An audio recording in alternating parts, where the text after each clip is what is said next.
Can you give me a beat? Sight, subliminal, lyrical, rap megastar, cynical. Here's Johnny Cornette Lamar, Jungle Jack, son of a TV star. Who the fuck do you think you are? I'm hearing those jungle drums. Used to hang around with chimpanzees. What is his gimmick? He's a homeless bum, poo flinging, swinging in the trees. He's going to sit in one of those little kid seats. Jungle Jack wanted to use broken glass, real glass. The medical staff said, we don't think you ought to do that. This is where this fucking clown's head's at. Lil Jack got his panties in a bunch, so it was brought to CM Punk. He said, we don't do that on Saturday night. They're going to Wembley. He grabbed him by the goozle pipe. Real glass. You, dick lick. He did not punch a person. He choked one little nitwit. Curly-headed, entitled little prick. What you think he was gonna do, dipshit? Ride me a river. Mine for wrestling of a slug in a sewer. You're not a TV star. You're tired. What the fuck? He looks like a minor.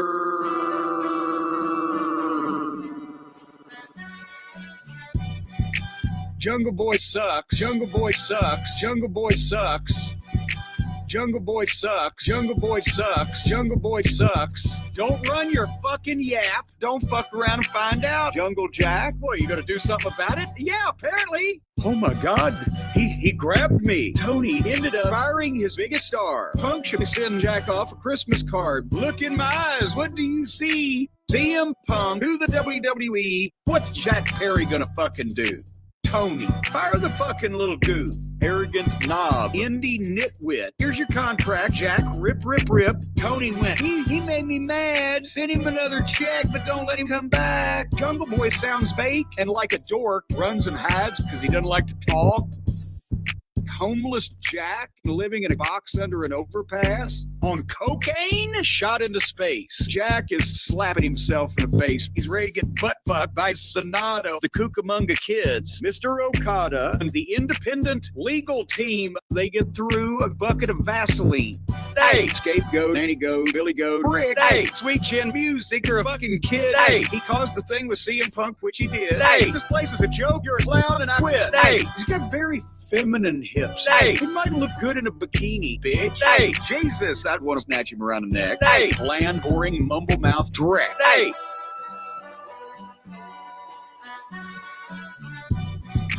Jungle Boy sucks. Jungle Boy sucks. Jungle Boy sucks.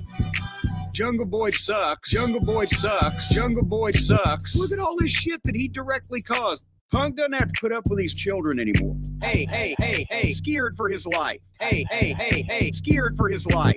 Punk can still be on our show. The incident at Wembley. Oh no. Hey, scared for his life. Hey, scared for his life. Yo, VW. Yo, VW. Step this way. Step that way. Step this way. Step that way. Jungle Boy is a bellend.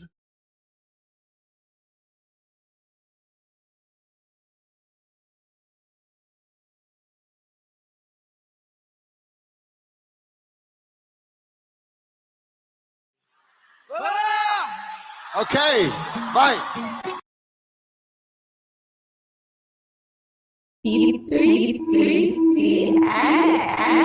Hey, it's Becca, bitch.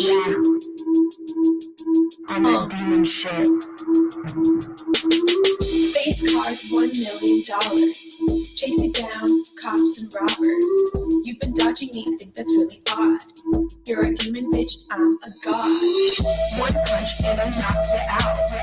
One punch and you're on the ground. Knock the guard right out of your mouth. Give them something to talk about. One kick and you're on the ground. One kick and I knock you out. Try to keep up, kid. I'm the queen of this shit, and you're just mid. Your outfit, really mid. You're an NPC, I'm that main bitch. I'll take you shopping, get those toenails did, cause you're flopping. I'll fix your style, fix your hair, fix your stinky feet. You'll look a little bit better when you're getting your ass beat. I'm so Mother Teresa, I keep it fake like my name is Lisa. The scariest thing about you is those nasty feet getting near this beautiful face. Honey, you can kick me all you want, I'm gonna get right back up and I'm gonna beat the shit out of you. Exactly. One punch and I knock you out. One punch and you're on the ground. Knock the guard right out of your mouth. Give them something to talk about. One kick and you're on the ground. One kick and I knock you out. Try to keep up, kid. I'm the king of this shit, and you're just mid. Exactly. I'm the king of this shit, and you're just mid. I'm the queen of this shit. Exactly. And you're just mid. Yeah, wax on, wax off, deep shit. I'm about to teach you a lesson.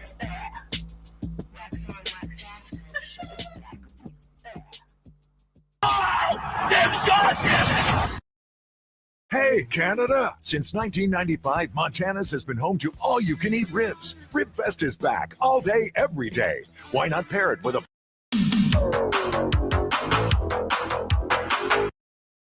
That's interesting that it's like a lost art form. For people who don't know how you guys do a match, like there's a lot of improvisation going on. Yeah, if you're really good at what you do. Back in the day, I'm talking old school stuff, the referee would come to you and say, hey, you know, Hogan, they want you to go over Piper with a leg drop, or they want a count out or whatever. Knowing that, you know, Piper was so good at what he did, or Mr. Wonderful, a lot of guys I worked for. If we were in the same dressing room, we wouldn't even talk. I'll see you out there, brother. You're going over tonight. Okay, I'm going over. It was that good, you know, and the crowd will tell you what to do if you listen. And you guys have worked together so many times.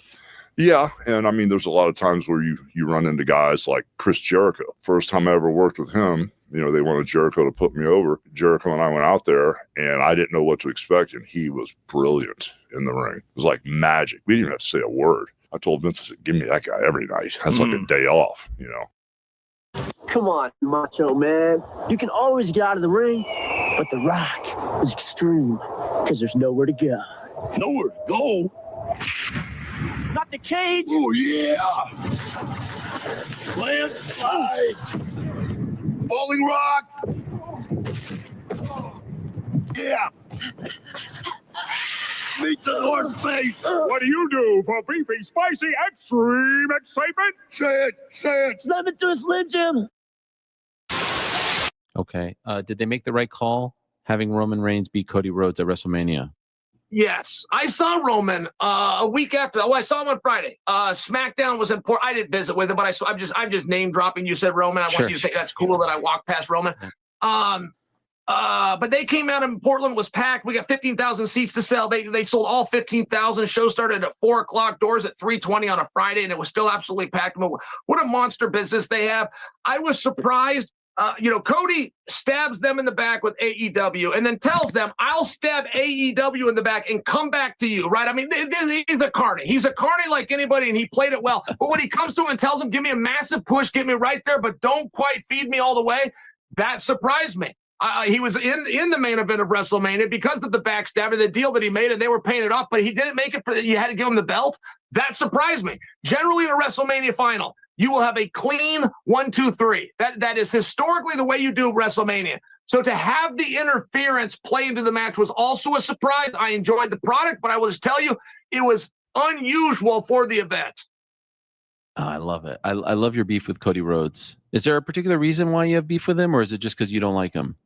Well, I don't know if I should say that. I mean, he actually, I was cheering for him against Roman. He won me over. I liked a lot of the mannerisms as he did. Like, as they introduced him, he was like doing something. Then as they say, Cody, he's down on the mat and he's doing something. I like that he had a place to go. I'm just sharing with you. I don't like the idea.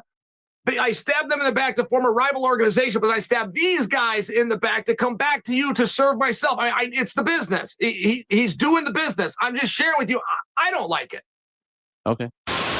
These are the rankings. Okay. I beat Cody Rhodes. Okay. He was in here. I beat KSI last Wednesday. I beat Eddie Hearn, but the undefeated Australian Olympian Cody Rhodes, wow, what an unloyal guy. Stabbed Vince in the back and worked his way back into it. Look at the picture. You got to be careful when you stab people in the back. Look at the picture GC shows. You don't usually hold up. How is Cody? Is he a nice guy? He was great. He was great? Yeah. Bottom Did you right. call him on his lack of loyalty? No, he was fantastic. Really? Look at the picture.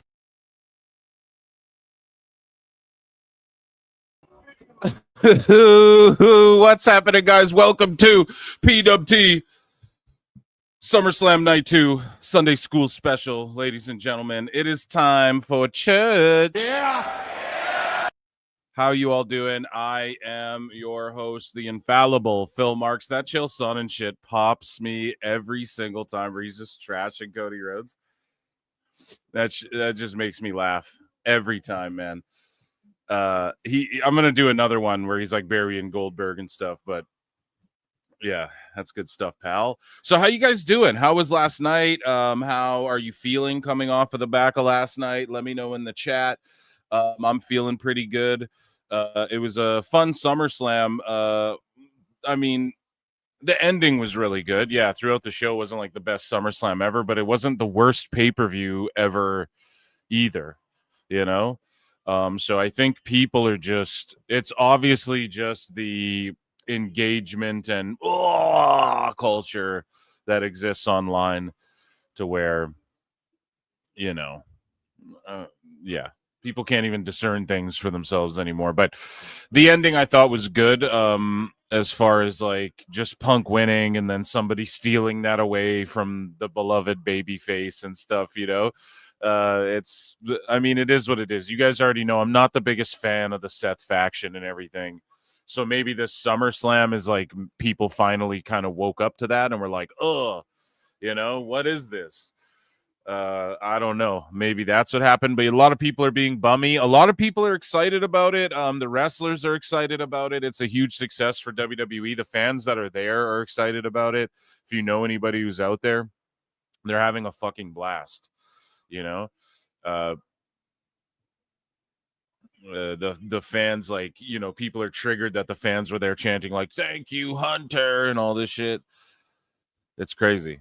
It's because he put on a great event for them, and this is fun for them. Like, if you're in the building, like, you guys heard how hot the crowd was. Now, did they sit on their ass for a lot of it? Like, was there a lot of it where they weren't making any noise? Yes. When Jelly Roll was just standing there, were they losing their minds? Yes. You know, so they popped for what they liked. I think tonight will be a way different scenario with TLC and cage matches and all, and Rhodes and Cena. I just think it'll be, and then we have a triple threat match.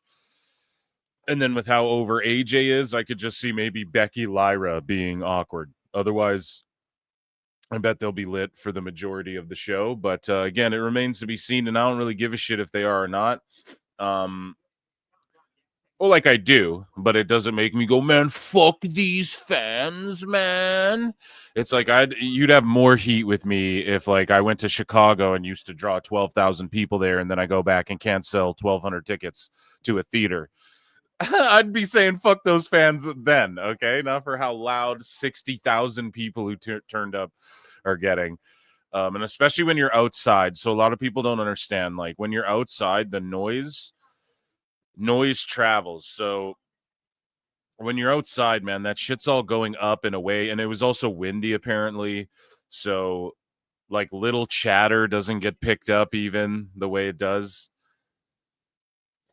And everyone knows that.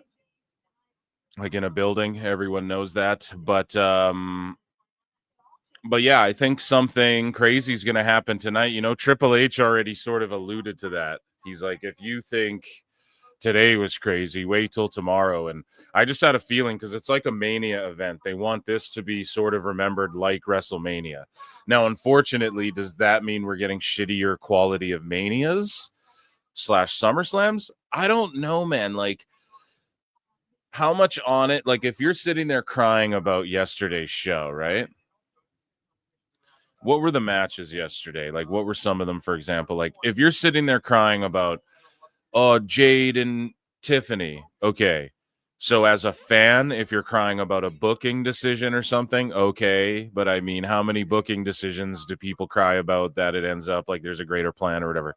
But, like, at what point do we go, okay, maybe it's on the boys too then? Are they not putting on the right fucking matches too? Because, like, you have this card that on paper you're going, this should be amazing. I thought all the matches were fucking solid. I rated it an A- overall last night. So to me, I was like, it's B plus. It's a solid effort. It's an exceptional show. The venue's great. Like that all has to account for something when you rate it, right? Like the crowd, the way they're swayed, Brian. We have Meltzer melting down too, which we're gonna get into, guys. So you want to tune in right now, top of the show. I'm already getting into the show. I didn't even plug anything or anything.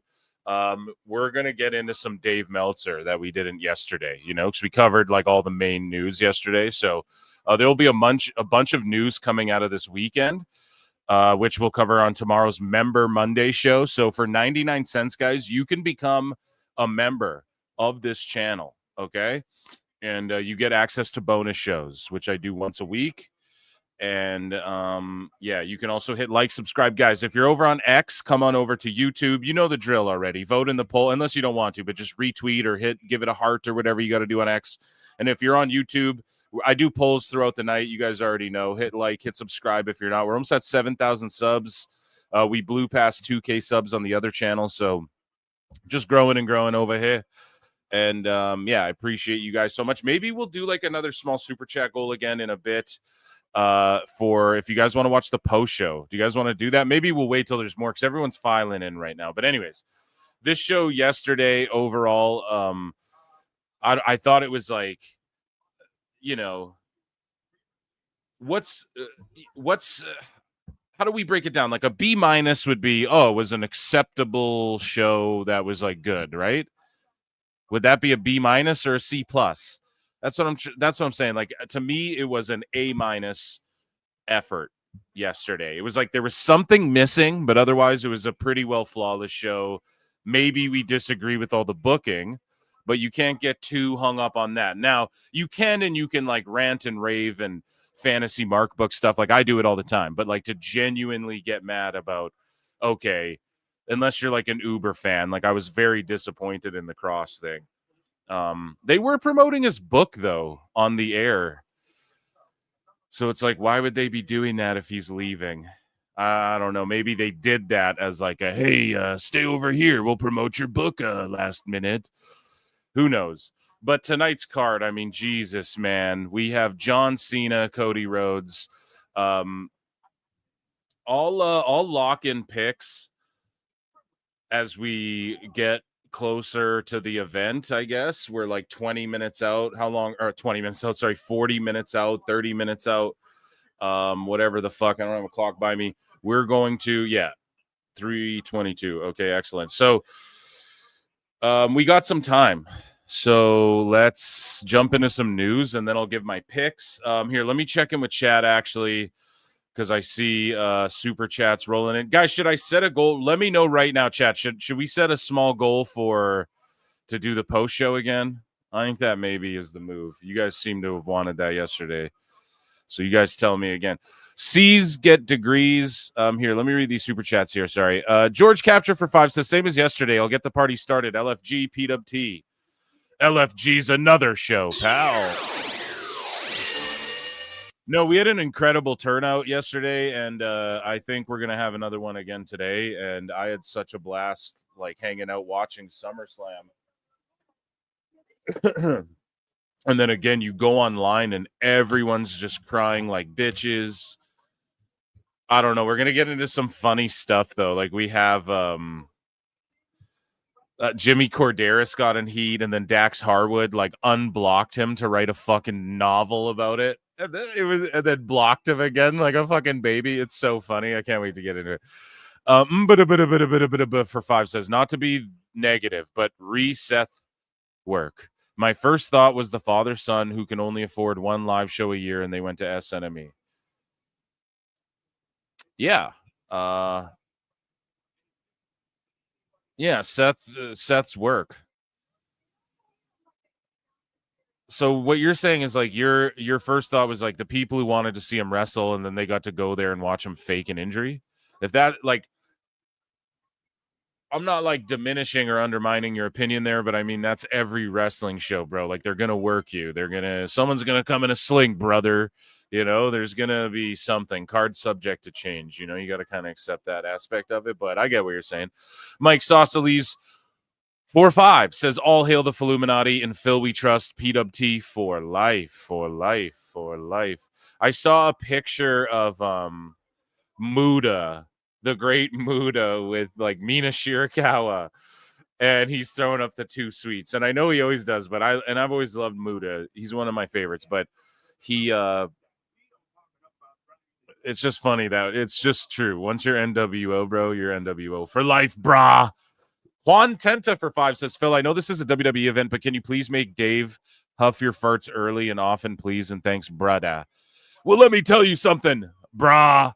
Yeah, dude, we are roasting Dave early today because we didn't do that yesterday. You know what I mean? So these double weekend shows, I got the format down of how I like to do things, and we do switch it up a bit. So, yeah, don't worry. Stay here right now. We're about to make fun of his ass, about to make fun of some sickos. Monkey Balls for 5 says, the only thing I don't like about Seth cashing in is Meltzer and the $15.99 club being insufferable about it. Bro, it's $14.99. That's the first. Get it right. And secondly, are they being salty about it? I just heard them crying about Punk, you know? And it's just so funny. Even like Dave was kind of pushing back on trying Brian, which was funny to me. Because Brian was trying to like hate on Punk there when that was a fantastic match. I mean, it's one of those things where I'm not this snob. Like, if you don't like this, then you're not. That's just classic pro wrestling. That match could be in any era and it fucking works. And I just don't know what you're looking for if that's not what you're looking for. You just have a biased hate towards someone, which I personally, people are like, well, you just hate Dave. No, I just said, yo, he pushed back on trying Brian. We even stopped calling Brian Lion Brian. He's trying now. See? We give everyone the benefit of the doubt at PWT. But Plenty and Pixelar for 5 says, when are you going to debut PWT Evolve? Man, PWT Evolve. I don't know, man. That'll be like the up and comers show, like the after hours, or what do you call it? You know, like all the interns at Opie and Anthony would do a show after the Opie and Anthony show, right? That's what you're talking about? I don't know, man. Maybe I'll set it up. Be on the lookout for bots. Is 626 calling out Lodi? We're not on that Lodi shit already, okay?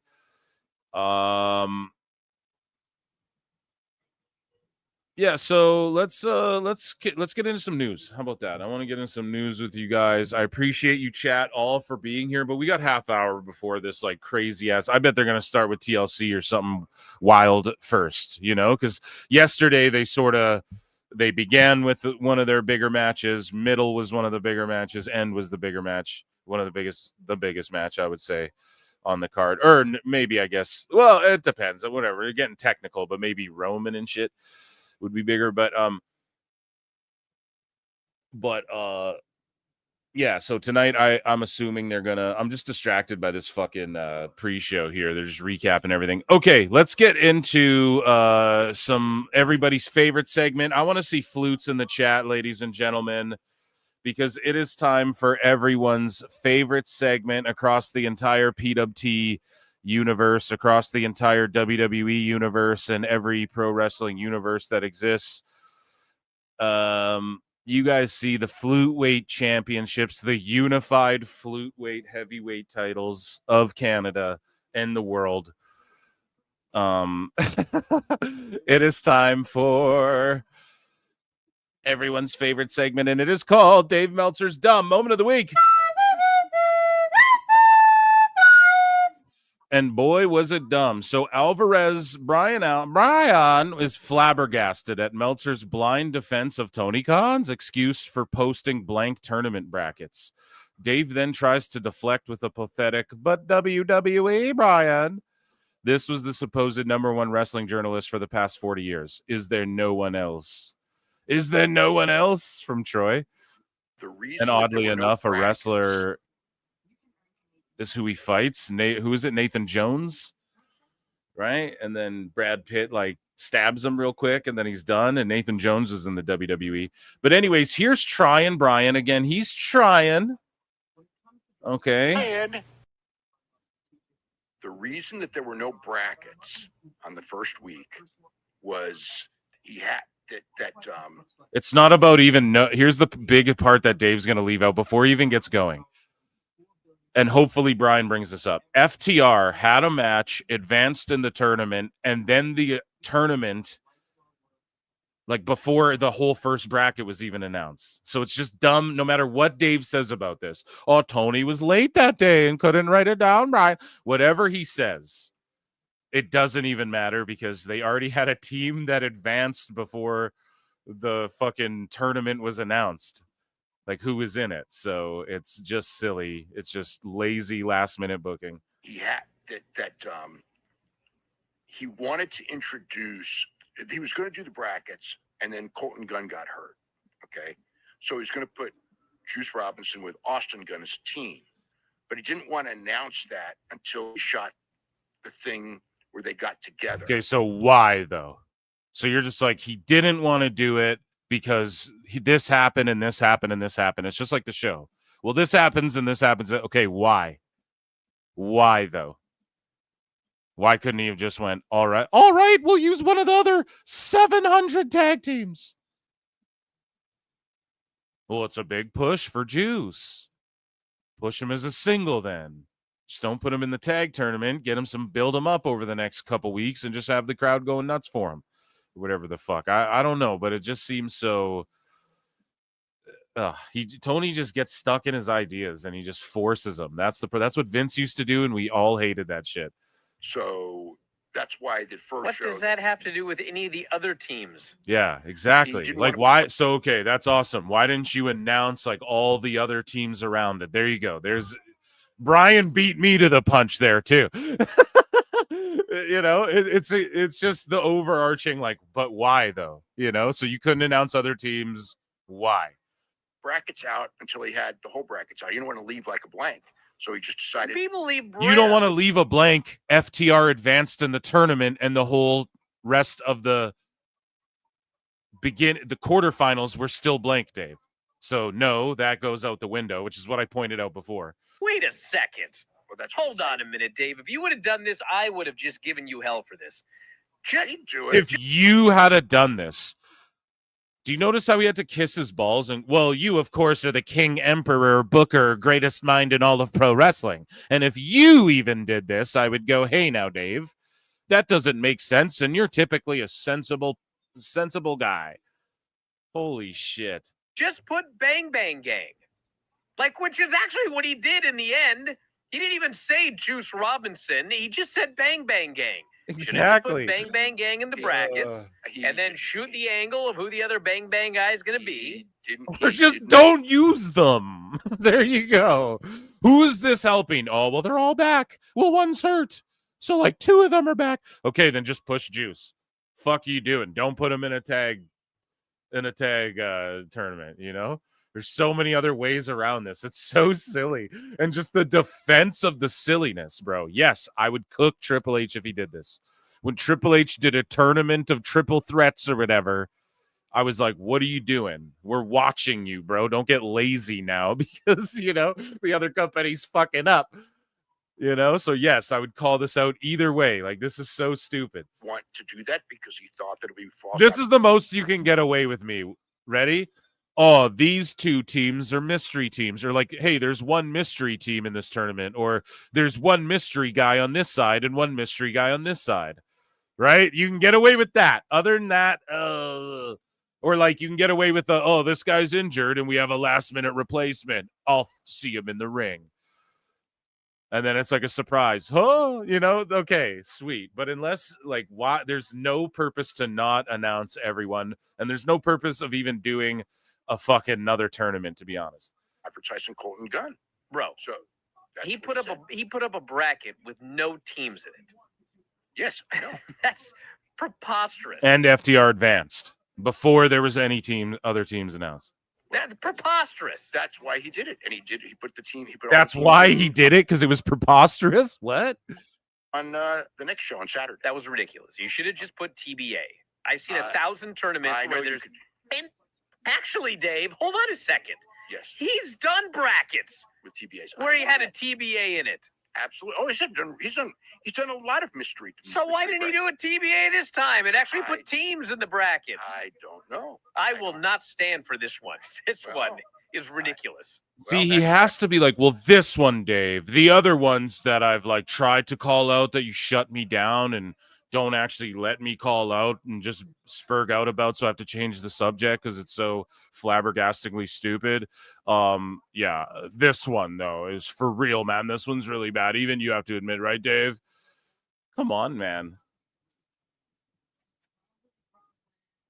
That's shitty that Brian has to just like be a little whipping boy, right? Like that, dude. Here, this shit isn't loading now. The Illuminati. But yeah, the scene from Troy is there.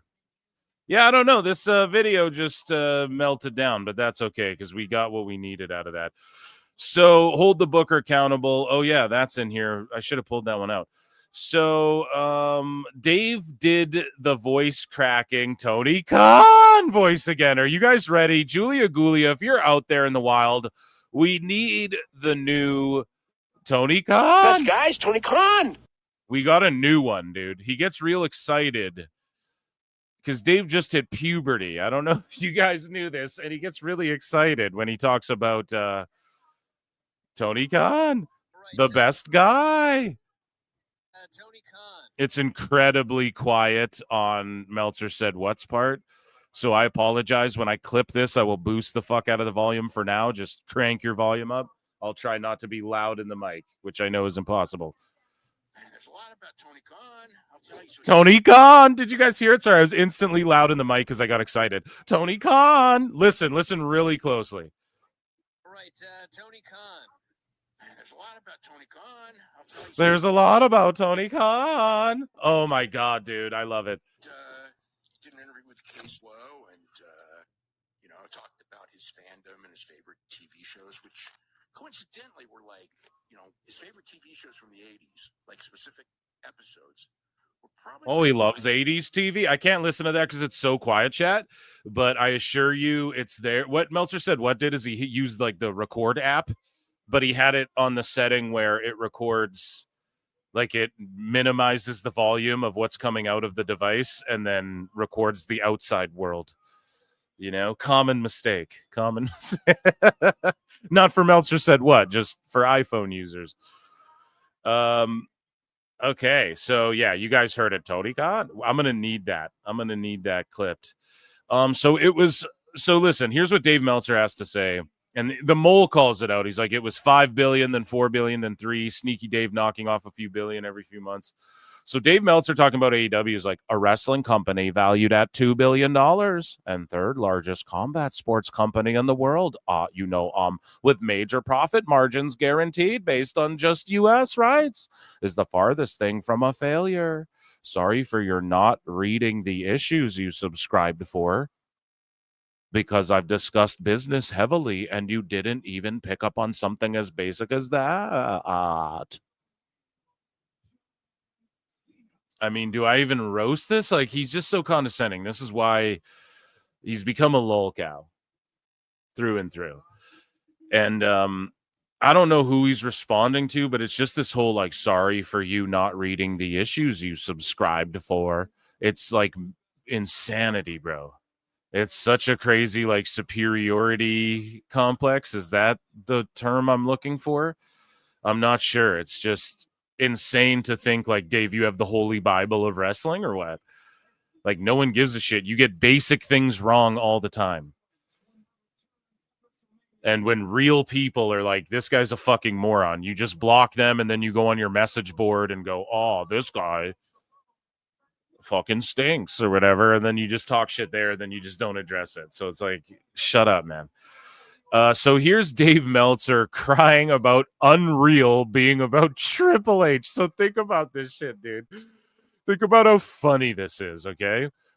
He's triggered that the reality show about the booking and inner workings of WWE is focused on the guy who's in charge of the bookings and inner workings of WWE. You know, poor people don't like AEW. So Dave's losing his mind, man. The whole show is very clearly designed. Someone who was, and let me remind you, because it's an episodic event here at PWT. Okay, this is a chronology going on. We chronicle these things. Listen, he was mad about them showing on Netflix the trailer, them saying like, "Hey, I show speed. Get out there and get speared," or whatever, right? Or which, I can't remember. One of these streamer guys, they're like, "Go out there." The one who got speared by Braun Breaker, right? KSI or one of these guys, right? And so he gets, Dave got triggered about the fact that Netflix used the trailer of Triple H being like, "Hey, go out there." But it's like the part of the pay-per-view we all saw, or the PLE, right? And then when you watch the actual show, that has nothing to do with it. Like, they just showed that as a cool moment. Here's a famous guy, on the trailer for Netflix, and he's in this WWE thing. That was the mentality behind that.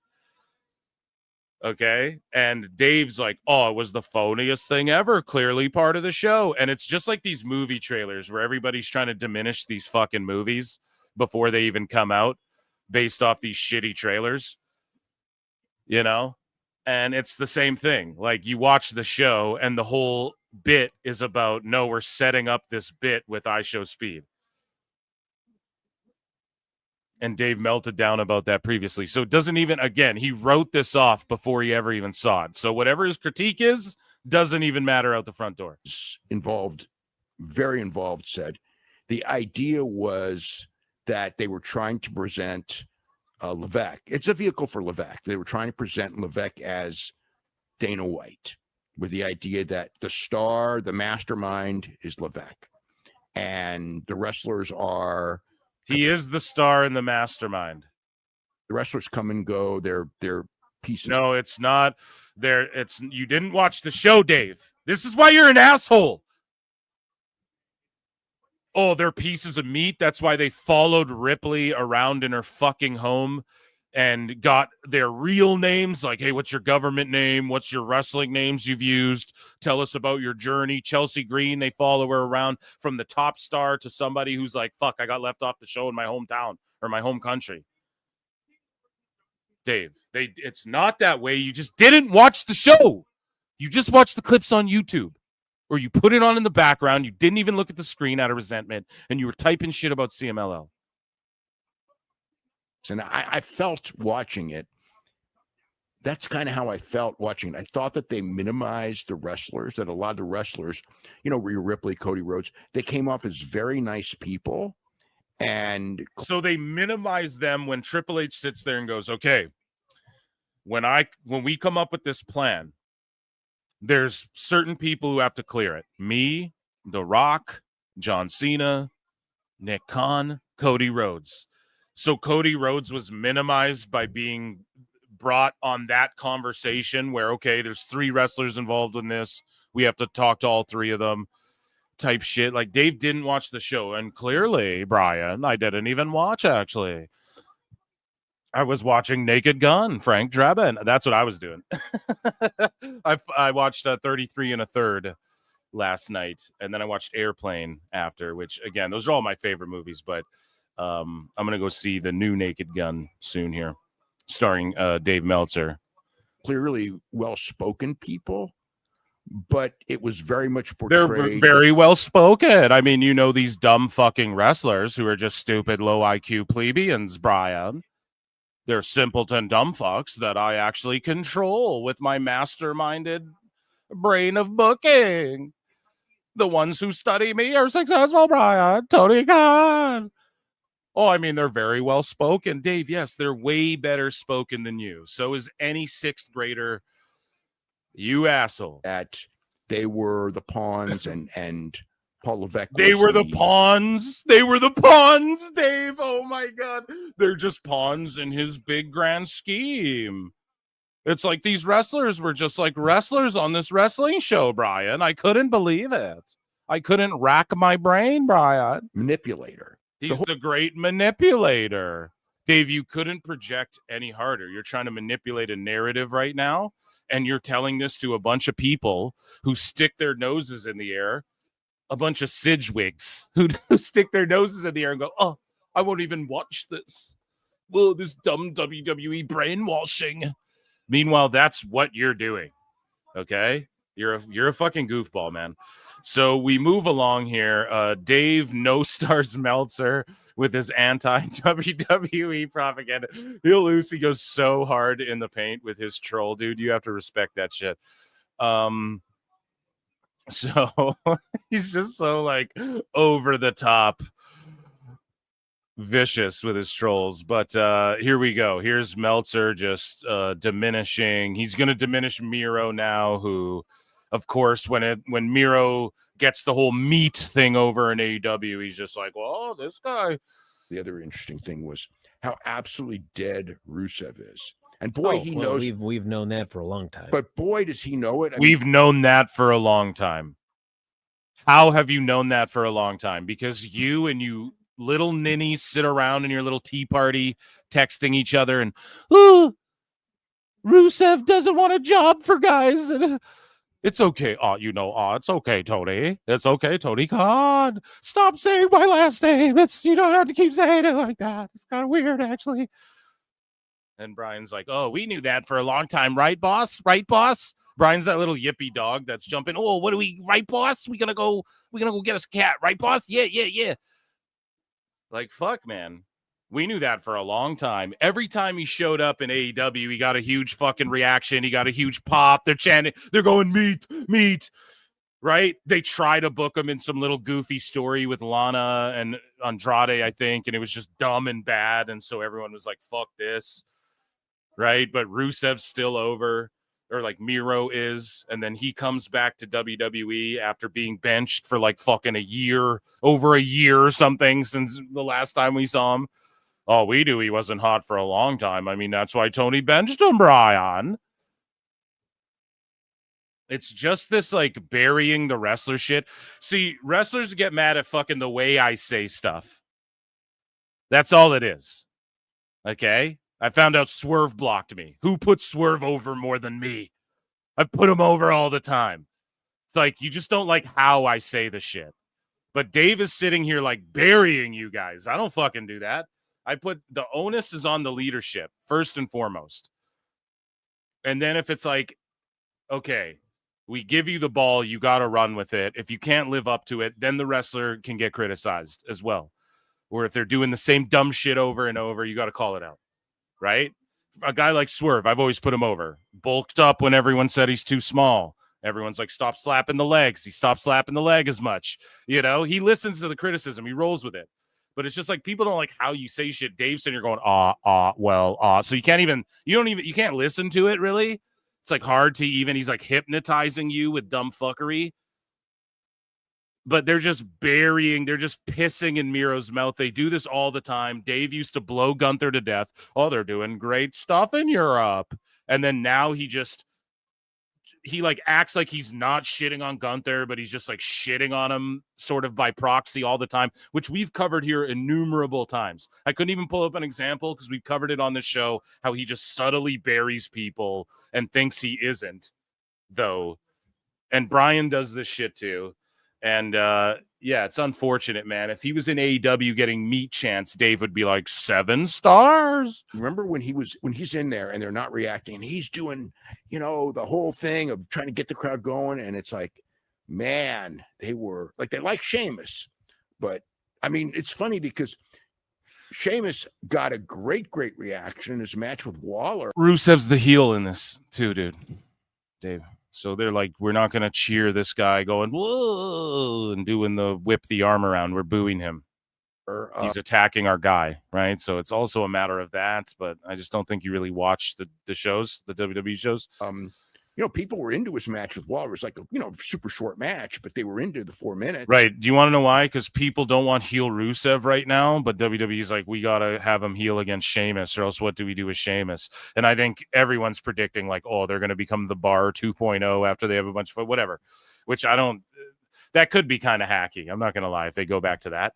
But they cheered for that because he was squashing a heel, Dave.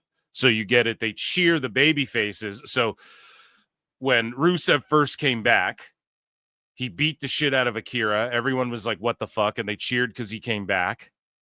And then he beat the shit out of Waller. And it was like, okay, he's kind of this guy where he's not a good guy. He's not a bad guy, but we're going to get behind him because he's just going to go after whoever's being a goof.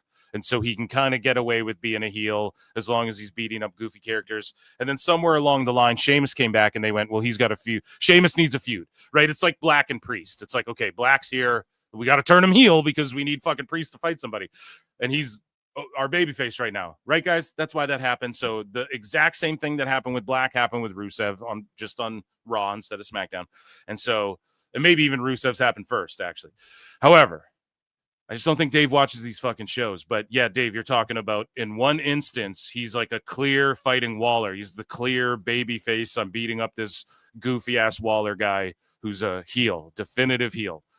And then you're comparing that to where he's fighting Sheamus, who's everyone's beloved Sheamus, who just came back himself, right? So I don't know, man. I just think like if you studied the business and had Wagyu beef in a Big Mac, you would understand. And while listening to Taylor Swift, Dave, I think you would understand the business a little better, and you wouldn't fear flutes, and you would understand the psychology of pro wrestling and how that works with the audience. And I mean, when I was watching, it's like, God, it took them like 20 minutes to get anything, even though they worked their ass off in the Rusev matches. And then in this one, like they're into it right away. And then Rusev comes in afterwards. They work their asses off in the Rusev matches. What? And they fucking go dead. It's like, man, whatever it is. You're just trying to bury him because he left AEW.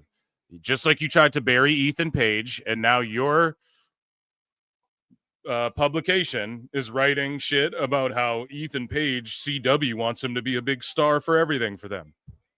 You literally wrote how defending Tony Khan years ago, which I'm about to pull out in this segment, how Ethan Page won't be a star because blah, blah, blah. You always do this, Dave. This is why we caught you, right? Like, I don't always bury AEW. That's why you can't do a gotcha on me. I'm trying over here. I don't always put WWE over. Am I a bigger WWE fan? Yes. You can just admit these things, right? Just say, I like AEW way better. Fuck this guy because he left me and my son. I don't know, but they don't like this audience doesn't see him as anything. This audience doesn't see him as anything. Bro, here's the problem, right? They see him as Rusev Day, and he wants to shed that a little bit, like he tried to do in AEW, but he wasn't able to do. So again, you put it over when he went to AEW. You put over his expensive Mickey Mouse shirt and all this shit.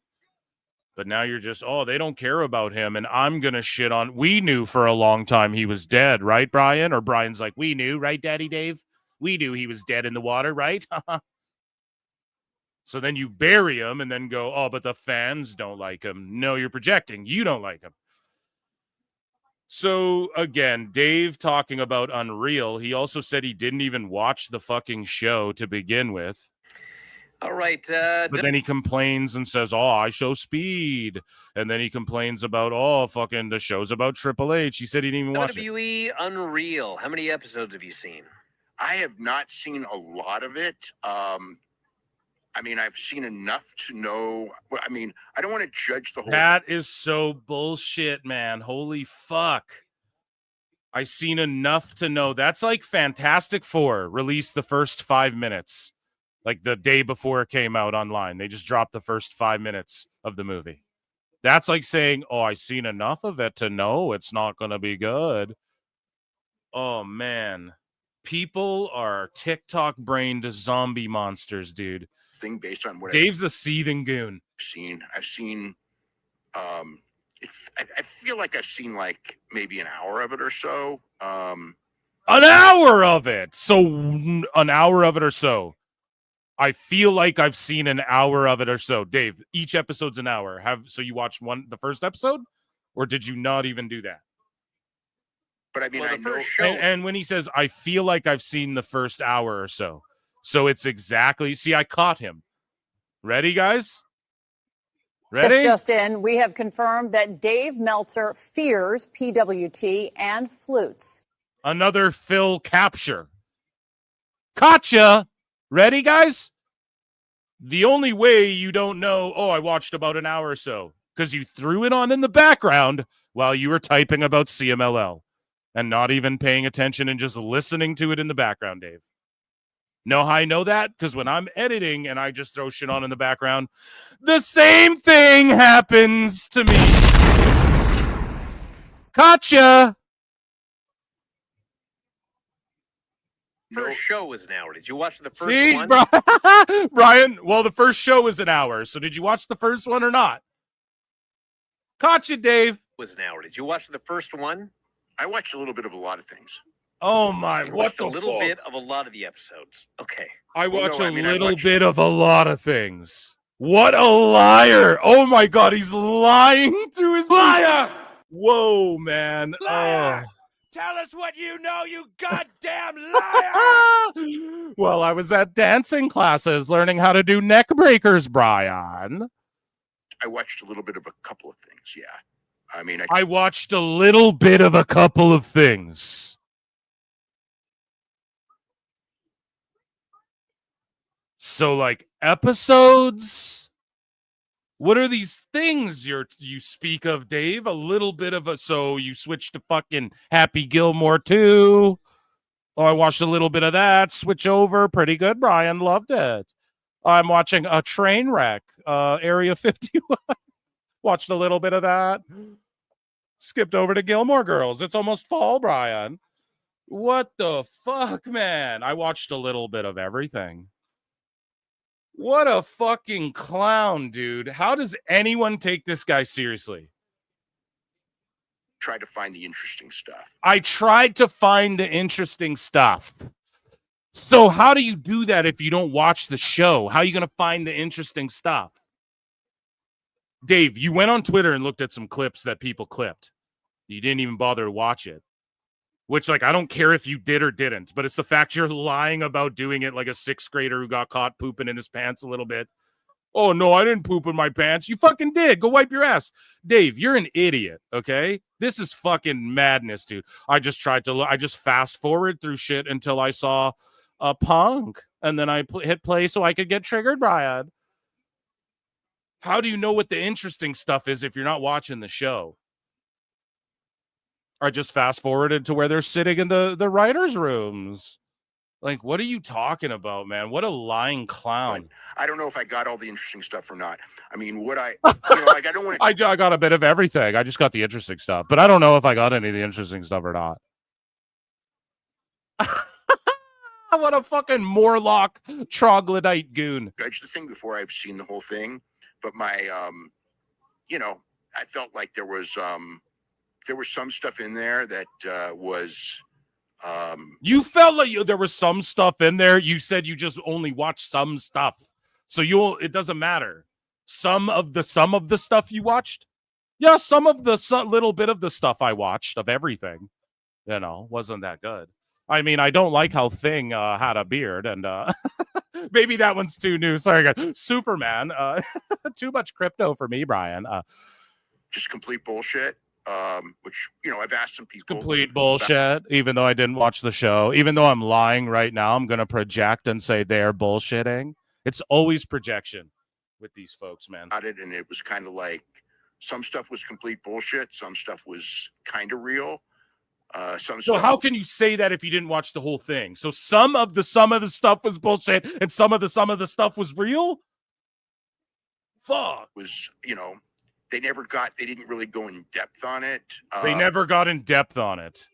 Triple H broke down the order of how he called everyone, and then he even showed how he booked the shit with The Rock face to face, and how The Rock's like, okay, but can I get one whip in at the end and shit? They got into the depth of it, Dave. You didn't watch it. Fucking moron. Holy shit. What the fuck, man? Oh God, that one really irks me because it's just such a blatant like lie. You caught him with shit in his pants. So Dave Meltzer's talking about Tony Khan and Case Lowe spending so much time talking about specific episodes of 1980s television shows is wild. Khan's favorite episode of TV wrestling was the Flair vs. DiBiase episode of Mid-South Wrestling. So Tony's like marking out over 80s wrestling. Okay, it's amazing. It's incredible, his knowledge. He is far from the only person who was actually around in that era to say the same. Also discussed episodes of World Class and Mid-Atlantic, some of the New Japan TV shows where the entire show is an Okada title match. Have to be on the list as well. Yeah, it's just like, bro. And then someone called him out. They're like, so Tony was a child at that time, so that didn't happen. And then he's like, well, he was a tape trader. And it's like, so he was a kid trading tapes with people? Like, you understand how unusually fucking weird that is? And when people say that shit's fucking weird, and this is why he can't connect with people, and he doesn't understand what a good TV show is because he's a disconnected billionaire. And then you get angry about that and then defend him. So Filthy Tom Lawler says, I have had exactly one conversation with Tony Khan ever in my life, and it was mostly him telling me about this specific Flair versus DiBiase match. Of course it was. So we covered it on yesterday's show, Dustin Rhodes versus Fletcher in a Chicago street fight where Rhodes got like stabbed in the knee with a knee brace and he's all bloody and shit, and everyone's laughing at how fucking stupid it is. And Meltzer gave it 5 stars because of course he did. And yeah, I mean, he's just lost the plot. I mean, whatever. Guys, again, people go, why do you care about his star ratings? Because he will get mad at you and say, no, these ratings aren't just my opinion. They're the objective ratings. We've covered that. He's quadrupled down on that notion. Okay? As SummerSlam begins, we're going to keep roasting Dave here, okay? So, look, Tony was a tape trader as a kid. A tape, that's like Brendan Schaub, infamous lolcow, tells the story. He's like, yeah, I sold comic books out of my fucking closet when I was a kid. I set up a sign and I was like 7 and guys came in and I had like little racks of comic books set up. No, you didn't. And this is the same type of bullshit ass. He was a tape trader as a kid. And like, he probably had the means to accomplish it because he was rich, but that's super weird, bro. And that's when people are like, yeah, that shit's weird and this doesn't connect to a greater audience. Don't you understand why? Dave doesn't get it because he thinks that's cool. Dave would hang out with kids if they traded tapes. Okay? Alistair Black strikes back against false narrative, says he loved being in AEW. So I quote tweeted this because the Observer posted this and they're the ones who pushed that out there. It was Brian and Dave and shit who were like, oh, he fucking just wants to go there, not do jobs, leave, go back to the Fed. So that was Black. That was Dave and them who started that shit about Black. So Meltzer said, what says, if you want an easy litmus test to know if you're following a lazy clickbait engagement news account today, Meltzer didn't watch WWE Unreal before giving his review. We covered that. We just listened to that clip. So again, here's the Observer saying the CW network loves Ethan Page and wants to use him in as many promotions as possible. He did a ton of media and was the WWE rep at a NASCAR race on CW. CW loves how well he does media. And then, yeah, I posted this. Remember when Dave Meltzer, we covered this like 3 weeks ago, chat, at the most on this show. Remember when Dave Meltzer said Ethan Page didn't have it and wasn't charismatic or whatever while defending Tony Khan for not booking him? So on his message board, Observer fans were like, well, they should use Ethan Page. He can talk. He's got size, good look. And Dave was defending Tony. Nah, he's not charismatic to get over. He doesn't have what it takes to be a star and shit. He was saying that. Now, fast forward, all the CW loves him. It just shows you like Dave doesn't know shit. He just has his preferences and biases and runs with that. It's just that simple. This is further proof of that. If we haven't already proven that, like, it's irrefutable at this point. Okay. And for people who say, why do you care? Because it's fucking hilarious. Okay. It's called a lolcow. We're jocktobering his ass. We are who are these podcasting his ass, okay? It's that simple. So, WWE, Meltzer goes off on this whole thing about WWE reportedly wants to use AAA as developmental. They want it to be a different style than NXT or WWE because they're trying to market it as something different for the American audience. But they want the wrestlers to all learn American style, learn to do English promos, because the idea is AAA in their minds is going to be akin to NXT Europe, NXT UK, where you have stuff, you have shows, but the goal is, notice how he just goes where you have stuff, you have shows. He can't elaborate because he's just copying Phil Marks. So I told you guys this shit way before. I knew about the AAA sale way before. Dave, who's the top journalist newsletter, if you study the business, he's a fucking moron. He's a goddamn idiot. And now he's like, they're going to open a performance center in Mexico. So again, save your $14.99, give it to Phil Marks, and you can fucking just support what I do. Just get 14 months of 99-cent memberships and get access to my fun bonus show every Monday. You know what I'm saying? Like, save your money. Don't give it to him. Donate it to to a local kids hospital. Don't give it to this guy, okay? Like, he's an asshole and he doesn't even give you the news on time. And yet always on time.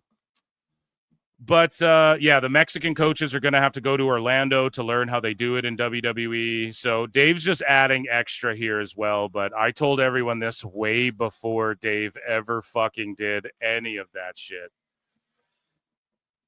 So Dave Meltzer talks about Alberto. He says there's people pushing within WWE for return. I don't know why I put that in here. That's just WWE news. But then we get fucking Niccolo Piccolo again. Like, Dave just starts shit with Jimmy Corderas out of nowhere. Right? So Jimmy's like, he deleted his post because Dax FTR jumped to fucking defend Dave and all this shit too. It was so cringy, but Meltzer's like, you're referring to Bischoff because I can't come up with anyone else in the world who fits your description. Like, Dave just jumps in to a conversation.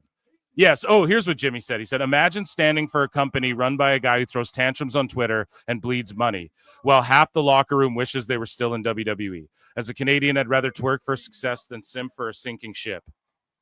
And then Meltzer's like, if you're referring to Bischoff, he just jumps in. It has nothing to do with him.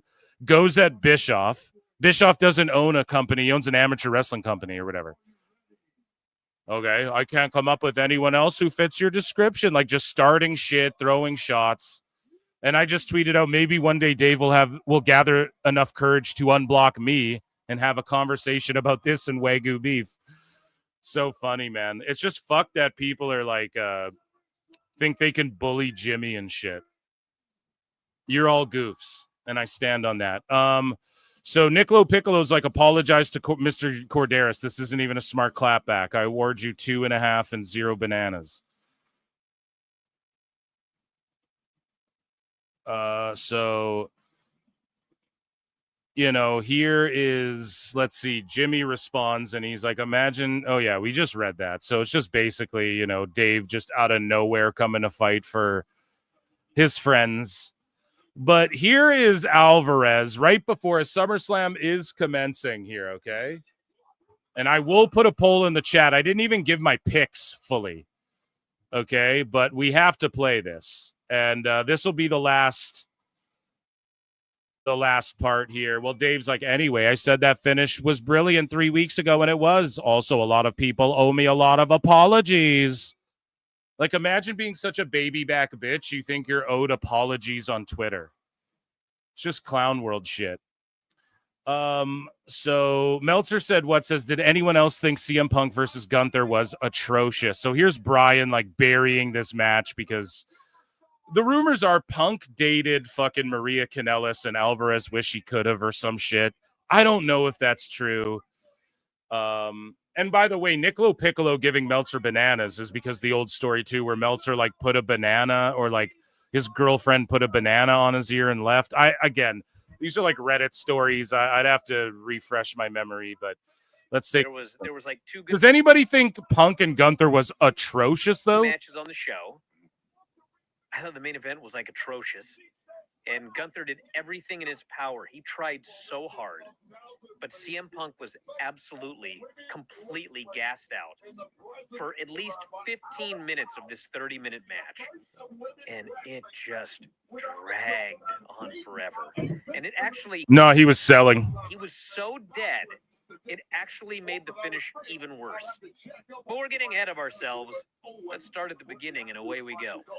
We watched WWE SummerSlam, Night 1, August 2nd, 2025. It opened after songs and video packages and Cardi B and whatnot, with Roman Reigns and Jey Uso versus Bronson Reed and Braun Breaker. This was the best match on the show. I thought so, pretty clearly. Yeah. And it's saying something when the second best match on the show featured Jelly Roll. I agree with that, too. I agree with that. Nah, he's just fucking hating on Punk, dude. I mean, let's be honest here. What is he even really talking about? Like, oh, he was gassed and it was such a bad match and the finish was so bad. And it was like, you mean when he got him up for the back-to-back GTSs and powered him up and did it just fine and hit really clean GTSs? Or are you just fucking crying because you don't like CM Punk and you guys are all bum hurt over CM Punk? So here is, what Alvarez, is this the same quote we just listened to? 25. 3.5 hour show. SummerSlam 2025. Show wasn't very good. No. It was a weak pay-per-view. Whether it's WWE or AEW, they both have the opposite problem. There's so much nothing happening on a 3.5 hour show. Whereas, like with AEW, there's no, it's the conclusions to matches and feuds and shit, but you're just a dumb fuck because you're like, I need more than that. Wow. But AEW, there's so much going on. No, there's not. Just a bunch of run-ins and bullshit. You're just mad that, they had a show where they saved the wrestling for the wrestling show for the PLE, and they did all the fucking bullshit during the TV shows leading up to it. So much happening, but it's like a 6 hour show if you count all of the different matches. But I mean, one thing, if we had an hour and a half of really good wrestling in a 3.5 hour show, we didn't. No. There was like 2 good matches on the show. Mm-hmm. I thought the main event was like atrocious. And Gunther did everything in his power. He tried so hard. But CM Punk was absolutely, completely gassed out. So, again, we listen to that clip. Alvarez doesn't understand what selling is, and you can tell by who his friends are and the wrestling he likes. He doesn't understand that the idea behind the match was Gunther's a bigger guy. He's chopping the shit and beating Punk down, and Punk is fighting from underneath pretty much the whole time. I know it wasn't 4,500 Oz cutters and senton flips and stomps on cinder blocks, but that's what it was, man. I know it wasn't Fletcher versus fucking Dustin Rhodes or whatever, dude. Speaking of which, this is the last bit here for this segment, and here's Dave just in contrast blowing this fucking Rhodes Fletcher match. I'll tell you what, that match last night with Kyle Fletcher and Dustin Rhodes, I thought that match was fantastic. And I don't like those bloodbath matches, but I just thought. Are you sure about that? Dustin Rhodes was so great at being Dustin Rhodes in that match. And they told a story, and freaking Kyle Fletcher got over like a superstar. To me, that's a fantastic match. And they did, a Canadian Destroyer through a table and things like that. They did some of that stuff. Some of that stuff that you love, that you give 5 stars to. Tope into a table, crashed. They used thumbtacks, which, fuck out. Of course I don't like thumbtacks. But obviously you do, because you fucking give it 5 stars, and you gave this 5 stars, and you give Anarchy in the Arena 12 stars and shit. And an iron claw with the thumbtacks, which Such actually a I thought liar. I did like that just because it was new. I don't really like that, but I did like that because it was new. Thumbtacks are new, according to Dave. The best guy is Tony Khan. I actually thought that was hilarious or whatever. But it's like, but the overarching thing of all that, man, I love that match. I'll tell you what. I hate all the stuff that they did in this match, but what a brilliant match. That is bootlicking. Like, that is the definite. When people are like, oh, bootlickers, that's the bootlicking, bro. I hate everything about this, about what they do in this match, but it was also good. I gave it 5 stars. fuck, man. That, ladies and gentlemen, was Dave Meltzer's dumb moment of the week.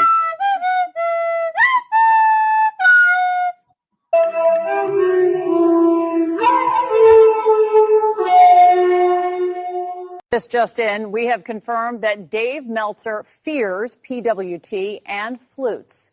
Okay, guys, I'm going to check super chats in a minute. Okay, so guys, let's set a goal today. I don't know what we did. Do you guys want to watch the post show? Should I set a little goal?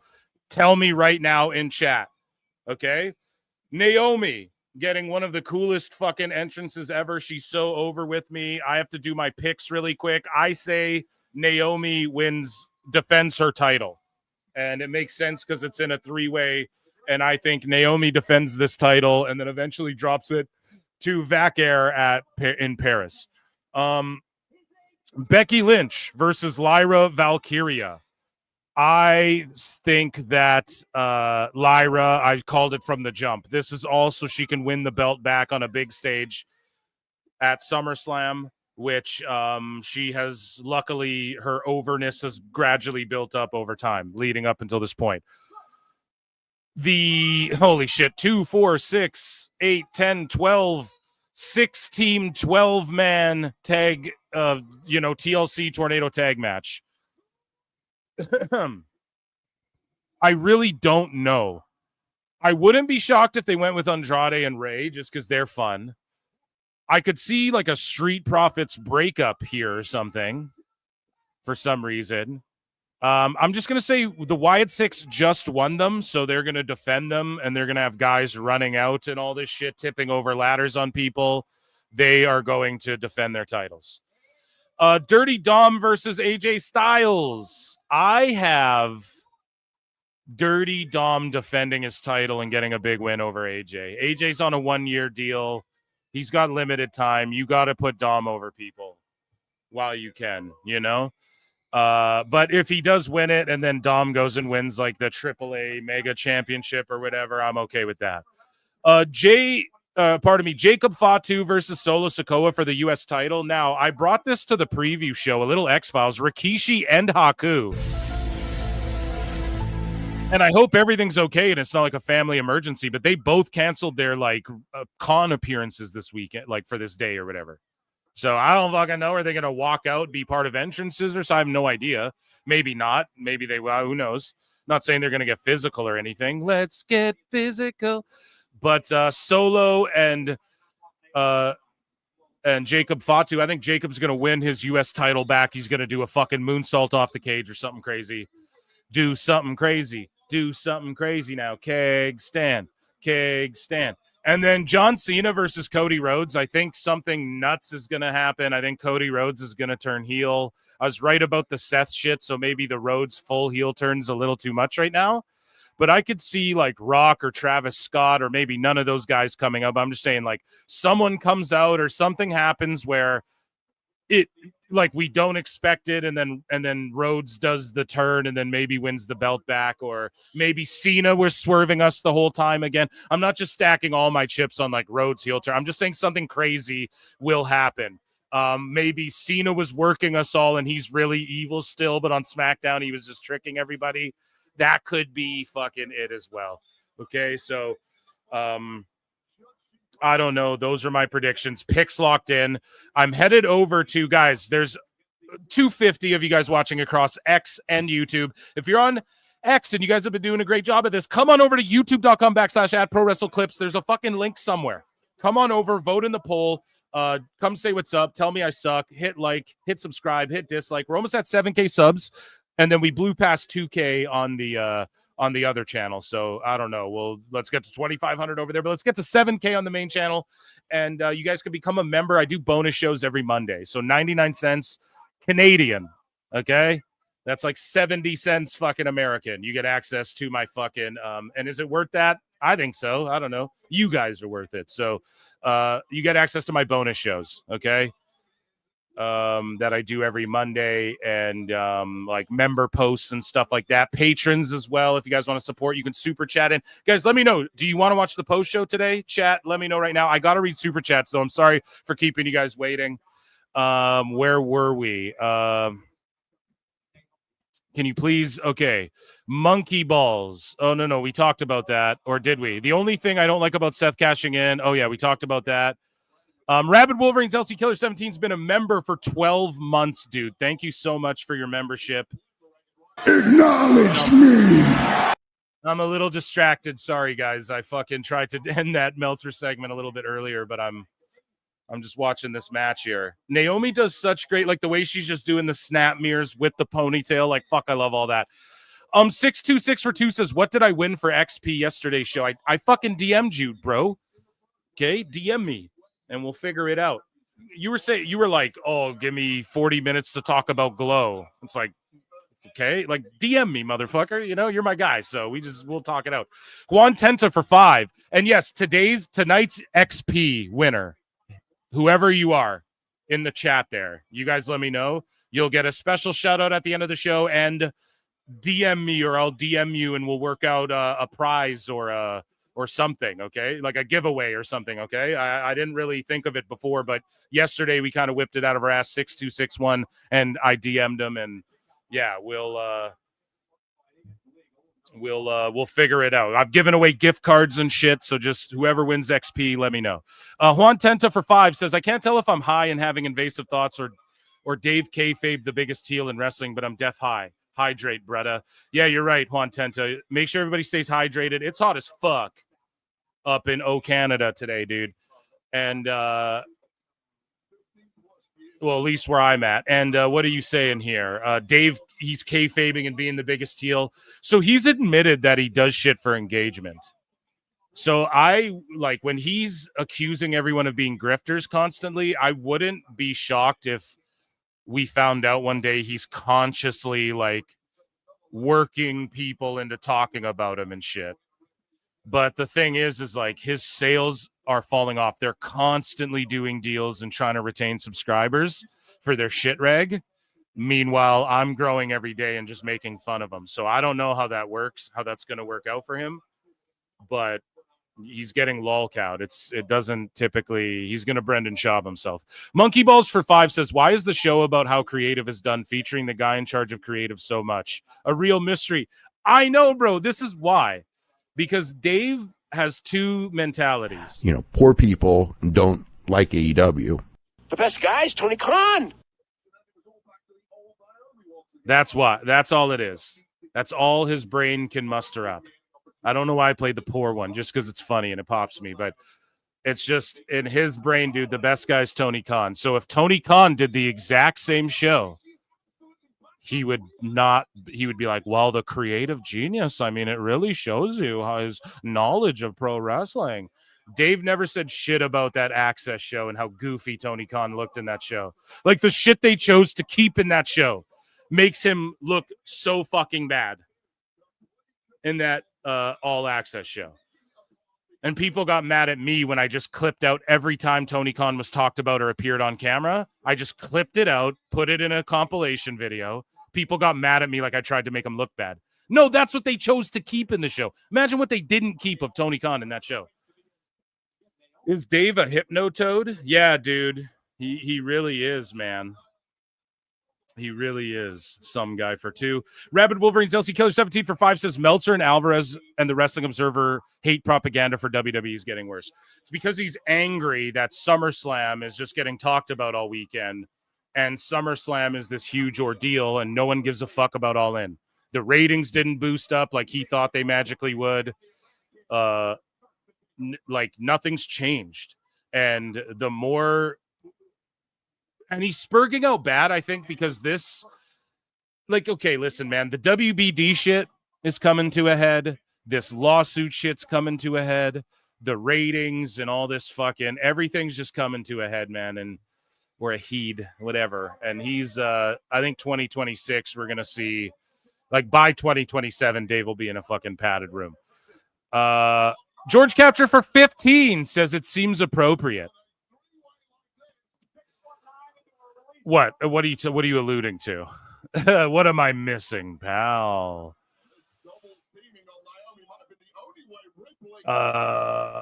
Yeah, God, these fucking bots too, trying to get the goddamn pay-per-views off. All of social media. I read somewhere that, like, whatever. I'm not even gonna get it. It's just all this like dead internet theory shit, which like apparently like the majority of social media is, well, I mean, I've known this, but it's like just bot activity, you know? Like it's just AI accounts. You see it, man. There's so many accounts that literally like you'll post oh, here's me making a cheeseburger, and then someone will go underneath, Grok, what do you think? And it's like, hey, you're clearly like an AI account. I don't know what it's doing. Like, is Grok making accounts that are fucking, you know? A Sassy Gal 8724 gifted 5 Pro Wrestle Clips memberships. Guys, round of applause and acknowledgement for all of the members and super chatters here. Acknowledge me. I hope some fucking haters got those memberships. I hope some people who want them and don't have them got those. Or I hope some people who have them got some extended. That's amazing. And then Lemon Lemmings for 5 says, Dave brags he was right about Rollins' injury, but remember he said the plan was Alexa versus Flair. No, I know. He wasn't right about it. He wasn't right. He said Pollock was right about it, but him and Brian, and I told this to Raj, him and Brian said that that it is a legit injury, but it's not as bad as they're playing it up. And then Meltzer's like, well, if what Pollock said was true, and now Dave is just taking credit, like he's been called out for doing by multiple people. He's taking credit for some shit Pollock said. He's just pretending like he discovered that shit. And I have a theory that Dave's responding to me subliminally or through other people. Okay? I've had this theory for a while.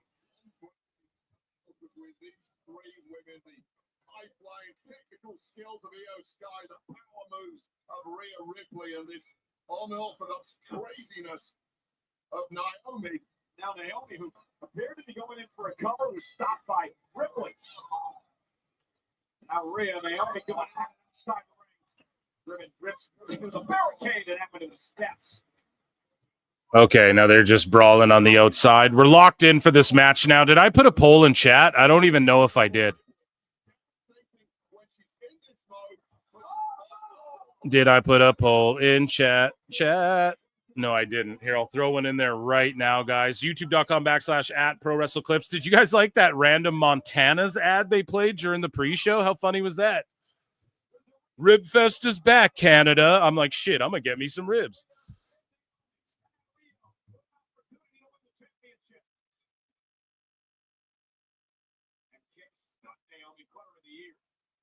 Oh, that's why I was on the wrong fucking channel when I played the intro. That's why I was playing ads. I was like, it normally doesn't do that on my own channel. George, I was on like my Times channel. You know what I'm saying? My super chat was for 15. Oh, $14.99. You missed the joke. I fucking did. Do you know why, George? Yeah, see? Sorry, because you know why? It's because I said that bit a while ago, and I'm just distracted by the match, you know? So it did go right over my head. Everyone, at the same time, call me a fucking dummy. Dummy, yeah. Everyone, now chat. You're a dummy, Phil. Thank you. I deserve that one. Thank you, George. Thank you, George. Sorry, I'm just putting a poll in the chat here over on the Clips channel, okay? So let's start a poll. One of Phil's polls. Who do you think wins this Women's World Championship match? That's like 2/3 done. We're flying today, folks.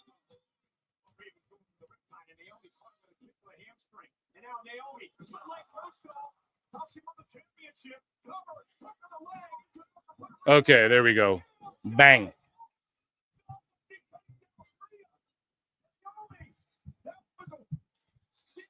I want to see Io Sky whip out the moonsault double stomp at Mania, dude. Mania, brother. It's hot as shit. I couldn't sleep last night because it was fucking just hot as balls, dude. And I'm just tossing and turning, and it was brutal. Who was the first match, y'all? This one right here, this triple threat.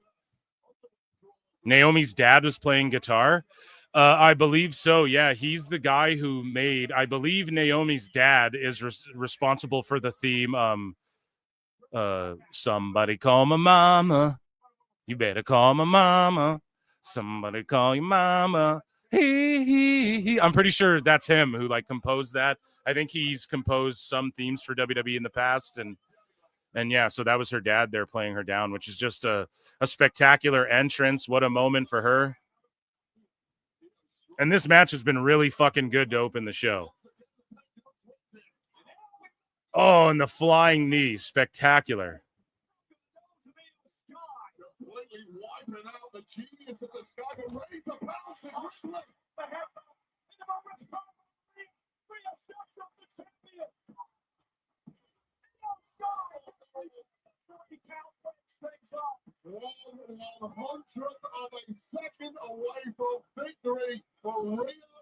For Phil, we hit 40.5 Celsius yesterday. God damn.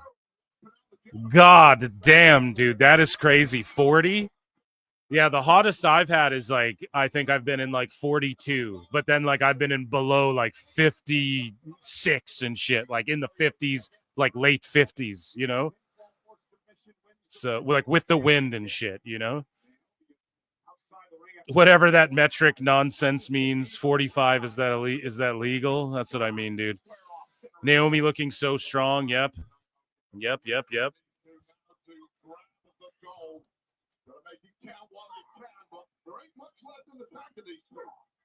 So I've heard rumors floated around. Now, don't even fucking listen to this seriously because I don't know. This is from someone who's been like super wrong and super right, like just throws everything out there, and sometimes they're right, sometimes they're wrong. Okay, that's how I chalk up what I heard. So, but, and this isn't a big spoiler, I won't spoil it, but maybe one of these teams doesn't make it to the TLC and they redo a fucking little, or getting a Spanish Fly or a Hurricane Rana. Do you see how Io saved herself on that stumble too? Man, she's just skilled. Like even that's the save was clean.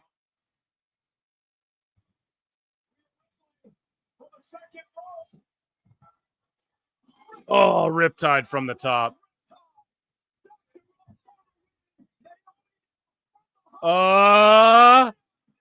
Yes. Yeah, so I'm 1-0 tonight. This is how last show started, though. I was 1-0, and then I went like 1-5 or whatever on the evening. So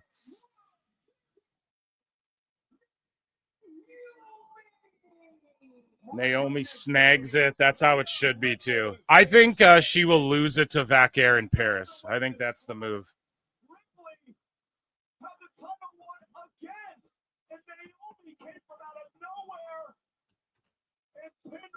Yeah, that was awesome on Naomi's part. Let's end the poll. 80% of you guys voted Naomi.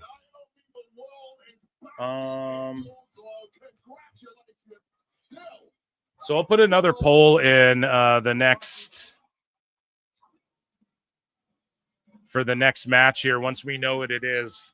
We might jump into some sickos, though, in between matches here.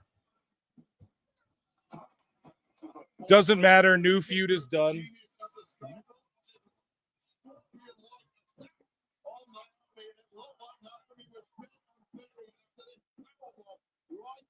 More dead than alive. I think Naomi holds it and drops to Belair in future.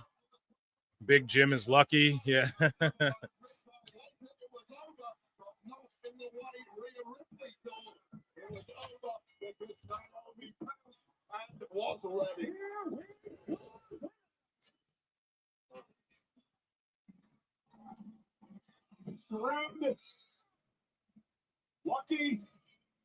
So again, the crowd, like, it's just this crowd's weird. Like they really get live for what they want, and then they just don't really care about what they don't want there, you know, if that makes sense. Which some people are just like popping for everything because you're at the live wrestling show, you know. But this crowd is very wonky in that they're like super extreme for what they like, and then they're just underwhelming for what they don't like. So it is what it is. Chat, let me check in with you guys. Are we watching the post show tonight or what? Is that what you guys want? I never actually chat. I keep asking and then I don't actually look at chat because I'm doing other shit when I keep asking you. Let me know. I'll do some quick maths here. Or we can, or fuck it. We'll just start from, if you guys say yes, we'll just start from there. And like we did yesterday, same concept. Okay. Naomi better lose to Vac Air next. Did I get to all these? Yes, we did. Rolling and wheeling, stealing and squealing. Big Jim. Brian, the outdoor stadium really affects the perception of how hot the crowd is.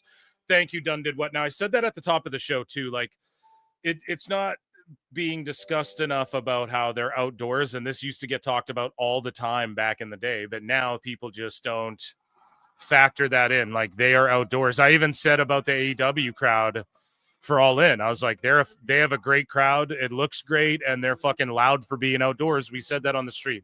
So for SummerSlam, it's just strange how they're really turning up for the shit that they like, and they seem dead for the shit that they don't like, in comparison to, in my mind, I'm even factoring in outdoor shows, but I know like the little smattering of chatter throughout the building you don't really hear as well on the outdoor shows.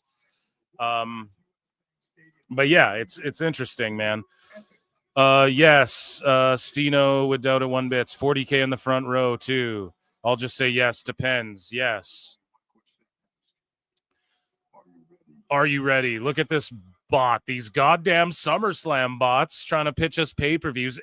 I thought ours was bad, and then I went into the WWE's official chat and I just looked at it and I was like, holy fuck, man. You just can't even moderate that. You just got to let it happen, you know? And then YouTube will have your back because you have 1 billion subscribers or whatever.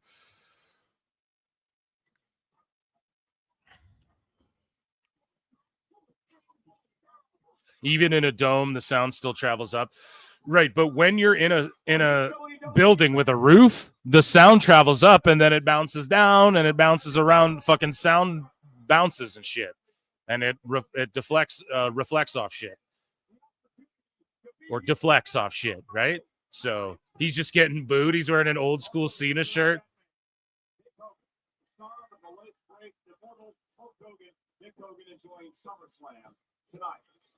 And that's good. They're honoring Hulk Hogan here. But it's sure to be an epic SummerSlam Sunday.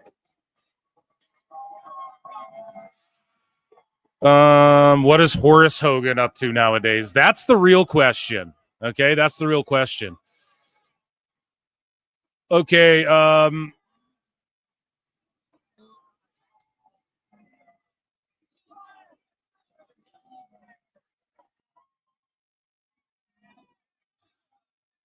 are we getting into the next match? We'll save some sickos because it's not a huge fucking it's not a huge segment like Dave was, so we'll save it maybe for after the next match. Just because I had to rush the last one and we're already like halfway through this whatever. So we'll see what we have next. Horace's healthy career over at Deadlock, drumsticks. Yeah, fucking you're just salivating over there or what, George? The cone zone, where's the flute zone? That's everyone who becomes a member. You guys are in the flute zone.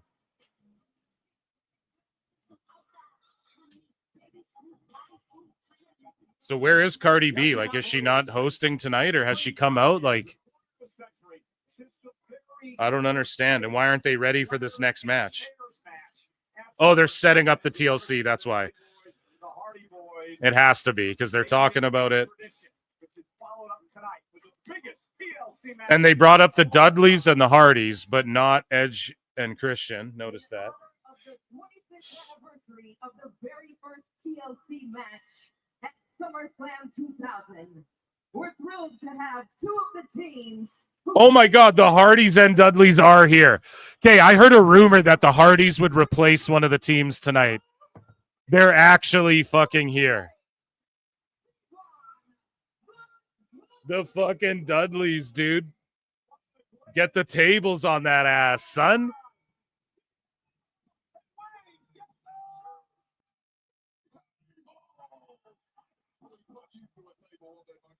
Oh, we testifying. And WWE legends, Listen to the pop for the fucking Hardys. And they have new official WWE merch, bro. Look, it has a WWE logo on the back. Did you see when Jeff stood up? They're going to get that Hall of Fame induction. Yes. Yes, bro.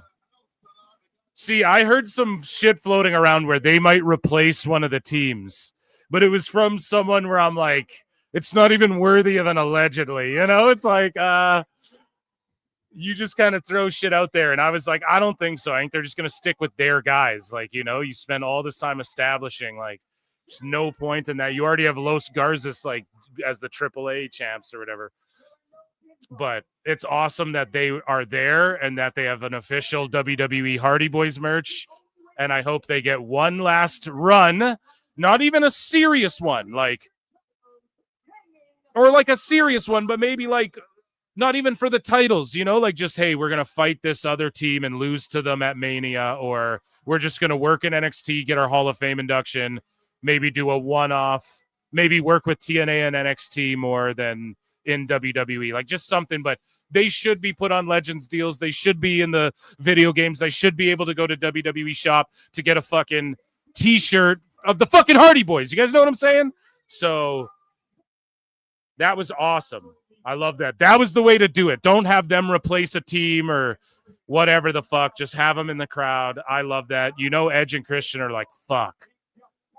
Edge and Christian are in AEW right now, and Edge is doing bad TNA shit from the early 2000s, the mid 2000s. And then you have Christian getting buried by AEW sickos now, and fucking Dave Meltzer for his promos and his shit being bad now that he's a face. And they're just like, fuck, they could be a part of all this, man. Well, they're not saying fuck at their bank accounts, you know? But just the business, like, where the poll at? Yeah, I'm putting one in. I'm just loving this moment. I'm soaking it in, guys. It's SummerSlam, okay? We got 14 entrances to get through. What am I fucking...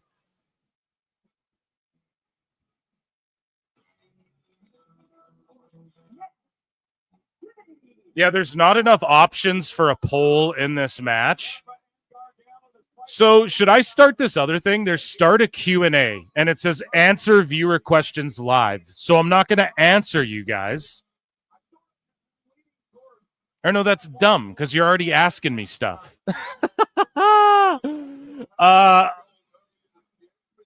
Here, I'll start a poll.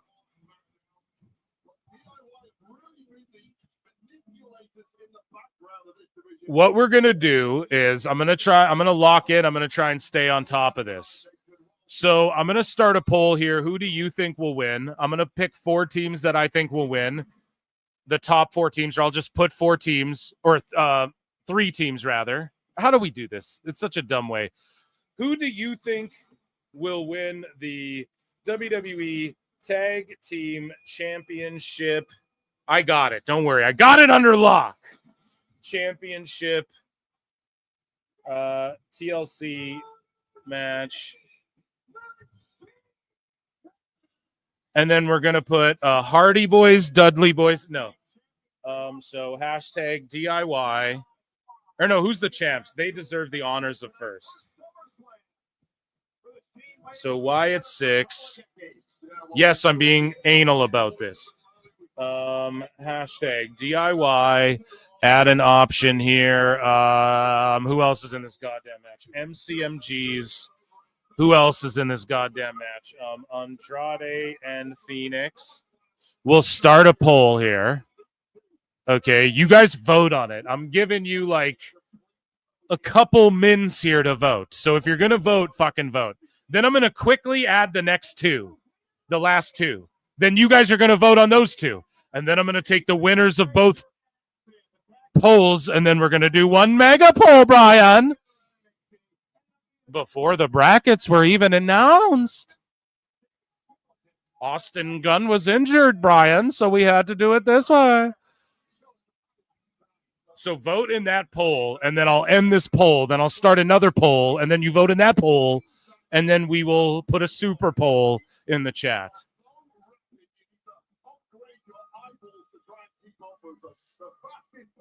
Okay, guys, if we're gonna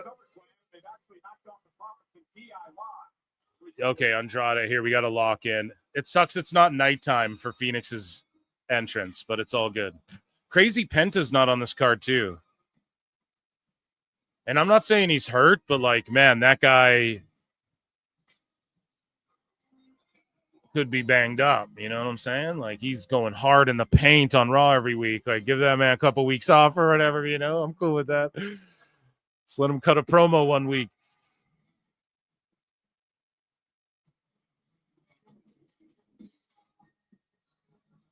Okay, so vote. I'm giving you guys like minimal time here.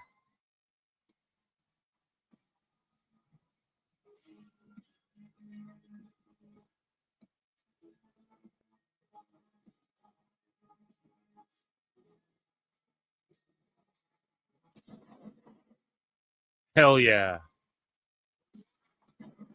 Okay, that shit still looks cool as fuck, even in the daytime.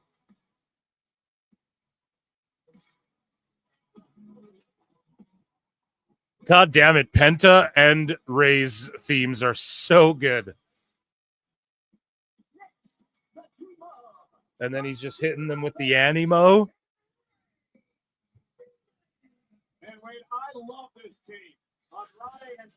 Penta was on main event versus Waller last week, buried. Oh, was he on main event?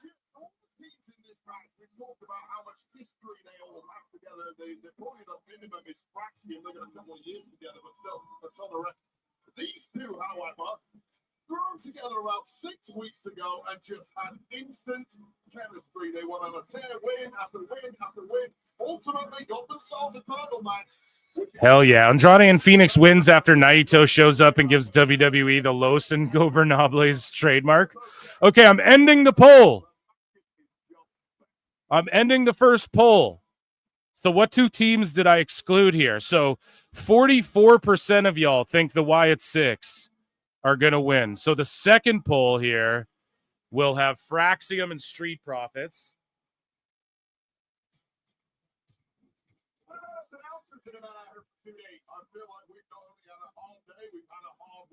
So we deserve a pallet of Black Tar lemonade. Okay, so Fraxium or Street Profits. Now vote on that one, and then it's Wyatt Six versus whoever wins this one.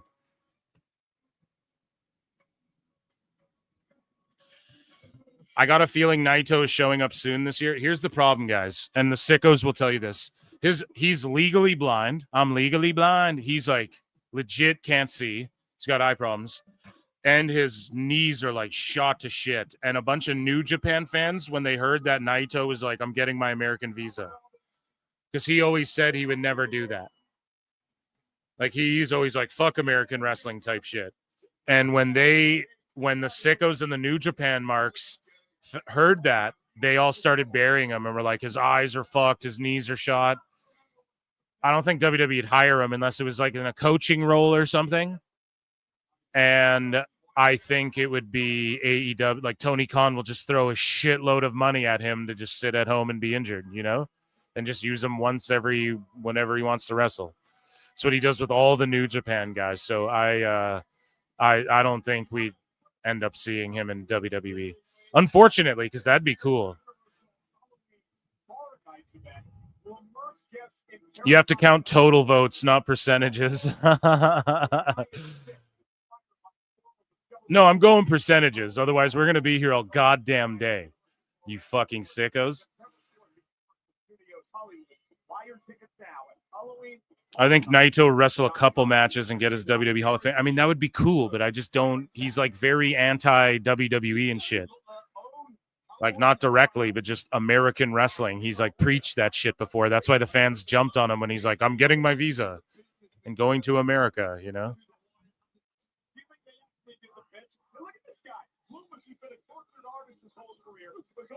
But I'd fucking pop for it. I'm down with that if that happened. Trust me. I want Naito in the video games without having to download them and shit. You know, believe you me, I'm here for that. But I just don't think that'll happen, you know? And I'm always optimistic, Phil. But, okay, we're ending this poll.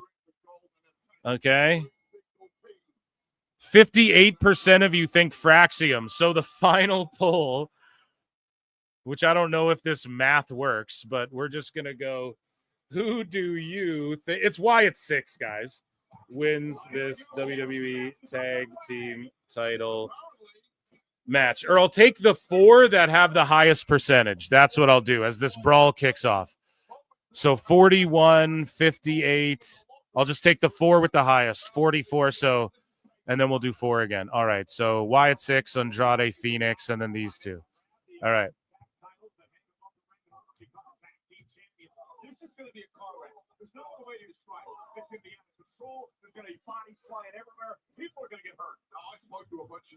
I think this kind of worked out because these are the 4. These are my top 4 picks to win it anyways. So either Wyatt 6, Andrade, and Phoenix, or Fraxium could win because they need a lengthy reign and they do crazy shit with ladders and stuff. And they're dressed like Fantastic Four as well. Or Street Profits could get it back. But I do think Wyatt 6 is going to retain. That's what I locked in. But there you go. There's the final super poll.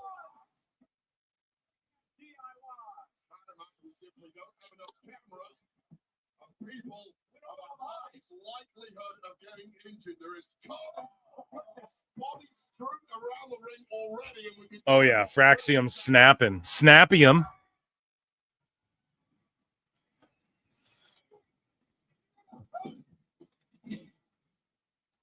Fraxium initially getting the upper hand here, making a move for the first ladder. Waiting to Here we go. TLC. TLC. Oh, that didn't feel well. You been in any ladder matches in your career? Yeah, I lost every single one of them, Michael Cole. Oh, you knew that before you... Let's give Phil a round of applause for this poll exchange. Thank you. And round of applause for you guys for voting in it. If you're on X, come to youtube.com/@ProWrestleClips. Come and hang out. We're almost at 7K subs. Should I do it? Yeah, we can. Let's do a. Well, maybe I'll wait till after this match, and then we'll do a little segment, and then yeah. But listen, oh God.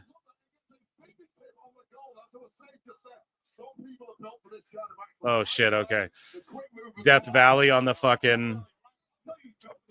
So, ladies and gentlemen, thank you all for being here. Make sure you hit like or subscribe or dislike or come say what's up or vote in the polls, okay? That's what you need to do. Become a member. Get my access to my Monday member shows tomorrow.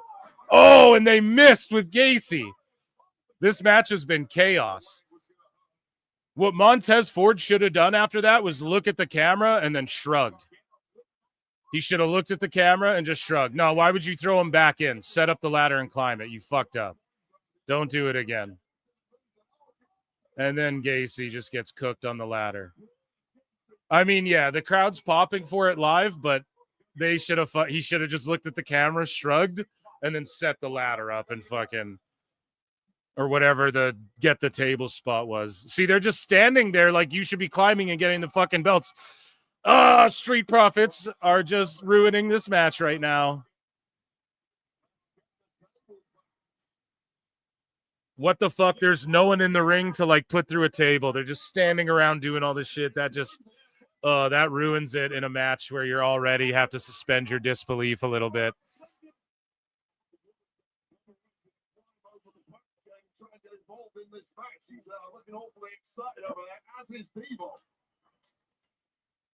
God damn it.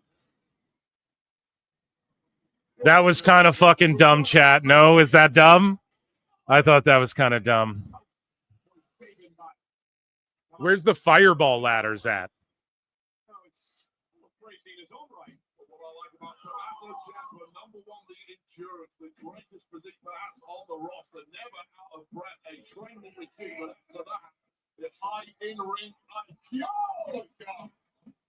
So the chair bounce off the head of Angelo Dawkins. That's a top guy. He can take a punch, but he didn't call the names of Ronnie and Ray Phoenix much yet. Like here, I'm cool with. Oh, they said forget the ladders, man.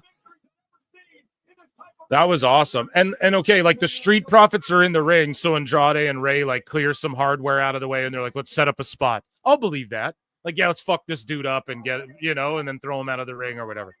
Like, I can get behind that, but when you're just standing there fucking oh, let's hit them with a one more time, even though we're like kind of aren't the Street Profits heels. So why would you give the fans what they want? You know?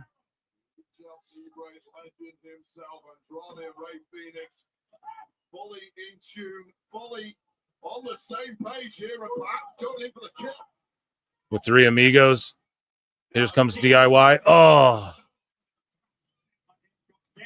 Now into the ring, and on the attack to the steel chairs, completely legal in a tables, ladders, and chairs match. How many times do we talk about a regular triple threat match? How difficult it is to get the win. There's always a competitor around. See, I keep the same energy, man. I just call it out. I'm a huge Street Profits fan. You guys know that.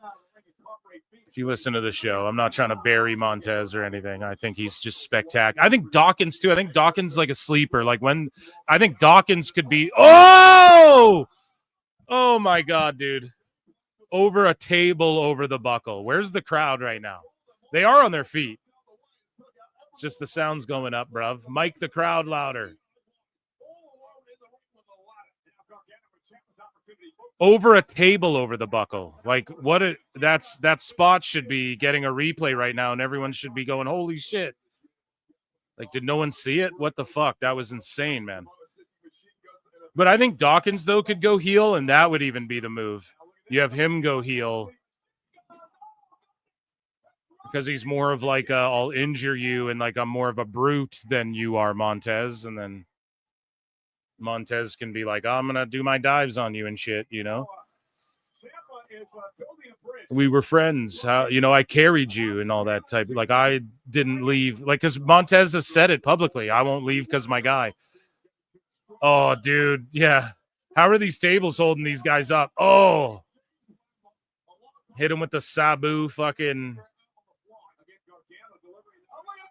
Oh, Gacy's just here to take all the crazy fucking indie spots. He's like, oh, I'll do it. I was a GCW, bro. I'll fucking. Oh my God. Was he in GCW? Gacy's like the longest reigning CZW champion of all time or something like that. Oh man, Phoenix. God, he's insane. Here we go. This is when Ford should have done the dive over the table in the corner. Because the crowd would be waiting for it, right? This is when they should have saved that because they didn't even react to that shit. That's way more impressive than some of these moves. Not to diminish anything. This is insane. Oh my fucking God. Holy shit. Oh my God. Holy shit.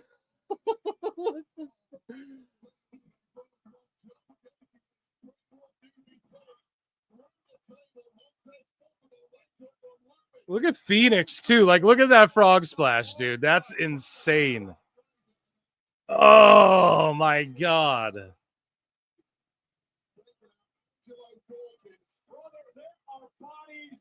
Oh my God. Holy shit. Holy shit. Holy shit. This is crazy.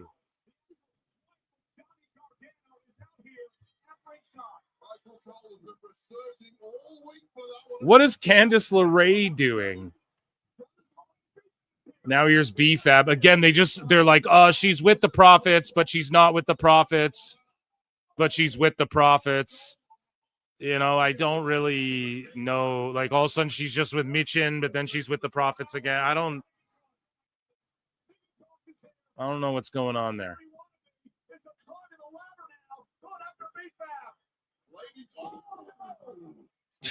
Nikki Cross just suplexes her off the.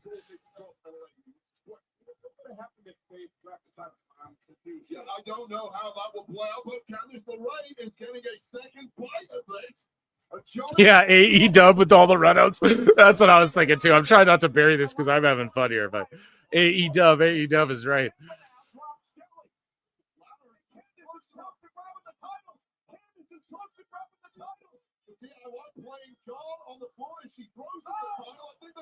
Oh my God. Oh my God. Oh my God. She's dead by God. And it's because, you know, Candace will do that deathmatch shit too. So you know she'll take a bump off of the fucking. I applaud that so much. Because there's few girls who will even do a spot like that. Chelsea Green's one. Candice LeRae. I was such a mark for her on the indies. In WWE, I didn't. When she first came in, I was marking out. But the way, I just wasn't really a fan of that shit. And then her like main roster run's been super mid. But that just fucking. God, I'm so glad she's okay. That just looked violent, dude. That fucking ladder just snapped. Ugh. So many wild spots. Now Rowan's coming in. Exactly. Like the Wyatt Six could just go 5 on everyone the whole time.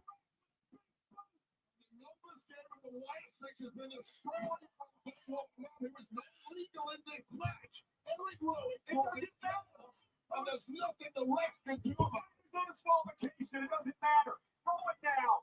Lifting up forward. Showing him to Dawkins. Well, Eric Rowan is the size of a tag team. If they So this is just a 40-man brawl for the tag titles, essentially.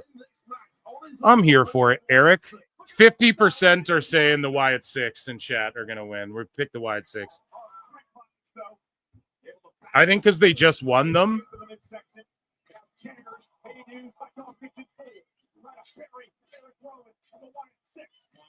Soften up this big crew any way you can and steal on bone. I don't care how big you are, it's always gonna sting. Man, what a match. I told you it's gonna be a car wreck. It has been BFAB needs to be fired. No, I disagree. You need her on the roster. Oh. You need people like Candace and BFAB and shit on the roster. You do. Like they'll just lose and shit, and like BFAB's there getting better every match. Not everyone's supposed like you need people who can lose, you know? And BFAB has a look. Is improving.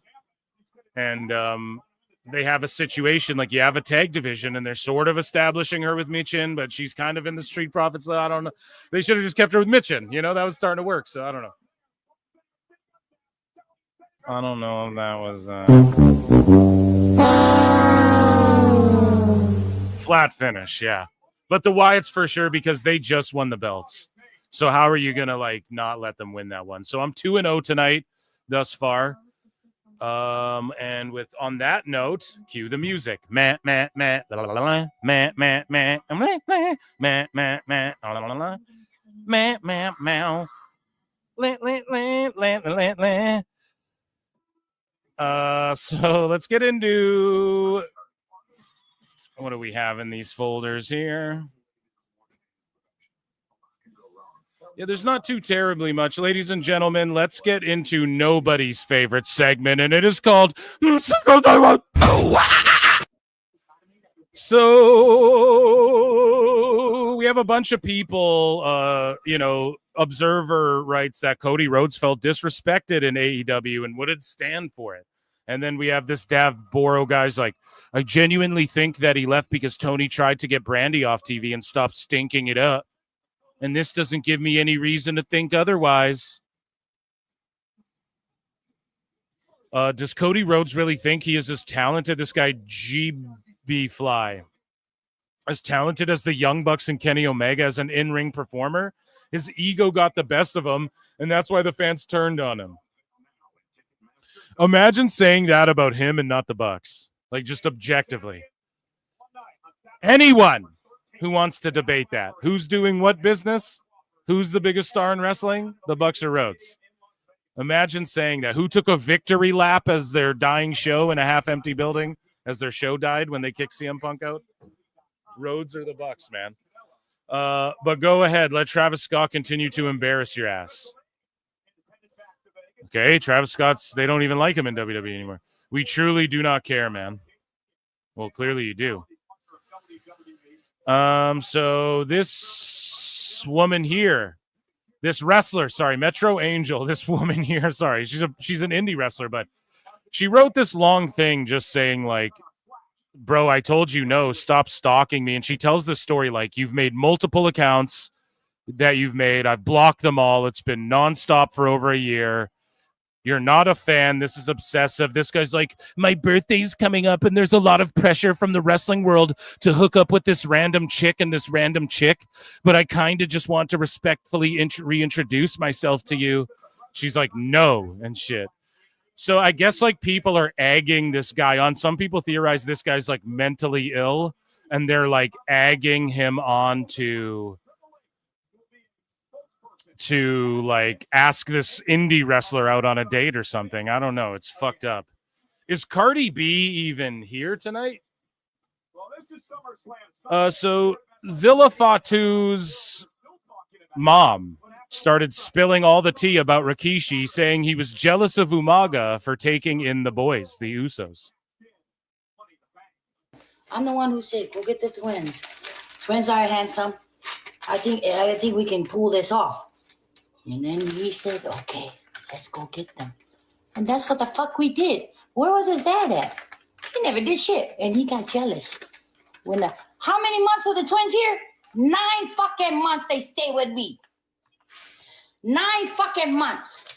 Now, it's funny how people were like, oh, they're like shitting on Zilla. Wonder why you'll never make it to the big leagues, pal. And just all this cringe Twitter shit. Guys, this is old news. I'm sorry, but hate to burst everyone's bubble. This is crazy. She's just spitting, but hate to burst everyone's bubble, but this is known. Rikishi missed his fucking son, one of the Usos' wedding to do a fucking indie booking. Okay? Rikishi's gone publicly and said, listen, I wasn't the best dad at times, you know. I'm on the road. I'm sacrificing my body. I come home. Listen, I need to rest. Like, I need to recover. I'm always on the road. I'm always hurt. In a time where you're always on the road, I would come home and I would turn on the TV. I'd eat my food and I maybe wouldn't pay as much attention as I should to my fucking family. So she's like, oh, he got jealous when he took him in. Okay, that's some... I'm not sitting here like, oh, this isn't compelling news to talk about. Otherwise, I wouldn't be talking about it on the show. But, like, fucking people knew this, okay? People knew this. The Usos were just getting into shit. And then eventually their unk came in and was like, what, you guys want to... I think the Usos have told the story. Their uncle was like, hey, you guys want to fucking be losers or you want to go wrestle? You want to do this the right way? But Rikishi did help in training them and shit. And I'm sure the jealousy was part of that of I got to go help train my boys too. But he did help train them and shit. But yeah, it was Umaga who had to like kick him in the ass. That was always known. That was the Usos have told that story. 9-10 months they got their development deal. Why? I was cooking every day, every morning, make shake. We take their asses to the gym. We all went to the gym, come back home, shower. Then my late husband would take them to Booker. Come on now. Same thing. Same shit. Pound, grind.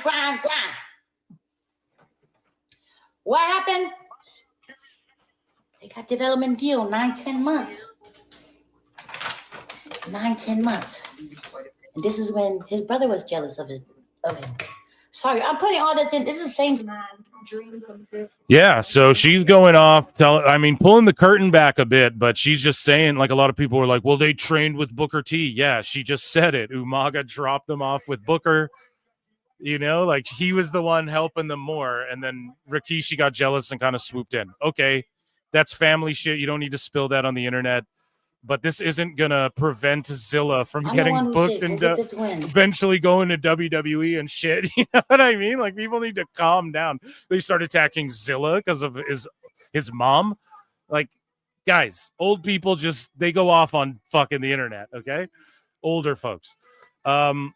Deanna Perrazzo comes out about scammers. She's like, it came to my attention that someone has been using my photos and videos to impersonate me and led people into believing we were in a relationship. So people still getting worked into this. Again, a lot of people make like, you deserve it if you think you're in a relationship with a wrestler.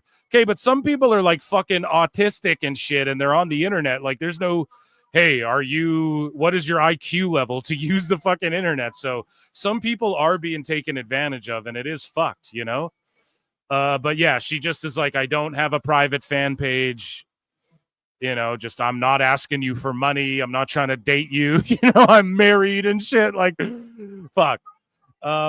We had a Wacko crash out. Wackos in the crowd were crashing out after SummerSlam night 1 when fans were singing Seth Rollins' theme after he cashed in on Punk.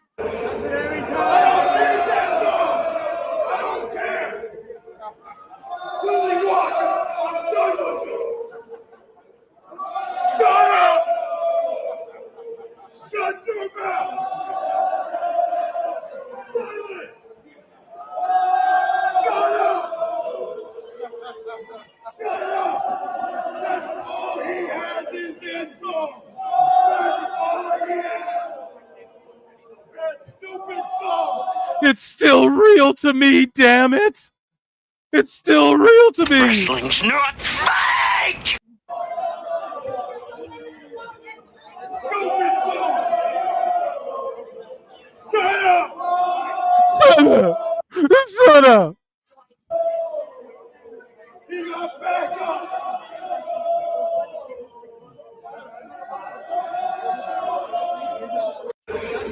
That's awesome. I like that, dude. That's like real sports right there, brother. So here's Matt Cardona calling out this guy, Bobby Warshawski. And he's saying, beware of this scam. This guy's a scammer. He's a scam artist, I guess. Sorry to blow up your spot, but yeah, Cardona posted it there. So just doing my part to spread the word. So Triple H posted this yesterday. He's like, 4 stars, one hell of a match. That's how you kick off SummerSlam. And so the wackos are under here going, bros giving ratings now, a laughing face. That's what we do now. We grade our own made-up matches. No wonder why you guys are fumbling the storylines lately. Why are you giving ratings? And then thank God this one guy points it out. I read these and I'm like, one guy gets it because I quote tweeted it. And I'm like, wackos melting down over Triple H giving a star rating. He's talking about the 4 superstars in the ring. Holy shit, the IWC is cooked. And this one guy got it. He's like, holy retards, thinking he means 4 stars like a rating. Obviously talking about the people in the ring. Exactly. 4 stars, that's 5 stars, you joke, man. 4 stars, bro couldn't even give 5 stars to his own match. And then 1.3K people like this. The IWC is fucking cooked, bro. I want to see, we saw the IQ test or whatever. Some website posted some shit. Hey, WWE fans have the highest IQs of any sports fans. I want to see what the IWC average IQ is, bro. Fucking madness. And again, you can misunderstand shit. Or like the joke is easily served up right there. But en masse like that for that many people to get triggered, it just shows you the internet's like insane, man. Speaking of insane, here's Ryback being a sim person. I don't know what this is. It's weird. I don't know, dude. I do my punishments, so. Mommy Ash. Wait, who's your mommy, little doggy? Mommy Ash. It's a good boy. Ryback, there's way better and less demeaning ways to get laid, bro. I don't know what I don't know what you're doing. Yes, mommy. Mommy Ash.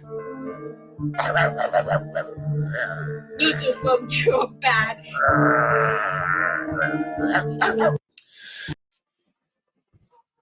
Yeah. Down bad, man. So Jade Cargill reveals a creepy fan asked for her to spit on him during a meet and greet. And I was like, Husey, settle down, bro. Allegedly. Calm down, Husey. So look at this bitch-ass fan here who called a grown man. So Punk's giving his attention to these kids here. And a grown man runs up and starts calling Punk a selfish bitch for not signing his thing. top of the mountain. You can hear it and you can read his lips. And then it's absolutely. And this is a very different version of CM Punk from the one that I knew about a decade ago. This is a man who's very grateful for these moments, who yearns to be in the main event, who yearns to win a world championship again. And cussing in front of these kids. You saw how much. Fuck this guy, man. You selfish bitch, he says to him. He's fucking hugging little kids, you idiot. Absolutely. And this is a very different version of CM Punk from the one that I knew about a decade ago. This is a man who's very grateful for these moments, who yearns to be in the main event, who yearns to win a world championship again. You saw how much it meant to him. Top of the mountain. Entitled fucking sicko losers, man. And lastly, so Matt Coon Music said AEW should at least do a test run on Mondays. People aren't watching Raw live anymore. It's worth a shot. Like, come on, bro. It's such a ludicrous thing to even say. And like just the general statement of people aren't watching live on anymore. Like implying what? That people don't watch it live on Netflix. They all do it after. Well, it's all the replay number is the number they go with. Coon's one of the fucking craziest sickos on this app. I'm not joking. One of these FTR block, unblock type fucking. We had Dax going after Corderis. Maybe we'll cover that tomorrow. That was our sicko segment.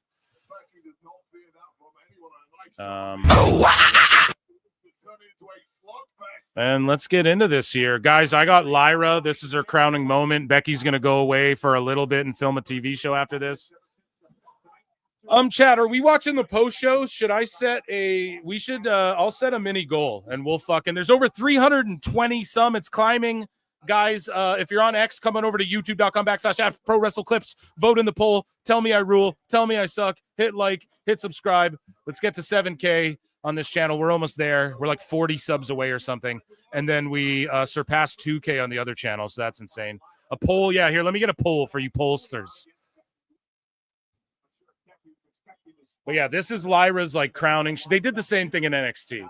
It's like she had the belt. Becky beats her for it, elevates the status of the title, brings the best out of Lyra because they work well together. And she knows like what to do with Lyra, like promo wise and stuff. And then Becky drops the title to Lyra. They did this in NXT.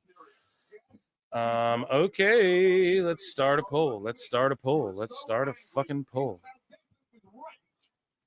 Strategy went out the window, and that's when the standard of Irish dominance in women's wrestling took control. I agree with you on that point. I mean, obviously, better than Becky, over 7-time world champion.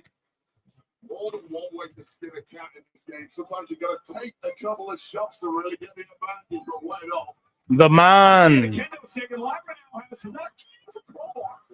When the man come around, so is this no DQ? What am I missing? What is tonight? Just gimmick match galore? Is any of this legal, chat? Inform me.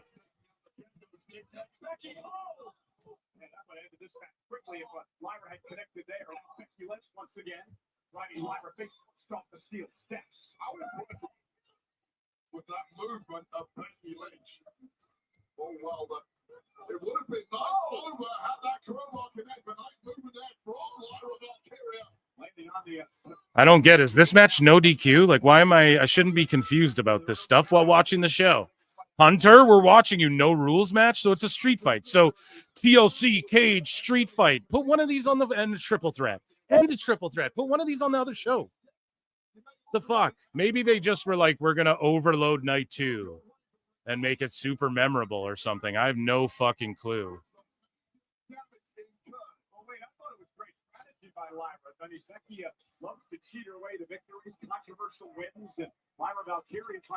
Yeah, okay, WWE. I don't know what's going on with all of this.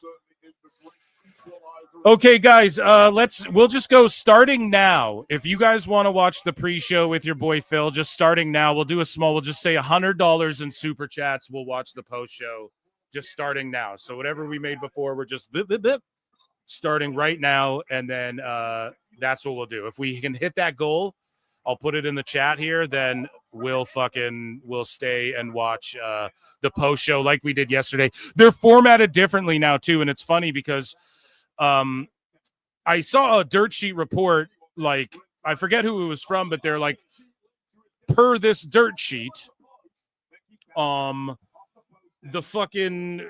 post shows will be different from now on. And it's like, no, that's per Joe Tessitore on the broadcast of WWE during their fucking show. During SummerSlam post show, Tessitore's like, we're doing it this way from now on, where Triple H can interact with the fans and shit.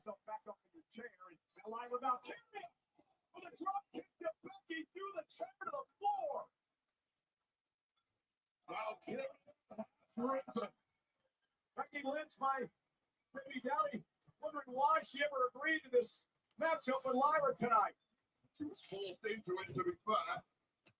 So Becky told me in the interview this week that it's Becky's best for business. Lyra may be best for business after tonight.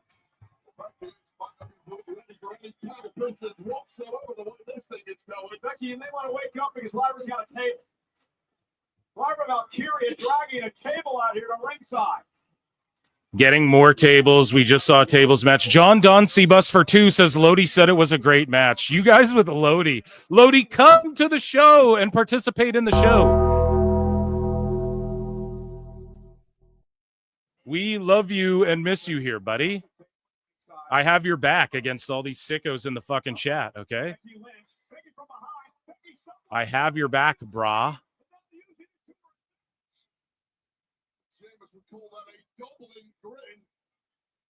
A Dublin grin. The Joker became a new member. Excellent, dude. We acknowledge you here. Get access to the Monday bonus show.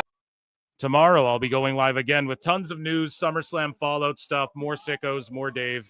You guys already know because it'll pile up overnight here tonight. I'm sure of it. And, yeah, Lodi, come say hello.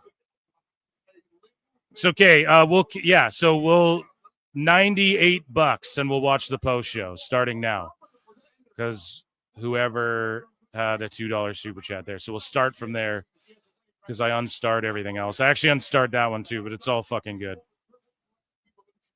Or just hit like or tell me to fuck myself or whatever you guys want to do. That's cool too. Thanks for hanging out with me today, both nights. All of the PLE watch alongs are amazing. And I kind of want to do one for that Triple Mania show as well. If it's just on YouTube, it's like, should we? Yeah, I don't know. That 2 counts, but I unstarted, so we're here for it, Eric. Oh, come on now, Eric.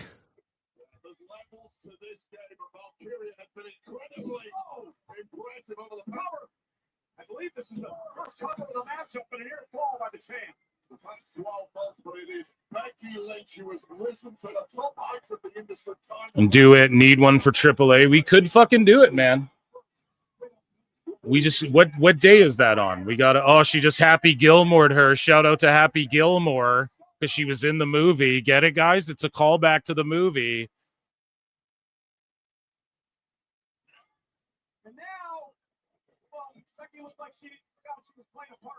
TNA Emergence and Triple Day Saturday and Triple Mania Saturday and Sunday in 2 weeks. Oh shit. And we said we're gonna start doing TNAs, so might have to bootstrap it up and have another fun weekend, 2-night weekend extravaganza chat. Might have to do that.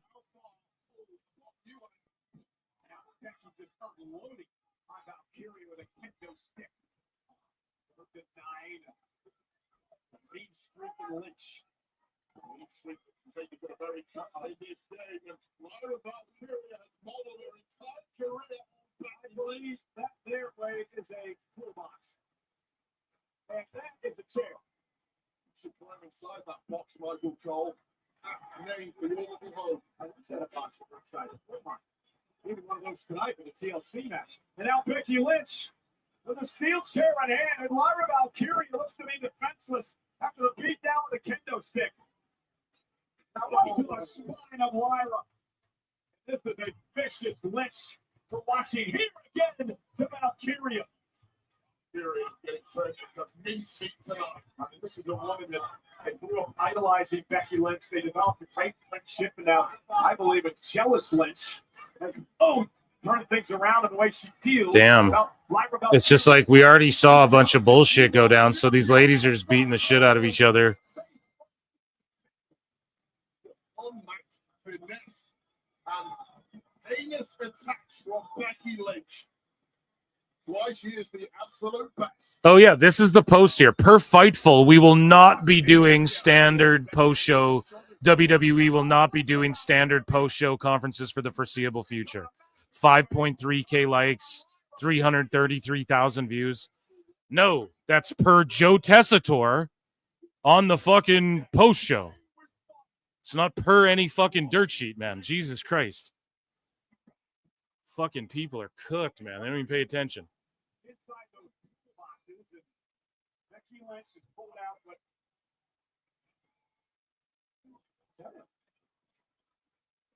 it appears to. And now Becky pounded away on Valkyria. The zip tie. Yeah, it's a zip tie. So she's got a zip tie. Oh, come on now, Phil. What about Conrad's got to come on the show? That's not very fair to not have him on the show. I would have him in a heartbeat. I'd have anybody, even the people I fucking talk shit about. They could come here anytime if they really wanted and just like talk on the air. I'm not like this. You guys know, like I'm not this unreasonable fucking, and I don't hate Conrad at all, but I just don't think he would like my impressions and shit of him. If he like JD kind of laughed about it. Me and JD will cross over. It will happen one day. I know it. I know it will. But with Conrad, I just don't know if people like impressions of them like that. You know, some people just have. Well, I don't know. Conrad Thompson did get roasted at Ric Flair's roast. But again, that's a roast setting. You're like all embracing it that night and you're going into it like. So I don't know. But I'd be here for it, Eric. Maybe I'll even get him to set me up a URL, savewithphil.com. Maybe I'll become a mortgage guy, Eric. I'm here for that. As long as there's a healthy AEW. By the way, Phil, JD called you as Pro Wrestling Times, not as Pro Wrestle Times. Yeah, I mean, people think like this, there's like more than one person operating this whole thing. It's just a one-man show.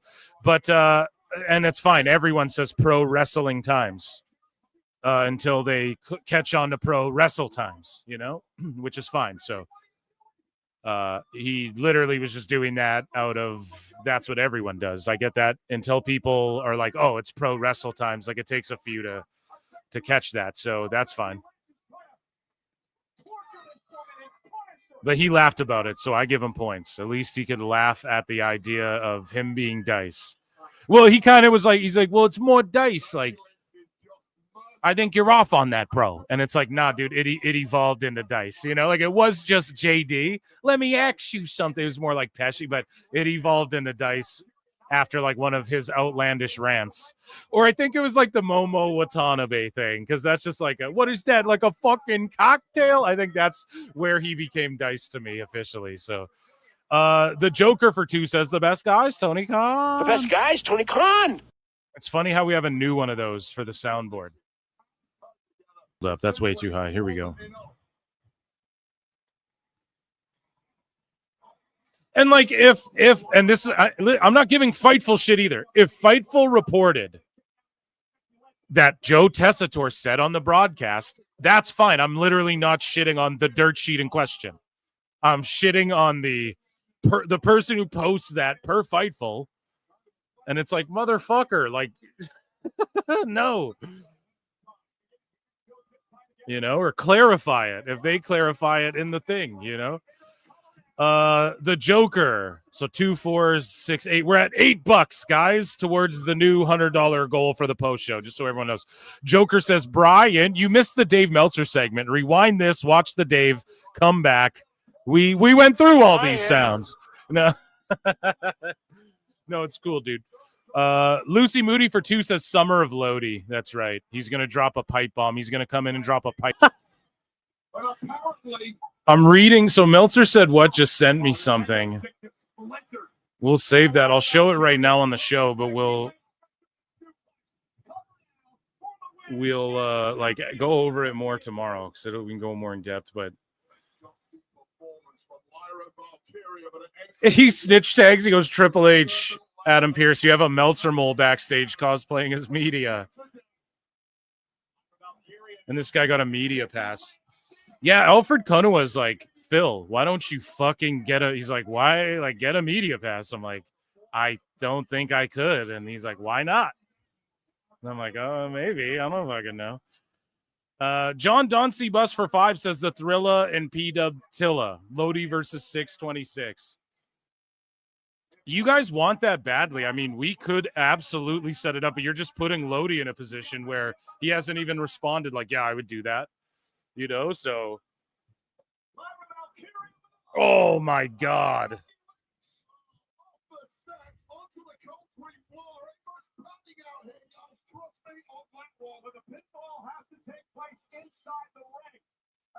Post in Discord. No, I just showed you guys. Like, he sent me that. It wasn't, he posted it. It wasn't like this secret private thing, you know? He just wanted me to see it, you know? Otherwise, I would have kept it private if he asked me to. I'm not locked in the cage with Lodi. He's locked in the cage. I got you for 3 minutes, Lodi. 3 minutes of playtime. Don't you know about the bird? Everybody knows that the bird is the word. Oh, hello, bird. Bird. The bird is the word. And then Becky rolls back to the outside, which is smart. Tremendous athlete, great upside for Lyra. He could be closing in on the Intercontinental title. Not at all. Lyra Valkyria, incredibly special, and she's converting the doubters second by second in this one. Lyra into the corner. Becky Lynch moves out of harm's way. Remember, the turnbuckle has been exposed. Lyra handle Slayer through the chair, in the cover, on the way. Lyra kicks it again. So Lyra hits a photographer, apologizes to him. They're getting sued. What's the difference between that and Moxley?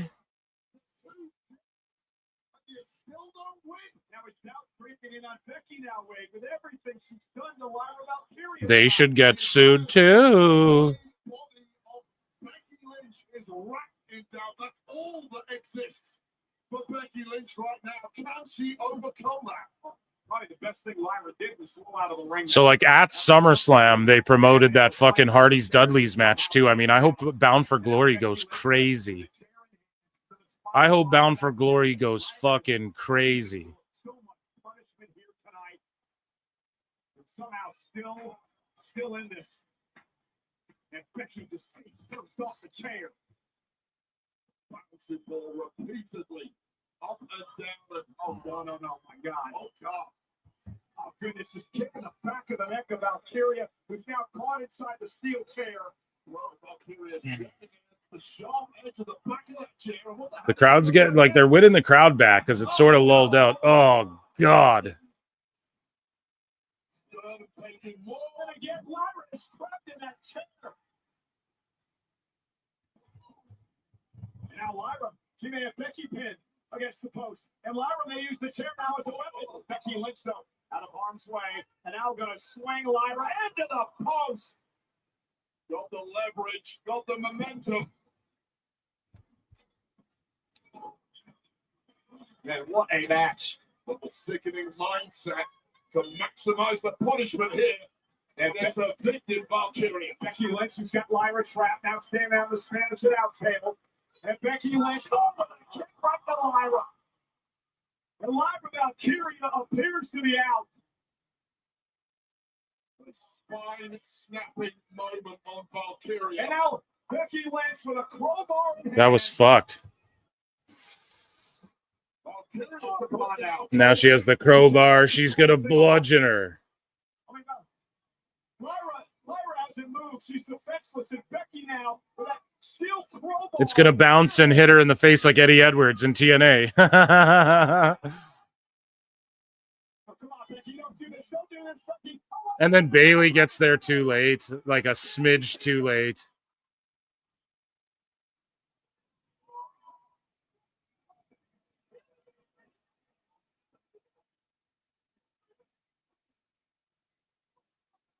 Cake Bailey over here.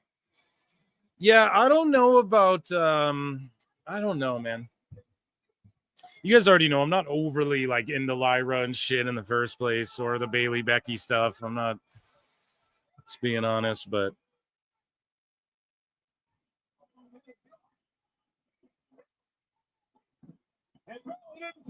why would you even think about doing it when a week ago you were getting in tag matches together?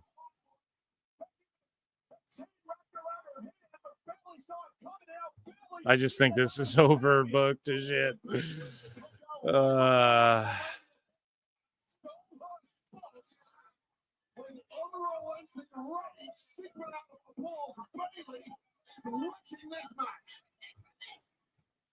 Bailey, back pocket, Becky, driving her into the barricade.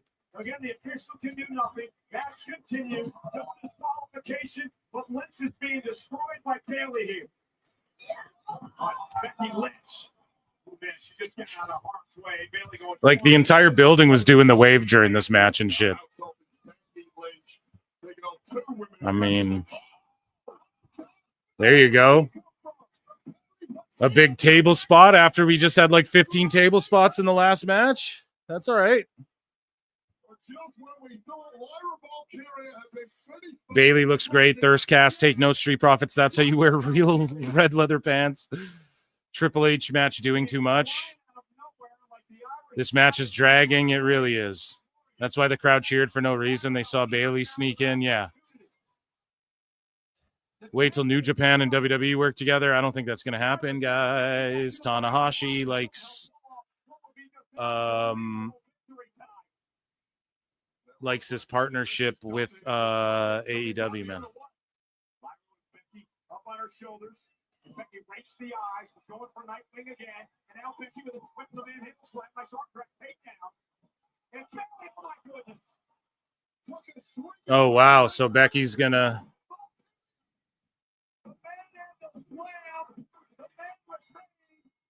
All right. So what am I tonight? 2-1. And I mean that, did that not just I don't know. I don't want to go too hard, but I mean Conan, throw me a freaking bone here, right? I don't know how I feel about that. It was what it was, man.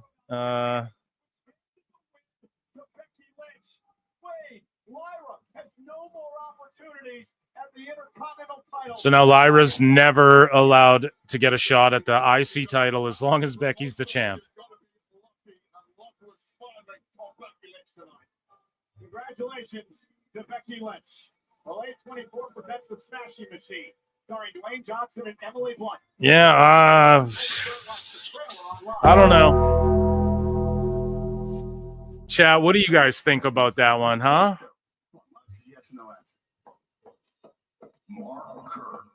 A man on a mission. Yeah, I can't wait for the Smashing Machine. Lincoln Hawk for 50. By God, he dropped a 50. When the Charisma Black loses, we all win. When the Charisma Black Hole loses, we all win. We know what you meant there. Charisma Black? That sounds like a wrestler's name, though. Right? No, dude, you're right. Am I wrong, Chad? Was that a little of a finish? I don't know, but Lincoln Hawk, we acknowledge you. You boosted us up to 63, so we're almost there. I started an out-of-the-blue $100 random goal, so we're almost there for it. So acknowledge Lincoln Hawk, everyone. And, yeah, we got to get our vibes back, everybody. So doing a run-in right now on the show to bring our energies back up. Ladies and gentlemen, he's been waiting in the woodworks. What the fuck am I talking? He's been waiting in the wings for a minute here. Look at the woodworks. What am I? I'm multitasking too much. My brain is saying things that I'm not. Ladies and gentlemen, it's Chris Jericho here to clarify what I'm talking about. and see it's not just me. So many others have stood where I stand. We are the young, so raise your hand. They call us problem child. We spent our lives on trial. We walk an endless mile. We are the youth gone wild. We stand and we won't fall. We're one and one for all. The writing's on the wall. We are the youth gone wild. Let me get wild! Yay!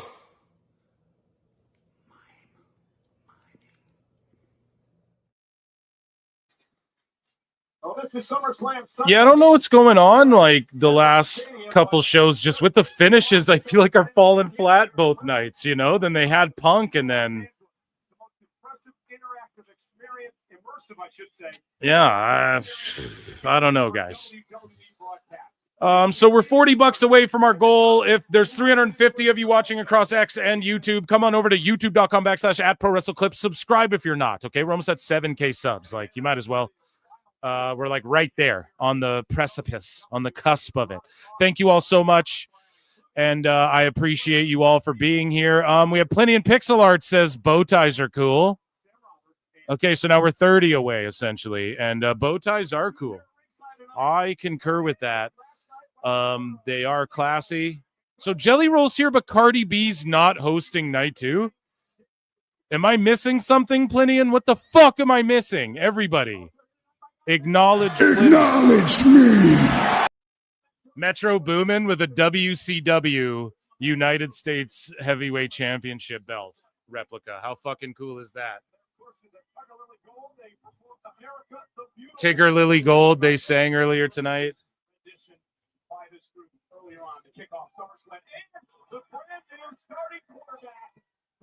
How crazy is that Wilson's on the fucking Giants?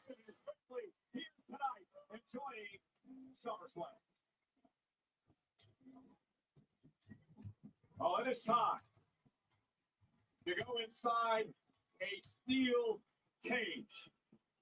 For the 5th time in SummerSlam history, a steel cage match. Well, they share blood, but inside the cage, it means nothing. The family tree is fractured.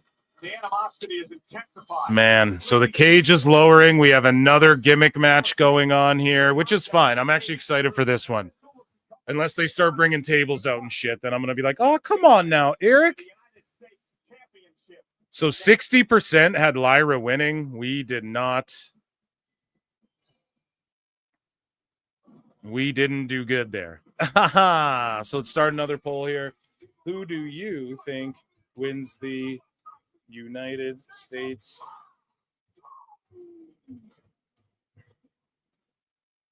Yeah, did you guys see that where Dax Harwood like fucking unblocked Jimmy Corderas to like write 3-page essay about why he doesn't respect or like him because of his takes on AEW and then blocked him again? Like, what the fuck, bro? And think about like those dudes. That's the same guy who went on Jim Cornette's pod, and Jim Cornette said before he went on there and after said all the same shit. And Dax wouldn't dare say shit to Jimmy. He didn't say shit then if he really felt that way. And I know it sucks. Like they feel like, oh, like Tony Khan's getting bullied and shit. Well, boo fucking who, man? Like, don't be on TV in a neck brace calling people Harvey Weinstein and shit. Then you don't get that. That won't happen, right? Like,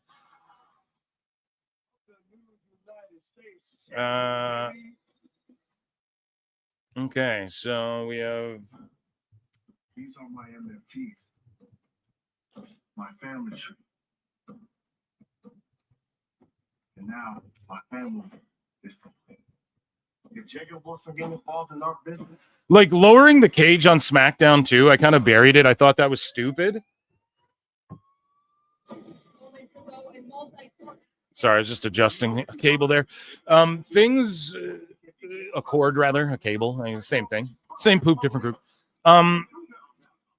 You know, the lowering the cage was kind of dumb unless they had Tala Tonga rip the door off. But if he does it tonight, cool. But you know, you could do it that night to save it from this night, and they could be like, we double reinforce the door, like no exiting out the door or something, just add an extra layer of intrigue. But I don't know. It is what it is. Vote in the poll. Do you guys see Jacob or Solo McDolo winning this match, this cage match? Peacock is messing up. Yay. Netflix has been groovy. Poll is wrong. Sikoa is champ. My bad. Did I mess it up here? Just you guys vote. Sorry that I put the title on Jacob there. That's because in my mind, that's who's winning. Judas in my mind. So I'm 2-1 tonight, doing better than last night. And I have Jacob winning, but yes, I fucked up. Solo is the champ. Dummy, yeah, everyone collectively. Dummy to Phil in the chat. I'm a dummy. Ready, everyone? 3, 2, 1. Dummy. Yeah. There you go.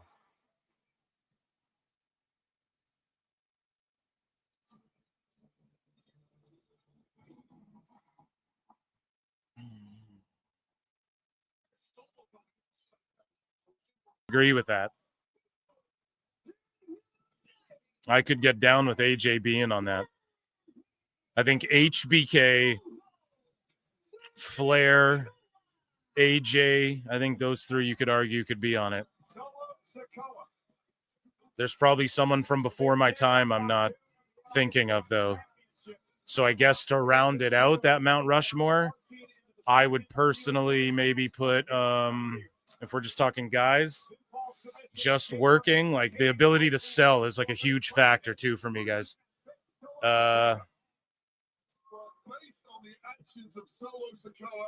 Bret Hart. It would have to be Bret, Shawn, for me. I mean, like, and then you have a close, like Benoit, Eddie, and Angle are all really close there, but I would just say without Bret, I don't know if you get a Benoit, Eddie, and Angle at the level you get them, you know? So, yeah. Guys, we're at 73 boners. We're trying to get to 100, just a sperm of the moment, as Jim Cornette would say, goal again. I was just like, oh, if we get another 100, we'll fucking watch. We're almost there. We'll watch the post show. I'm live tomorrow for the member show, the bonus show I do every week. So make sure you become a member for only 99 cents if you want to do that and support what I do. I have a Patreon as well. There's like hours of exclusive shit. And you can just hit like or dislike, leave a comment, whatever you want to do. There is a poll in the chat. Let me know who you guys think is going to win this. Odd that, well, I mean, it's not odd. I guess it's Champion's decision when they come out, but I guess Champion should always go second in my book, but it is what it is.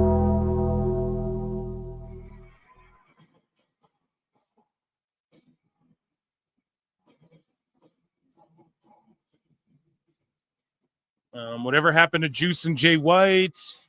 Some of this, Matt. Oh, Timothy. Okay, there you go. Timothy just came in.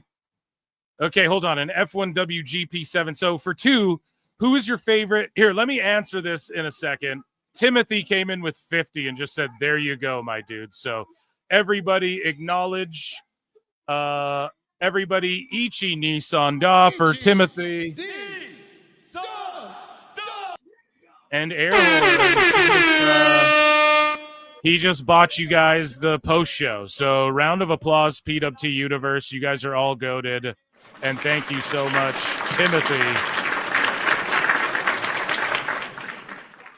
And everyone, really. But I mean, Lincoln and Timothy just came down and was like, here you go. So F1 WGP7. Everyone acknowledge Timothy, by the way. Timothy. Acknowledge me.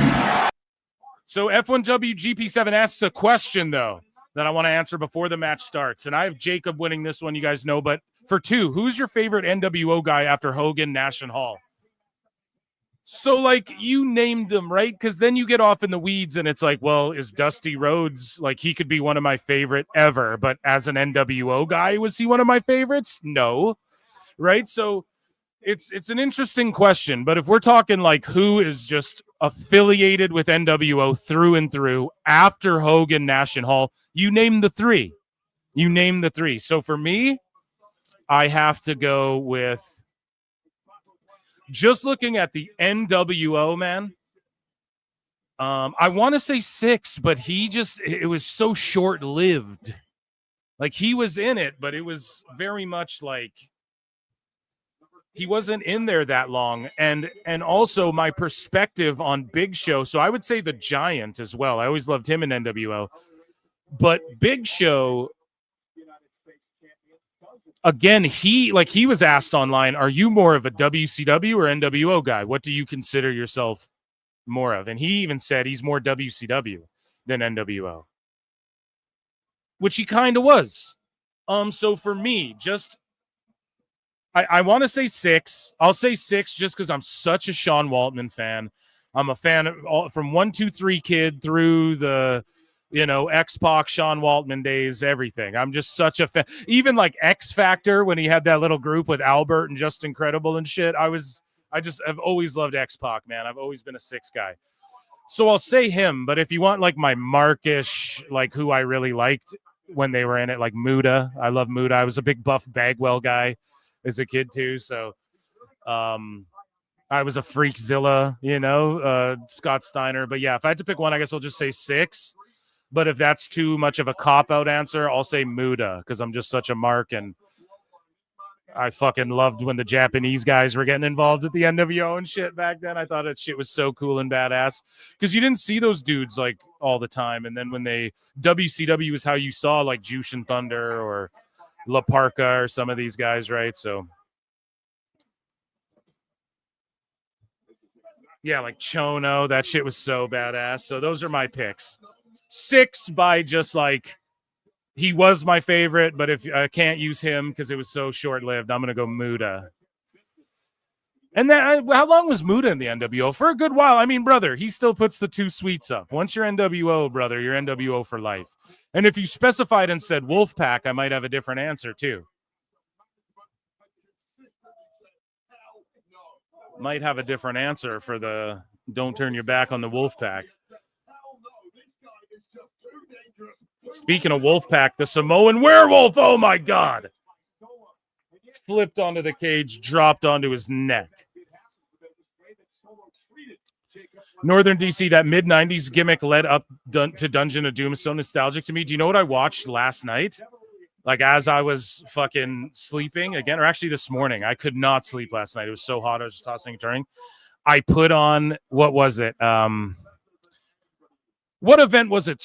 Uncensored or was it Super? I think it was Uncensored, where Hogan and Macho did the 3 cage of doom or whatever. And they had to fight Flair and Arn in the top cage, Luger and Sullivan on the second cage. And then Z Gangsta came out, like Zeus. And who was that other guy? What was his fucking name? The Problem Solver, the Final Solution. I forget the names, dude.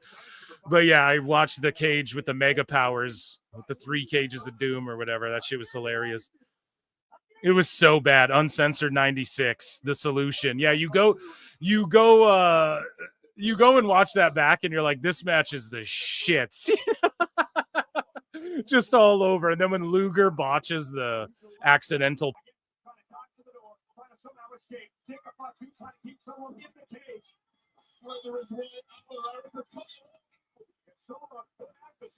and Jacob kicked what's his face there out the cage. Why didn't he just like get out the fucking cage? Oh, and then Tala hits Solo too.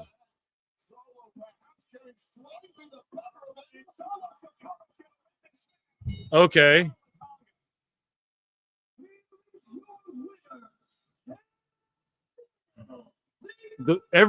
Is every finish tonight like falling flat for you guys? Is it just me? I don't know. Ladies and gentlemen, I'm afraid I've got some bad news. I didn't mean to hit that one. I got what am I tonight? 2-2 now? So what matches are next? AJ Dom and then Rhodes Cena.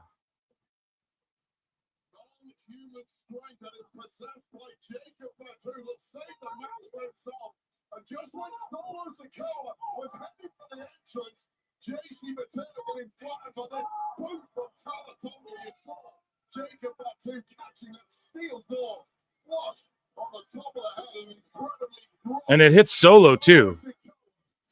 pulls out the victory.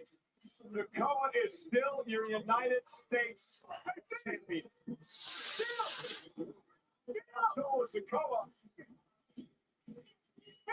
Now Jimmy Uso backing up. And then Jimmy with a super kick. So now we're getting afterbirth stuff with the bloodline and the floodline.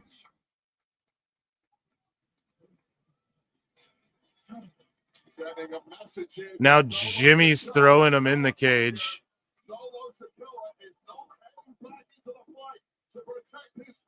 And Jimmy Uso is locking the door of the cage. So even though Jacob lost, they're going to have him just destroy everyone to still look like a monster. And the crowd hasn't been that lit all night. I just don't know how they're going to spin any of this, chat. I'm sorry. Lodi booked night 2. Oh my God. See, everyone was waiting for this like all night. The people are getting what they want. Ladies have match of the night so far. I agree with you, Lincoln. I agree with that, buddy.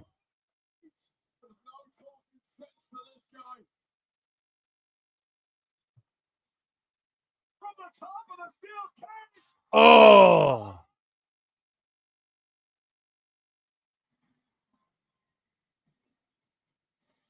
I mean, that was cool, but you didn't get the title, bro.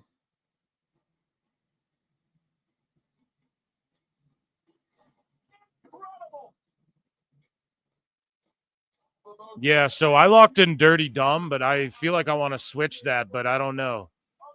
But I can't switch it, but I'm just saying, like, my mind is going like, so they switch.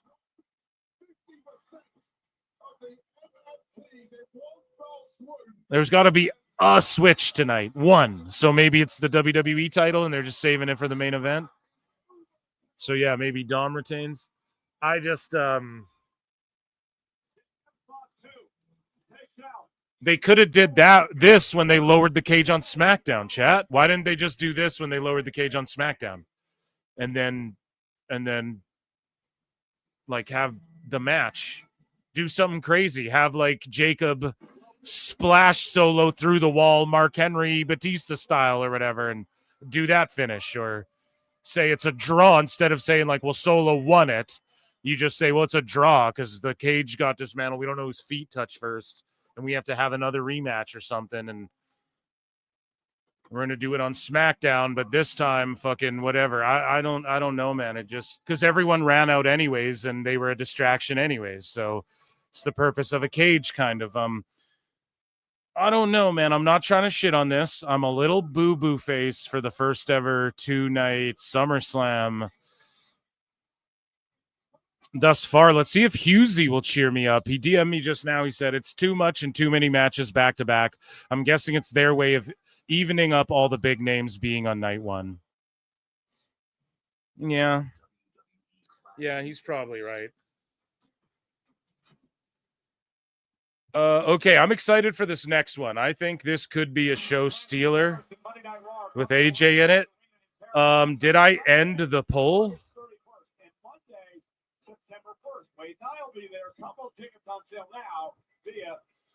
Did I end the poll for that match? Who did we have? Jacob Fatu, no, Solo 1. We suck. Don't listen to me, chat. So we have AJ versus Dominic next. Who do you think wins the... And it's Triple Mania, which is the biggest show of the year. And then it's live from Arena CDMX in Mexico City. It'll be live on Saturday, August 9 Eastern, 6 Pacific. And will be broadcast live in both English and Spanish on our WWE YouTube channel.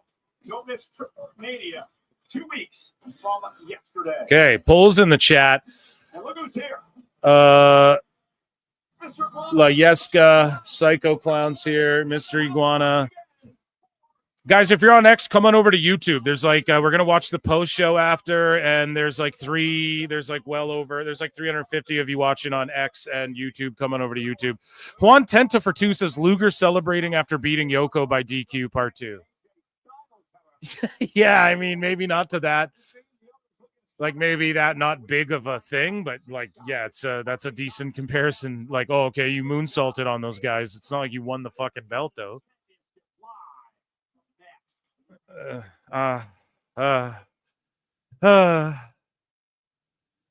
To be honest, Rapid Wolverines LC Killer 17 says, to be honest, this show is so bad. Cornette's gonna fucking bury this second night here. This main event is gonna redeem everything though, just like they did last night. Or at least some people, it's redemption. For some people, not so much. Ladies and gentlemen, joining us on the show again. No, I can't do that to everyone. 87 likes on the Clips channel. I haven't been asking for likes. You guys hit goals. I'm good. I'm done asking you for shit. Just come sub to my channel. Okay?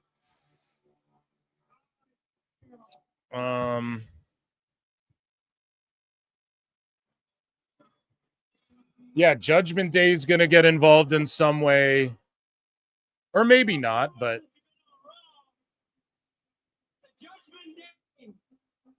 well, yeah, Raquel's got to try and redeem herself for the other shit from last night. Juan Tenta says, flatter than a plate full of piss. Flatter than the earth is to AJ Styles. Am I right, guys?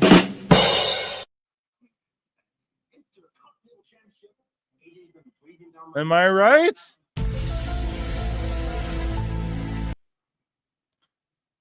I will continue to ask, so hit the like. Thank you, George. Thank you, brother.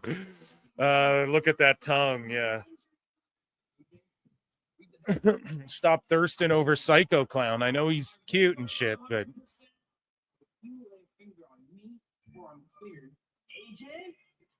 I will never get your time. Doctor's order. Yeah, right here. Doctor says you're a punk ass. They're all shitting the elderly anyways. So for somebody that has been medically cleared, Dominic Mysterio's running around the way he didn't turn it all. Dom, you must be feeling great. It was the adrenaline in my soul. Next week, you are scheduled to be reevaluated.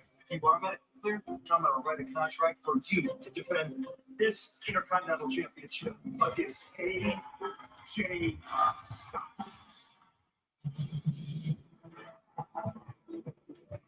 Yes, sir. Hey, quit stalling. yeah, I think these next 2 matches will pick the crowd up. AJ's beloved. Everybody understands for the most part that he's like, not going to be around terribly that much longer. Like it makes big headlines when names like sign contracts too. So you saw like a bunch of, like it was floating around. He signed a 1-year thing, and then Dom has nuclear heat. So I think this one will wake everybody back up a little bit and hopefully be like a defining moment for Dom in his career, like a big match with AJ on a SummerSlam, like really put on a good show and just have a good match. I'm ready for a good one-on-one wrestling match, guys. I don't know about you, but I'm ready for a fucking match, like just a one-on-one. That's what I was looking forward to with Lyra and Becky. But then I was street fight, and it's like, what the fuck? And so, yeah, man, Dom and AJ, they're going to have a good match. And then, because Rhodes and Cena are going to have, there's going to be schmoz shit going on after that match, too. So,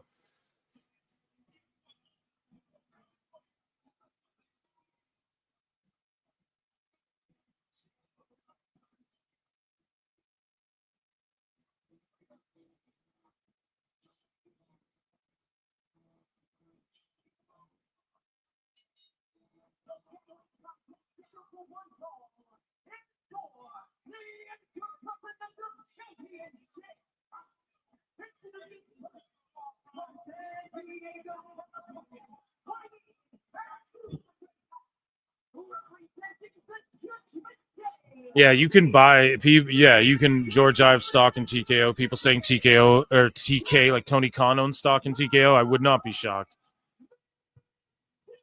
It's all public. You can fucking.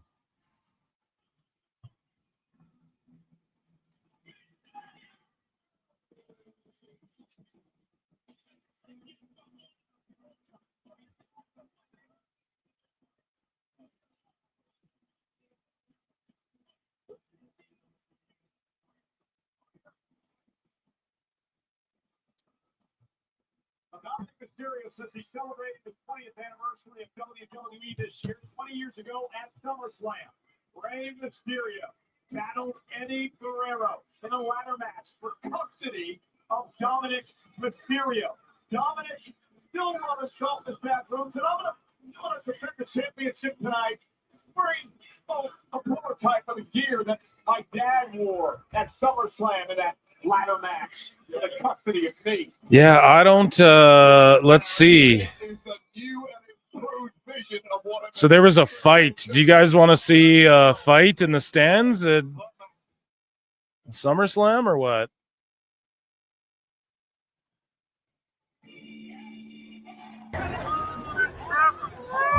So this happened during the Lyra match.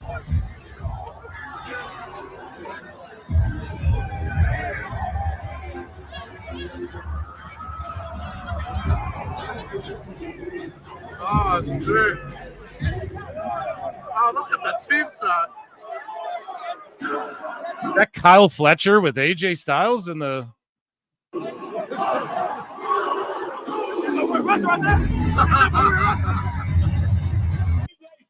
In honor of Eddie Guerrero, he pulled up in a lowrider, dude. Let's go. Monkey Balls for 5 says, as someone who hasn't had time to watch the weekly shows, I'm enjoying it. Yeah, there you go, man. That's what I mean. Like, if like that's what it's like with AEW too. If you don't watch it, then you just whip on the pay-per-view. Way better. It's a way better show. That's any show. That's why indies work. When you go to an indie and you're like, I had the best time of my life, because it's not like a weekly thing you got to watch. But if I'm sitting here and I'm like, so I gotta, like, I'm supposed to be invested in the story, right?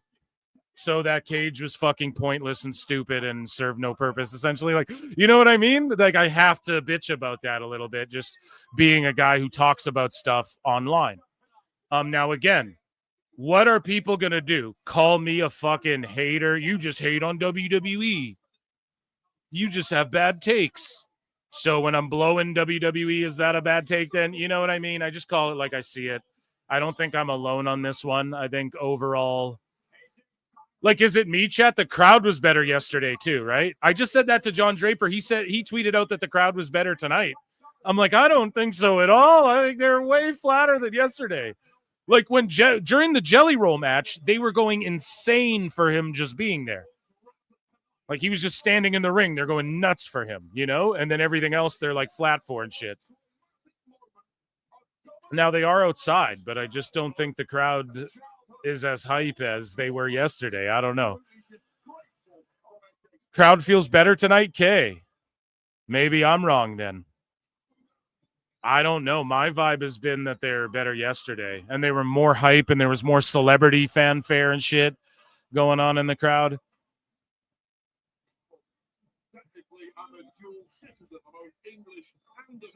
SmackDown's not that bad. People just complain. Bro, I look forward to SmackDown every Friday and throw it on, like, and it's awesome because it's on Netflix. I just throw it on, like, it can end and then I'll just throw it on after if I'm like busy that night or whatever. Like, I look forward to it every week. And Raw, you know?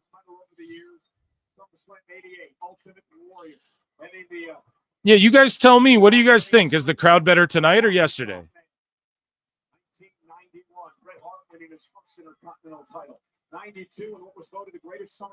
Right. Check with your buddy who's there. Yeah, do that. But also audibly on TV, there's something to be said about the crowd. AJ Styles, Dominic Mysterio, do it again.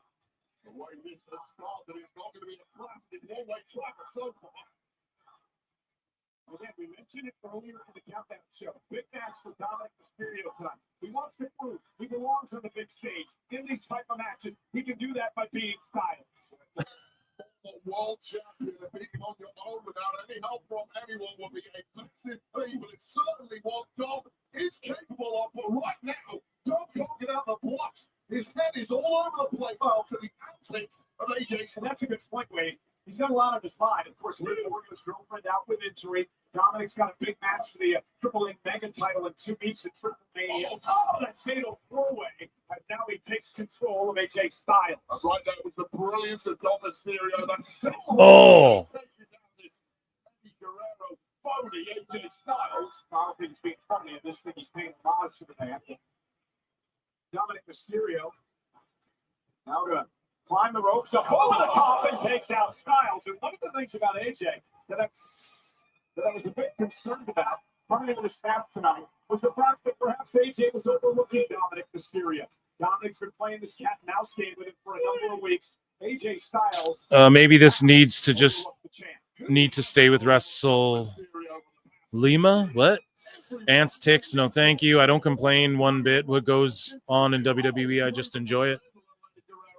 No wrestling company is not above criticism. That's just it. Yeah, it's like you mark out for what you fucking like, you bury what you dislike. That's the fucking shtick, you know? We're all just making content here.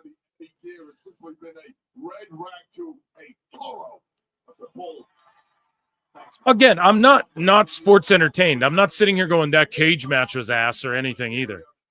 I'm not saying that TLC match was ass. Just the finishes have been kind of like what last night and tonight.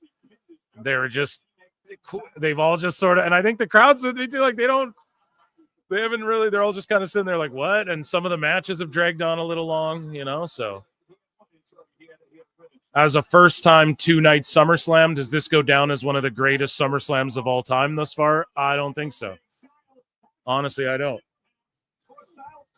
Whereas I think people were expecting it to, being the first 2-night. Maybe that's what it was. Just in my head, it's like, well, it's 2 nights. So, but the Seth cash-in was awesome. Like that saved it for me last night. Not even like if that didn't happen, it still would have been awesome just having that moment with Punk.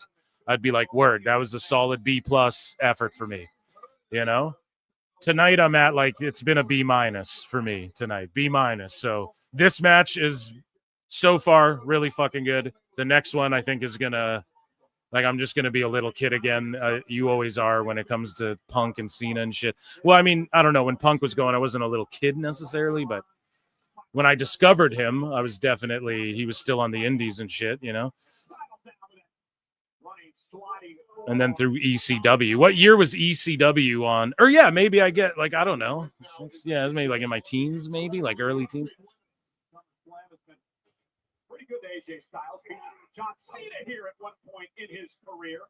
Covered by Styles for the Intercontinental title. Kick out by Right, I see what you mean. The show's good, no regrets. Exactly. It's not like I'm fucking sitting here like crying about it. It's just like, really? You know? Back at the Royal Rumble in 2016 here. It's been a golden time for AJ. We'll continue tonight. AJ Styles again.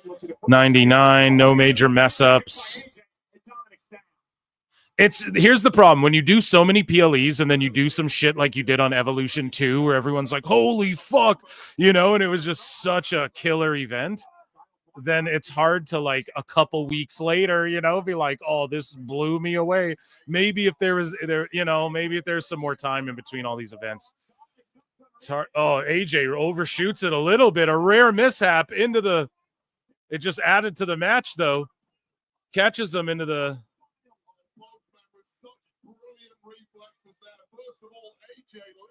what was that? Falcon Arrow.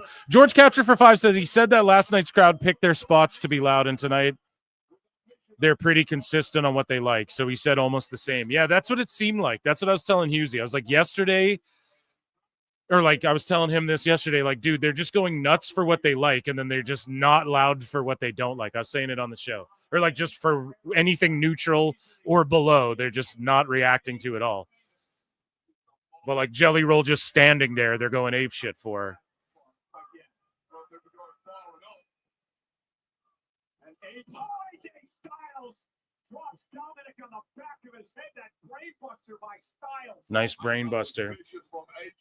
Fireflies are out. Good to see. Yeah, I love when it gets dark. Yeah, it's a fucking solid PLE. So far, it's at a B- for me tonight. This match is raising it up to a B thus far with AJ's entrance. The crowd is so behind him. And the fucking Eddie Guerrero gear, like homage. And just Dom having like his moment here. But I hope the crowd doesn't fall flat when Dom wins this shit. This is like a landmark moment for him, you know? Kind of heelish for AJ to dress like Eddie as well, if you really think about it. Calf slicer.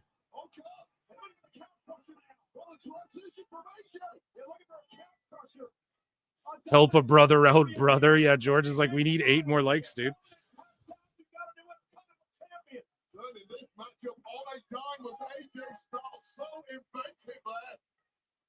Desperately trying to grab the rope and makes it. Yeah, Dominic. He has champion's advantage. AJ's got a pin and submitted. Dominic making the ropes will force a break. Frustrating for AJ Styles. He wants to smell victory on that one. Thought he was into that trophy cabinet with Intercontinental Championship gold. And Dominic trying to fight out of the corner, and he does. Dirty Dom.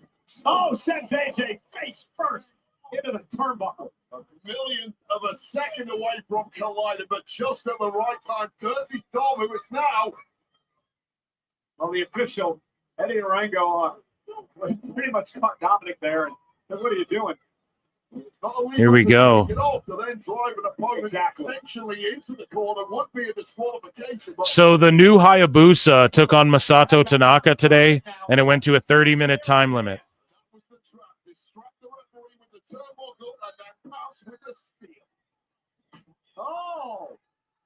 Is this something that went down? I'm going to bookmark this maybe for tomorrow. It's got some weird stipulation. Damn, look at the crowd.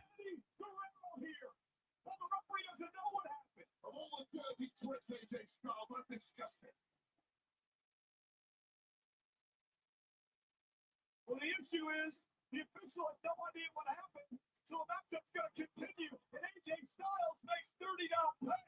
That was right out of Eddie's playbook. Lying, cheating, and stealing. Wild couple of moments there. Could have gone into the way, but wow, great reactions once again from Dirty Dominic Mysterio. And now Dom. With AJ Styles after getting hung up on the top rope. Yeah, a lot of people are calling this event Tony Khan booking and shit online. I don't know. I'm not. Just a quick scroll.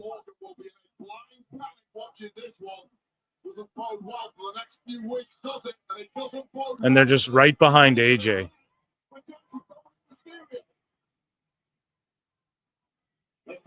And then it's like half for Dirty Dom, though. Throat thrust. They're both just selling their asses off why this match has been awesome. This has been my favorite match so far.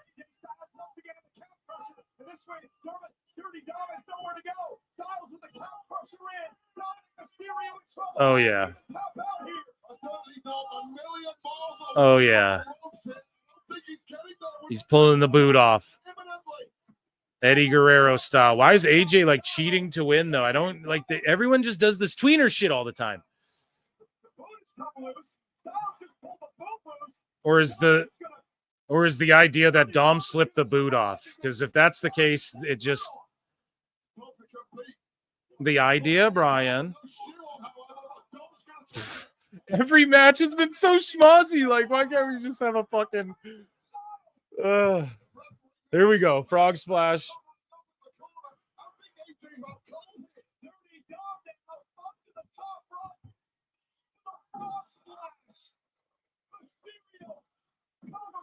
There you go. There you go. Okay. I'm trying so hard.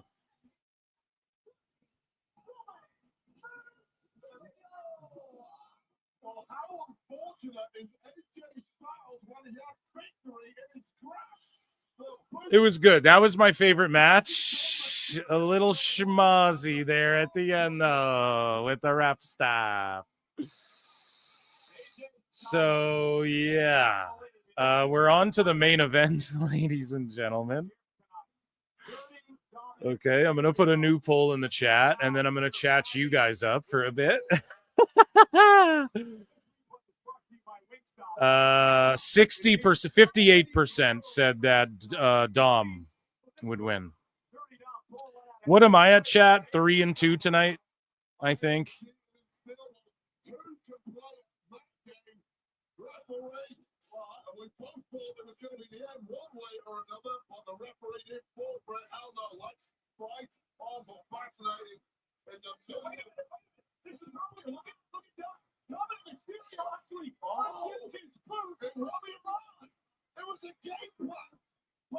He unzipped his boot.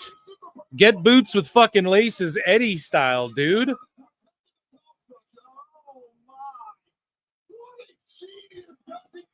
But the problem is it looked like AJ was just pulling his fucking boot off.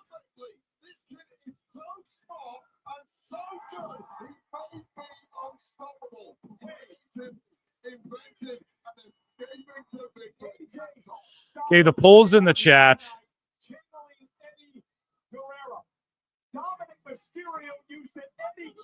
Guys, well over 350 watching across X and YouTube. Come to youtube.com/@ProWrestleClips. Help us get us 7K subs. You're almost there. And thank you for well over 2K over on the other channel there. I appreciate that. All right. So the new polls in the chat. Chat, let me see what you guys are saying. I don't see Cena losing. Isn't Cody leaving for a bit? I don't think so. I thought Becky was leaving for a bit to go film a fucking TV show, but some report came out that WWE's not worried. I guess like it's like the live thing, right? They'll just keep the strap on them and it's not going to fuck up their schedules too bad. And like people like Hollywood type people are more willing to work around the wrestler schedules, knowing the type of eyeballs and value they bring, you know? So because they bring people in like these. Wrestling stuff is just getting hot again. I don't know what it is, man, but it's WWE really put in work there in the Roman Reigns era, you know? Wednesday used to be the best night of the week because of how excited I was about AEW. Well, now just let it be the best night of the week and tune into PWT because it's still my favorite night of the week. How did the ref not see the boot off on the ground? See, it's just janky. Tonight's been fucking janky, honestly. The best guy is Tony Khan. I'm sorry. It really has. I'm not trying to be that guy bumming down everybody. Everyone's just, you guys know, everyone's negative all the fucking time. I just got to call it like I see it. I don't know if this is going to go down as one of the greatest SummerSlams of all time when it should have as their first 2-night SummerSlam. You know, that's all it really is. But Exactly. No pop. I'm not like trying to boo-boo on it either. The ending there was kind of it's a B for me tonight. Okay, last night I gave a B+, A- after the finish with the Seth cash in too. For this one tonight so far we're at a B. Let's see if this final match brings it up to like a B+, A- again for me. We're at MetLife Stadium, heading toward our main event, Cody Rhodes and John Cena. It is an absolutely gorgeous early August night. East Rutherford clear. How dare you have opinions? Exactly. Yeah, I don't give a fuck if anyone. What are you going to call me, an all elite drone now too, or? Okay.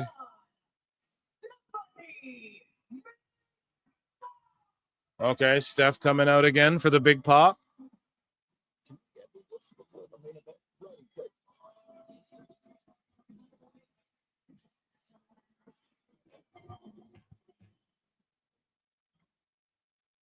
Is everybody having a good time tonight? I'm the honor of announcing tonight's attendance. And that is The attendance. 561. Actually, Brian.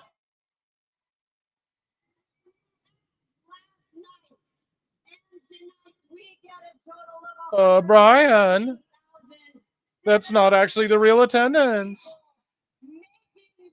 Didn't see Phil turning heel before Cody.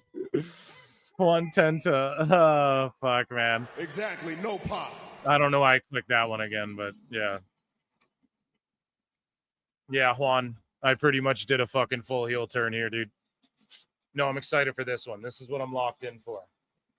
This is what I'm locked in for right here. Ladies and gentlemen, we want to thank all of you that showed up here at MetLife Stadium over the past couple of nights and also watching around the globe to make this an absolutely epic two-night SummerSlam. It's been an epic night tonight as well. Wait, what about that tables, ladders, and chairs match with the WWE Tag Team titles? You know, we got announcers calling our action all over the world. Let's take a little peek at how they called the TLC. Et attention!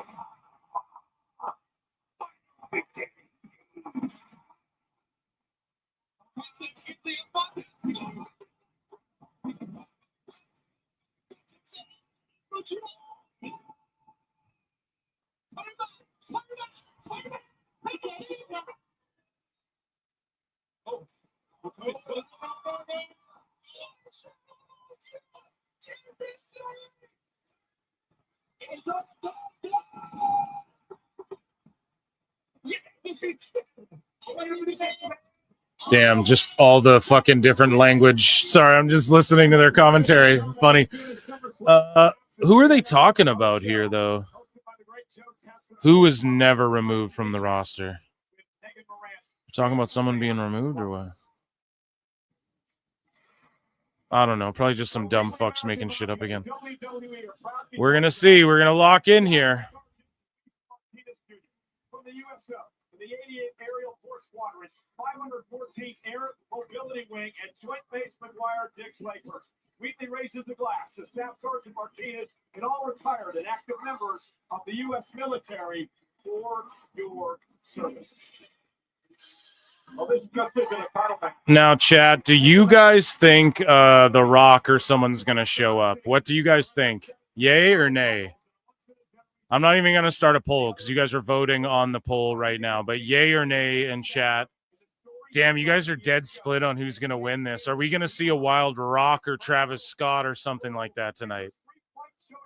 Between the self-professed last real champion and the American Nightmare for the undisputed WWE Championship. It's live, it's our main event, and it's next.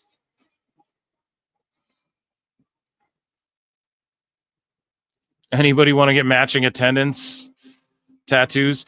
Melly V saying, what a SummerSlam. Having the best time. Yeah, dude, if you're there, they're probably, anyone who's there is probably like, shut up, you pussies. You know, stop complaining. Like 100%.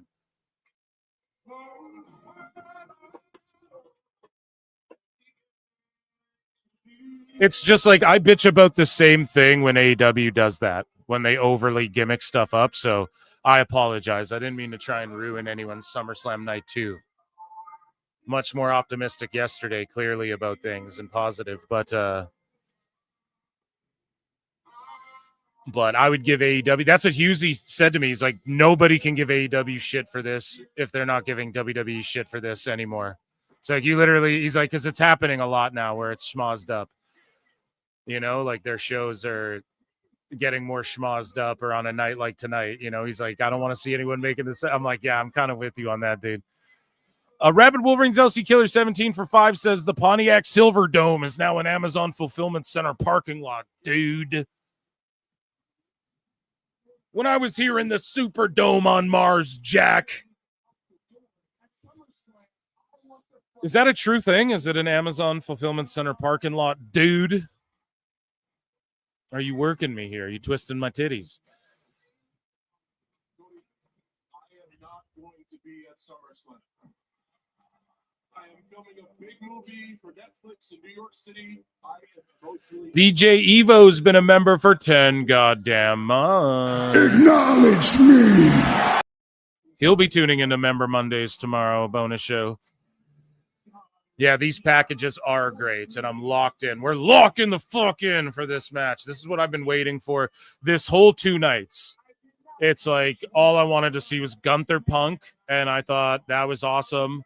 It was the best match, and I thought that the finish was awesome, even with the cash-in. Like, I wasn't shitting on the cash-in just because I was like, Seth ain't injured and shit, but it's just because it became such a hot button topic. Like, I'm going to talk about it. You know, it's a talk show I do over here.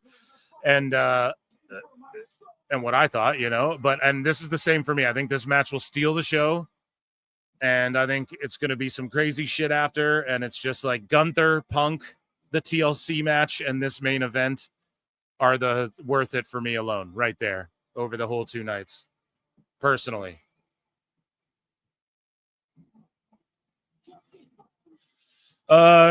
Chief Wahoo for 5 said Papa H will run in as the Croc.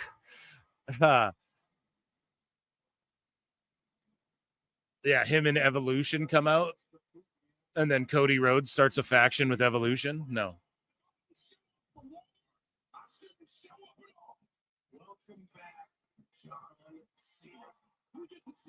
It's dope how they toasted a real American beer too, in honor of Hulkster that week.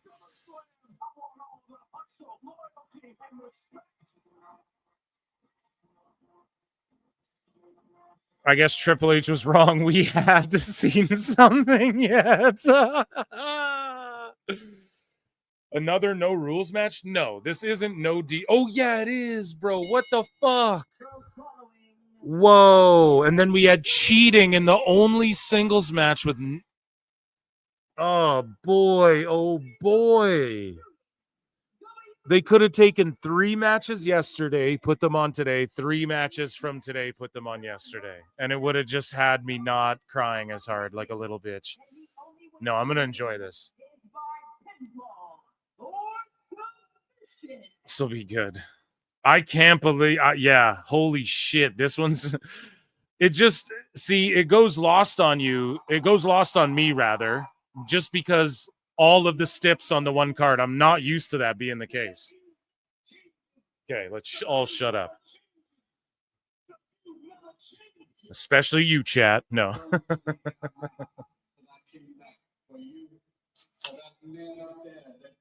Oh my God, this Dusty Rhodes. Oh my God, this Dusty Rhodes shit is insane. We're locking in. Triple H is locking in for this too. Woo! Just that entrance has me marking out hard as fuck. This is what we came for, dude.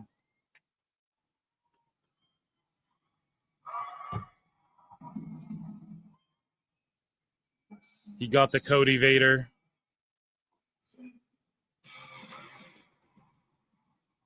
Or the Ella Rhodes, as it's coming to be known in some circles, even though I just made that up right now. But you know what I didn't do? I fucked around and my banner's been wrong the whole time. I think this is episode 68, right? All good. Fixed it.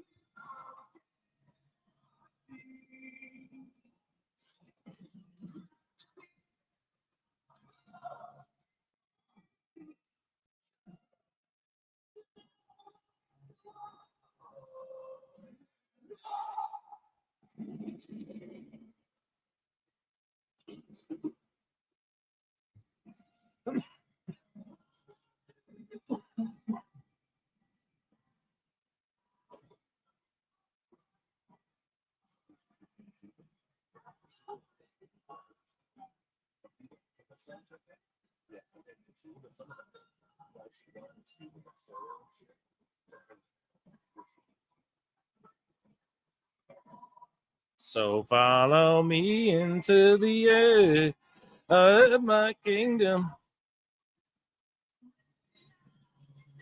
2 Absolute top-notch main events. I hear coughing. Yeah, Perry Pack, Pyro Guy ready. Yeah, so was mine. Can't go heel after that. It's Cody Goblin.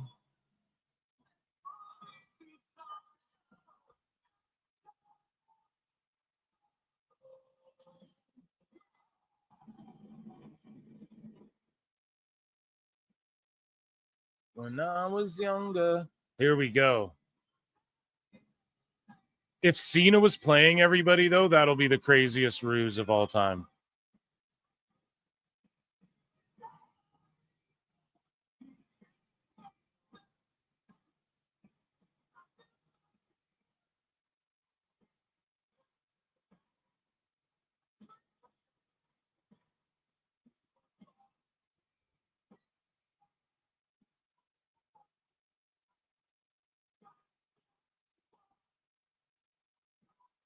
Yeah, I don't know. Like, we'll get something like Cena could have been swerving everybody still, you know? To just try and like manipulate Rhodes and the audience and stuff. He's a heel, right? So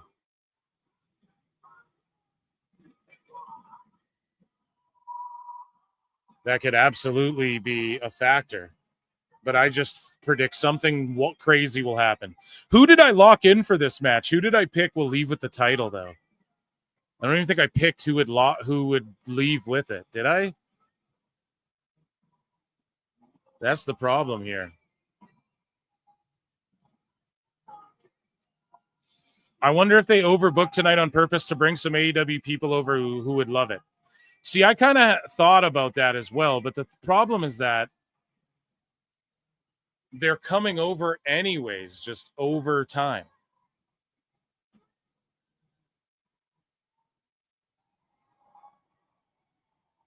Like every year, more and more just come back over.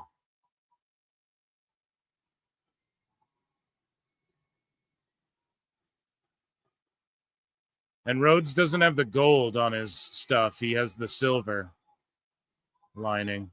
A little different. Not the champ, though, so.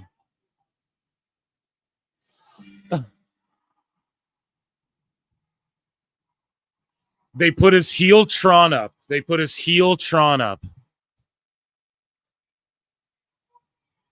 Ah, then it goes to some real shit with the color.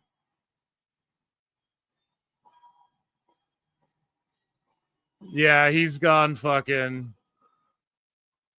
There's no way it's like this much of a ruse. Like the Tron and everything, that would be a big tell.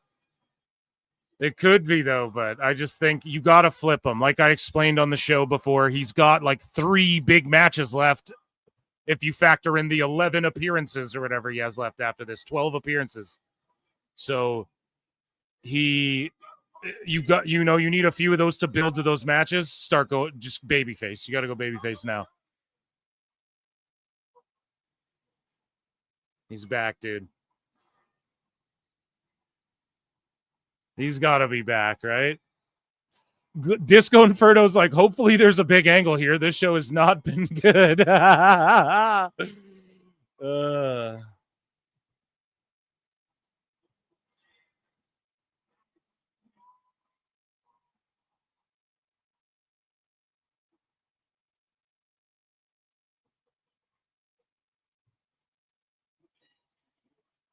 He's 4-0 one-on-one against Rhodes. 16th career SummerSlam match. 17-time world champion, most of all time.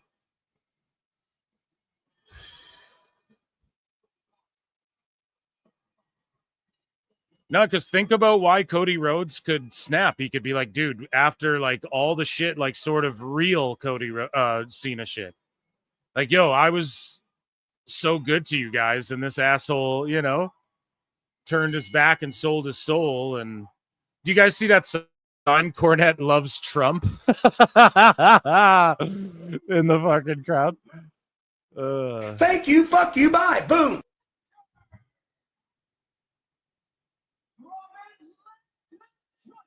And look how Rhodes is like over smiling and shit. We're gonna get something crazy tonight.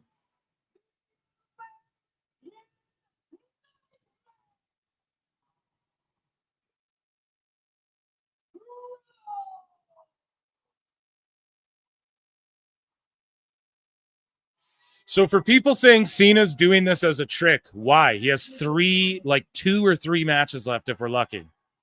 So why wouldn't you turn him now?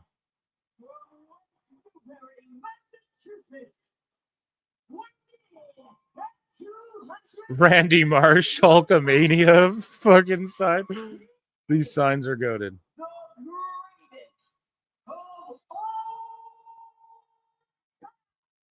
Because it's heelish, for sure. But does Cena retire as a heel then?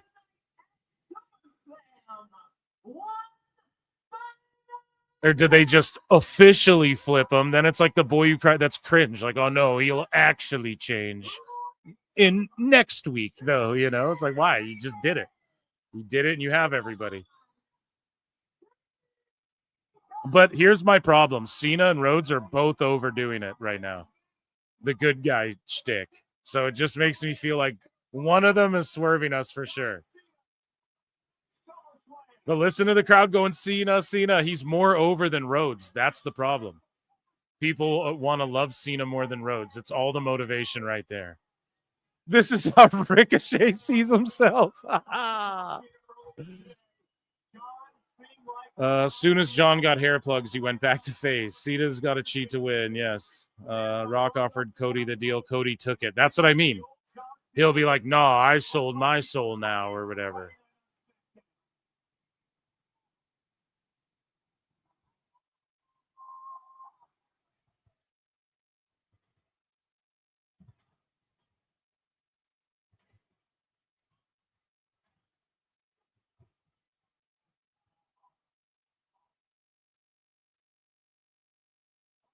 They stood toe-to-toe as the final two men in this year's Royal Rumble. During the final three, before Jey Uso went on to win everything. They're hugging. Yeah, see that it's the face. It's Rhodes saying, I want the best Cena. I want the best version of Cena, period. And the people want to love you. Give it to us now. So they hug and they just fucking throw down. That means later we're going to get some shit.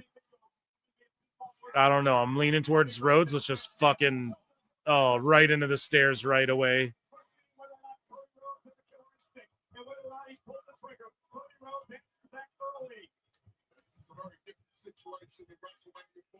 Cody wouldn't pull the trigger. That was about remaining virtuous. This is a street fight, though. Breaking the rules, the standard rules, is not only allowed, it's encouraged. So Cody, put your boots. Cody passing Cena face first off the apron. And now John Cena going to reverse Cody shoulder first bit of a steps.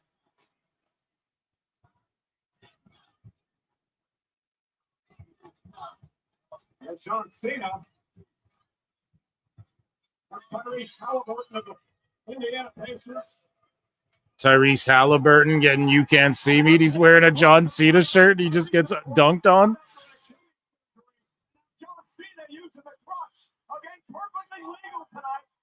He taped his fist. Means he's serious. I'm super ethereal, bro.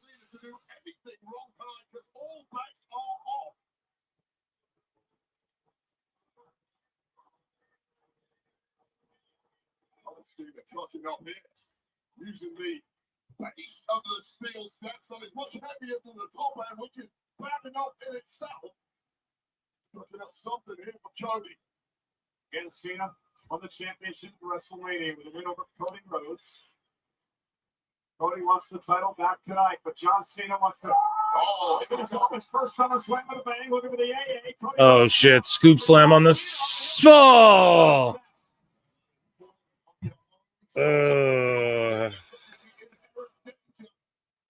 See, they're booing Rhodes. They're booing Rhodes. It's the natural. They knew it. Like they were able to scout and predict the Hogan Rock shit. Cody now puts the head up to the top rope. Cena looking to try to roll off the steps. It does. And he sits Cody Rhodes crashing to the floor. Therefore, what you wish for, Cody Rhodes, if this is indeed the very best version of John Cena, the one that's been They're chanting, let's go Cena mostly, dude. Cena's wrestling heel for sure. Well, how? I mean, they're both in a street fight, so I don't know. Maybe, yeah, the schmarmy look and just going right to the weapons and shit. situation here. But Rhodes has done nothing but heel shit leading up to this. Oh, what the fuck? Holy shit. Holy shit. This is old school Cena right here, dude. Oh my goodness.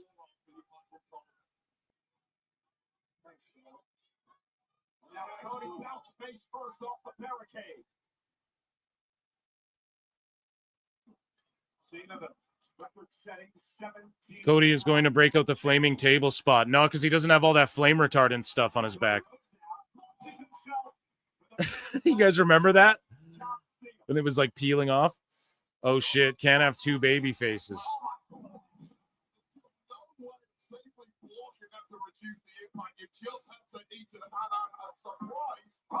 It's just two over mega superstars. That's how you got to view this match. It's like when you put Hollywood Hogan versus Rock. Like, what do you think's going to happen? You know? The two larger than life guys who are just the fucking top guys in the biz, you know? And Cena's just bumping his ass off this match already. Like, I could see a Cody Rhodes heel turn, does some shit to write Cena off for a bit, and gets the title. I don't even know if I locked in a pick. I don't even know if I want to. I'm just going to go out on a limb. Rhodes leaves, beats Cena somehow for the belt. And does some heel shit. Or questionable shit or something like that.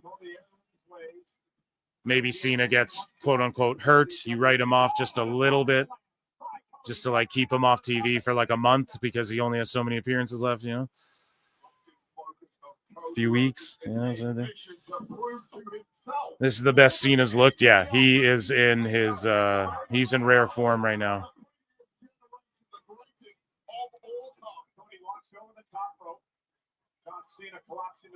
I'm getting like anxiety watching this shit in a way, and I'm not joking. There's just anticipation building right now to something, and these guys are working top guy speed.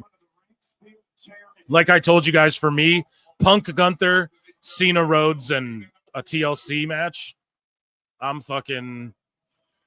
locked in for any pay-per-view or two-night event or whatever that's going to give me those.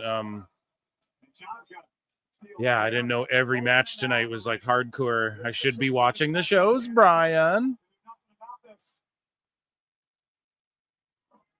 Oh, the chair shot, hand busters, the vibrations, the good vibrations.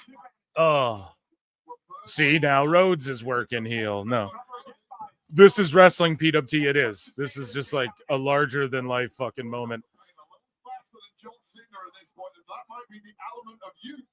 Now, I said, is this one of the great SummerSlams of all time? No, this match could end up being one of the great SummerSlam moments of all time. And so far, this is my match of the night, even though it's been hardcore and schmozzy.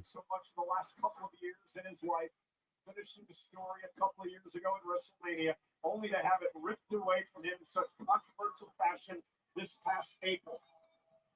John Cena has been through wars for the past 20 years, taking way more abuse than most, and eventually it does catch up with you.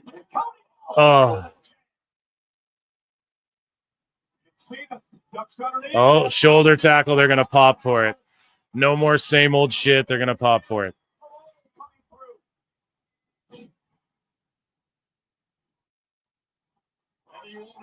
Five knuckle shuffle on the wrong side of the hard cam, brother.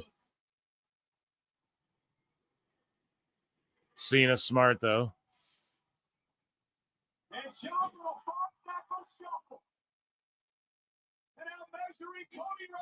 Oh, he's cooked. He's done. No, it gets out. Clothesline, of course. And now we get the Rhodes comeback. They're booing. They're booing the comeback. You can't boo Dusty. You can't boo the Dusty fucking flop and fly, dude. See, everybody sat down. Because as much as booing Cena's fun, it was dope and it was like The Rock and everything. But if it's not going to be like this faction of like evil, super over guys roasting with amazing promos, then we want to cheer Cena on his final run. Let's be honest, man. Like, we all want, even when he's heel, I'm sitting here like he almost should just leave with the belt and retire. Where they're like, why not? You know, That would be like one of the greatest things ever. But you got to give the people what they want, dude. You want to cheer for him is what it boils down to. See everybody on their feet again when he fucking hits the AA in the pin. Like, this is the double heel turn. I think I titled this episode that. Yeah, John Cena double face turn. I don't know why I'd even titled it that, but that's 3 or 4 days ago I uploaded this live. So you can't wrestle. Yes, he can. The Cena folks are drowning out the Cody Rhodes folks. He's hitting moonsaults and shit, and they're booing him. This is so intense. This is fucking worth the whole 2-night event right here. Oh, the disaster kick, yeah. What did he call that move? Beautiful Disaster? Or is that a different move? Beautiful Disaster. Why does that ring? Or is that like a faction or something? I can't remember.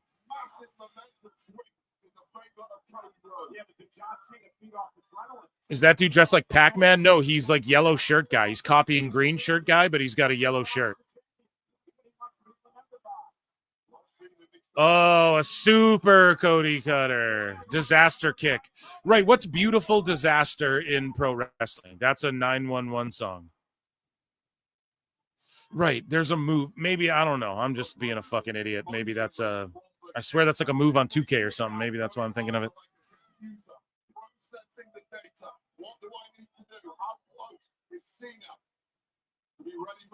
WrestleMania 3 was 2 great matches, and all the rest were pretty much crap, but it's one of the great manias. Yeah, I just watched that one not too long ago. I don't know. I'm really hooked in all of them, but maybe it's because the member berries, you know? It's like I watch bad, like, Thunders are on YouTube now. You throw them on, and you're like, oh, yeah, this is good shit. But then a lot of it, you're like, this is fucking terrible.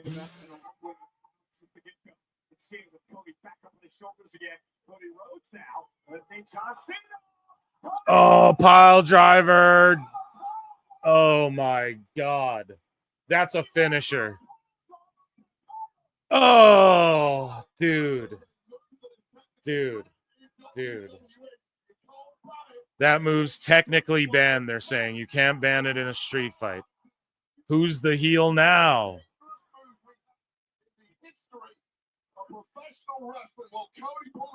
Imagine seeing a one-winged angel finisher in WWE.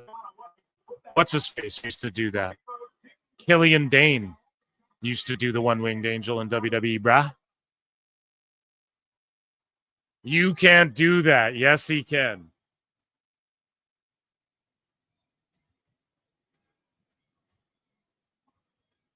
Cody strikes just about everything, Wade. Now you see the official Dan Engler checking out Cena, who instinctively kicked out. The pile driver, though, leaving John in a heap. Cody removed his limbs at this point, despite that kick out. But this is a major concern. The referee may have to step in. It is a street fight, but the ref can't end it. Oh, shit. Oh, he tossed him.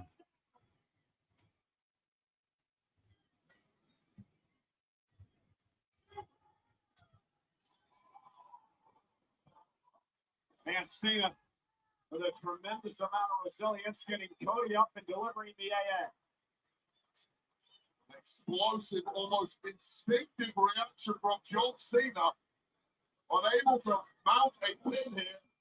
Another look at this. I thought Cena was playing possible, but the post-AA collapse tells you otherwise.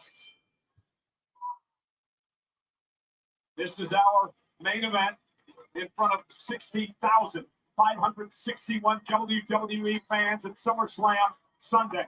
John Cena, his final SummerSlam ever, defending the WWE Championship against the former champion Cody Rhodes. They're just on their feet. Listen. They're booing, but there's cheers. Yeah, but like majority cheers for Cena. But when Cody punches, it's boo, but yay. Oh, my God. Head kick. Yeah, punch his ass. Let's go, Cena. I said it since he turned fucking heel. I made it the banner on my X a while back, too. I removed it after that Travis Scott shit. Pop-up power bomb. See? Who's that an ode to? Kevin Owens. STFU.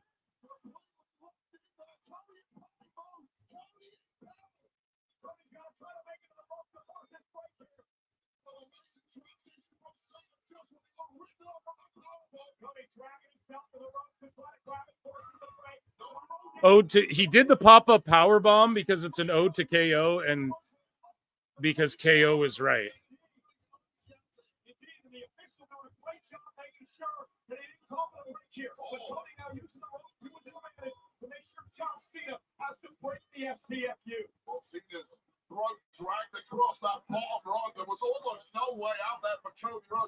Pop-up power bomb ode to KO because KO is right, dude. He's switching. He's switching, guys.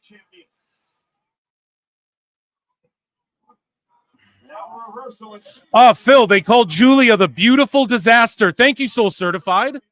The only motherfucker here with 2 cents here. No.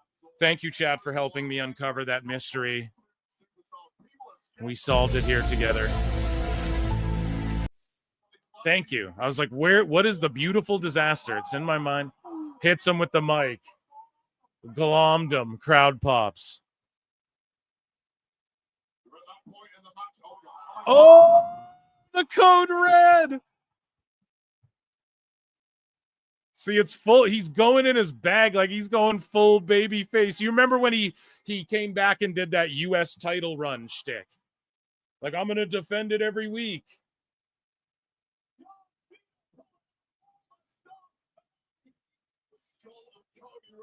That's when he started doing that move.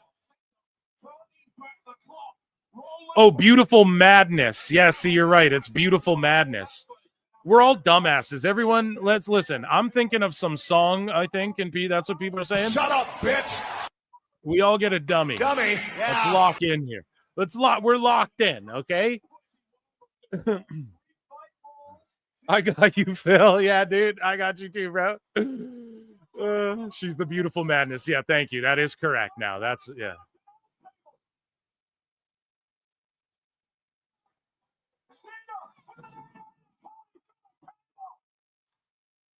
God damn.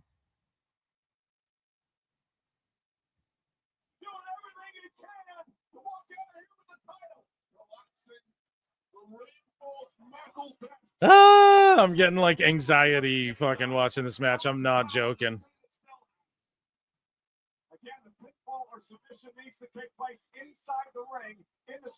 Yeah, Alvarez is like, night 2's killing night 1. Of course. Of course it is. Because no Punk, and it's all schmoz matches.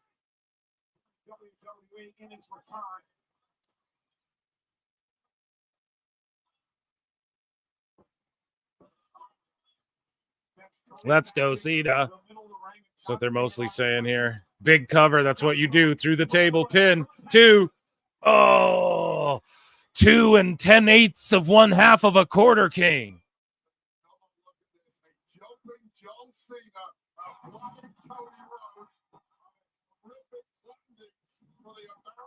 Oh, my goodness.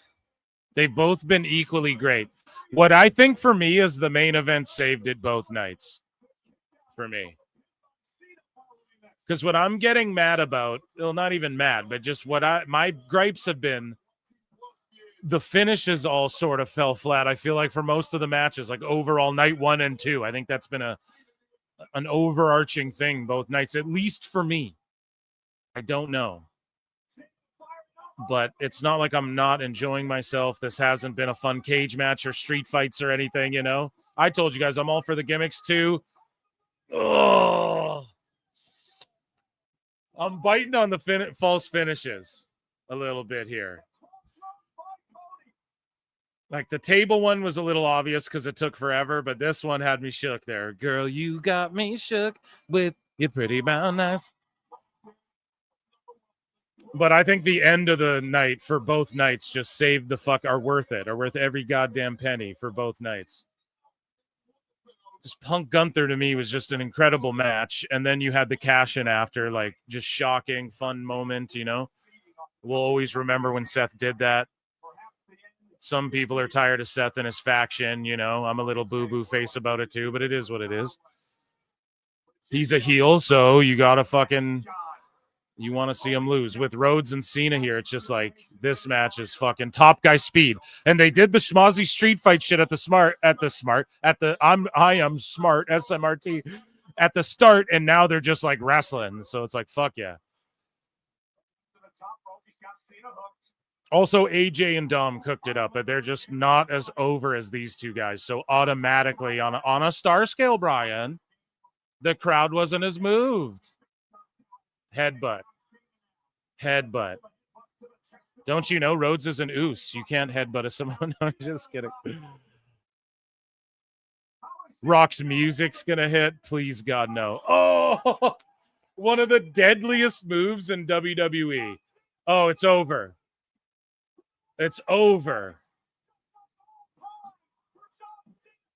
Oh, what in the fucking Will Ospreay is this? What does he gotta do? What does he got to do? What does he got to do? Look at the jumping, like, leg guillotine. And then the attitude adjustment. God damn.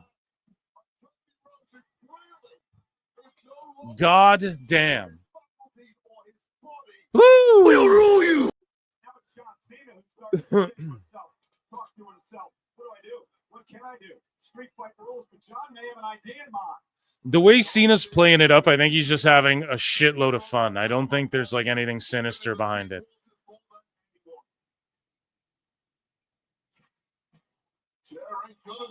But we're getting tables. Tonight they just said, fuck it. See, that's a pop. That's how you build up to the fucking table spot right there. Lyra and Becky. But for real, why did they let Lyra and Becky do that shit if... Just be like, no, we have a TLC and they're doing that shit in the main event. Like, you guys do a concerto or, you know, you guys do a fucking, I don't know, the kendo sticks or something, you know? What a way to save the night and one more effing like. Yeah, I'm giving both nights 8 out of 10. That's what I'm saying. Like 7 8s out of 10. 8 out of 10 for me, I think is... We're to an A- for sure for me both nights now. Because of this one match, it just elevated it, as I told you guys before. And we were at like a C+ there for a bit, guys. So this one really won me over. Because the Dom AJ match I liked too until the finish. I was like, oh, it's the fucking whatever. I'm not gonna bitch about it. And the cage match was fine too, just until everyone starts running out and it's like, okay. This is just fucking Moxley Bumba Clot Club, Bloodline, same old fucking, you know, so. Our undisputed WWE Championship match continues in the main event at SummerSlam. Could only ever have been this way. The two best from their respective generations, all out war. Not Cena. Three disaster. Cody Rhodes. Oh. Down underneath, you're going to try John outside. Oh, throws him into the crowd. Throws him into the fucking crowd. Timothy for 5 says, ads on the table piss me off. Now, at first, it did for me too, but that's because the graphic of the news site that posted it or whoever did on Twitter, it was like the black padded fucking table with a big logo on it. And I was like, what? They're padding the tables and shit? So I buried them. But then when I just saw it's like, oh, like a decal. It's just like a sticker slapped on a table. I don't really give a fuck. I just thought they were changing like the integrity of the wooden table at first. I was like, you can't do that. You know? Like I compared it to the Elimination Chamber, right? But they didn't do that. Thank God. So I'll acknowledge me.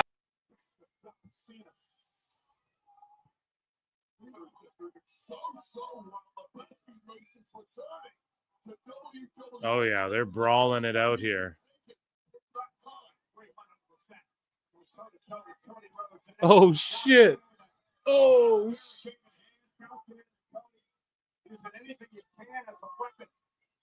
Yeah, someone's gonna get color or what? Rhodes? Okay.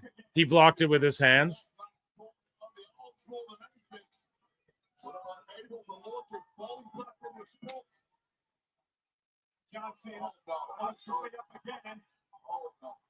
Oh shit. No, Cena's go. He's laying it all on the line. Oh, no give on that thing. Oh.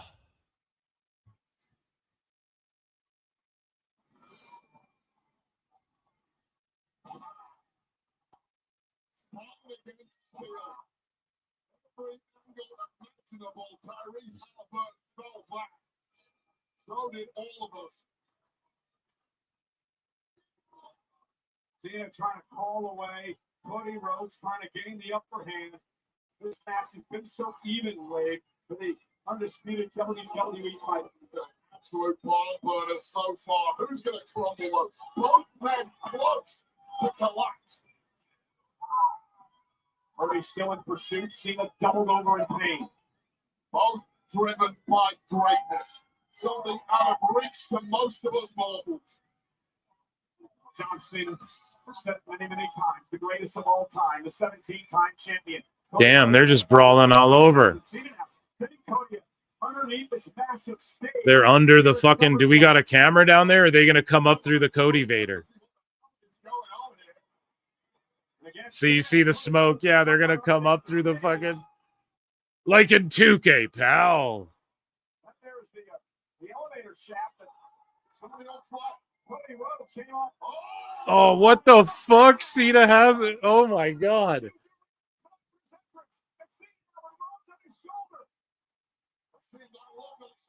Yeah, the Ella Rhodes.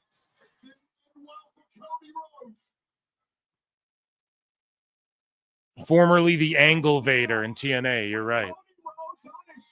So what did he do to him? Oh, what the fuck? He's got to pin him in the ring, though. That was so on the elevator. That was crazy.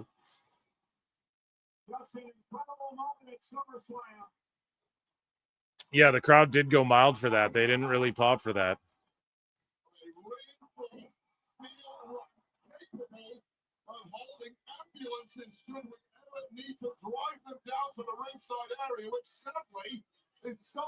Whoo, that was AEW shit. Yeah, a little bit.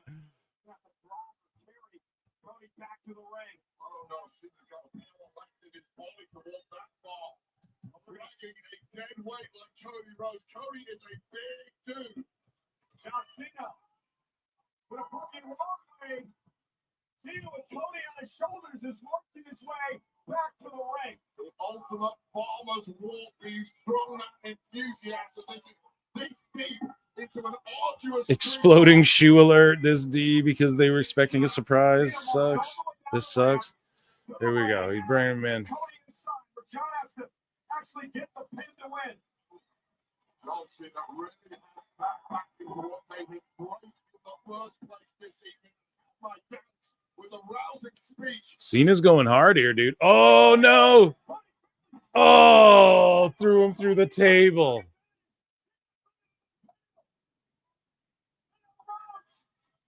Oh, Crossroads.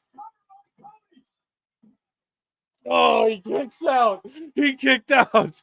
He kicked out.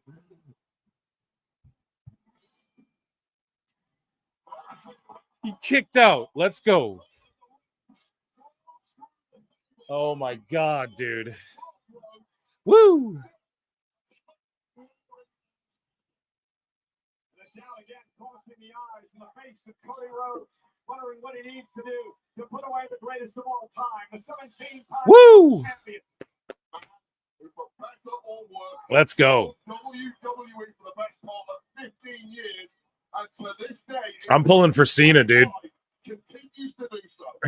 How much does Cena have left? No, like Rhodes probably. Oh, Like, he probably should win. He's got probably more years left in him than Cena, but Almost always capable of bouncing back. oh.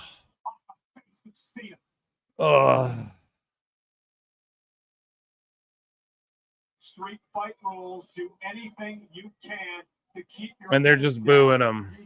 Chair shot to the head. constantly needing to prove himself, only interested in the biggest. Removing the turnbuckle. Taking the ring apart. Can you finish the job?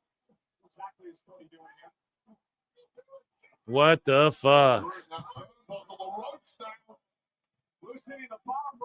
What the fuck? He's gonna use it because he's been healing all the fucking time. He's always cheating. You dirty rat. Yeah. Oh, this son of a bitch.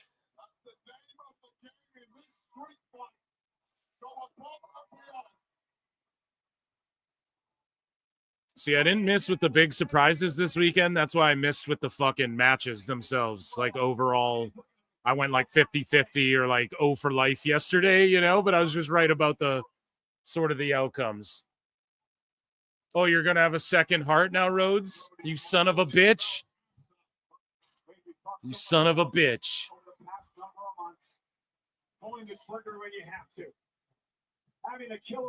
Oh, he did it again.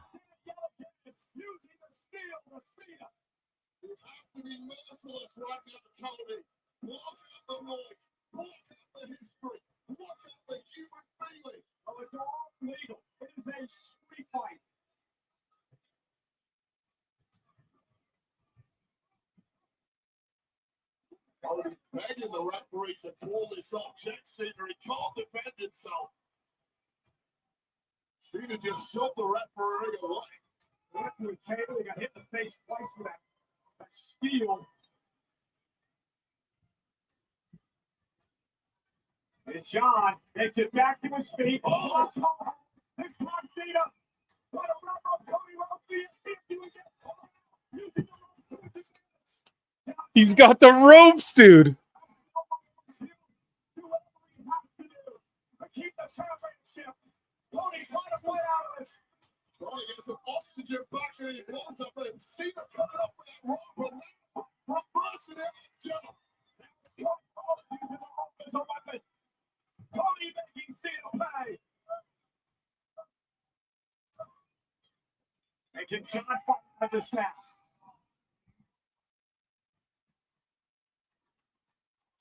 Cena. Oh. Did he kick him in the nuts again? Oh, Crossroads, you son of a bitch. Oh. And he's going for the trifecta. Cena reversed the third one. Did he hit him low in the nuts? Did he hit him low, chat? Because if he hit him fucking low, reverse it, Cena. Oh.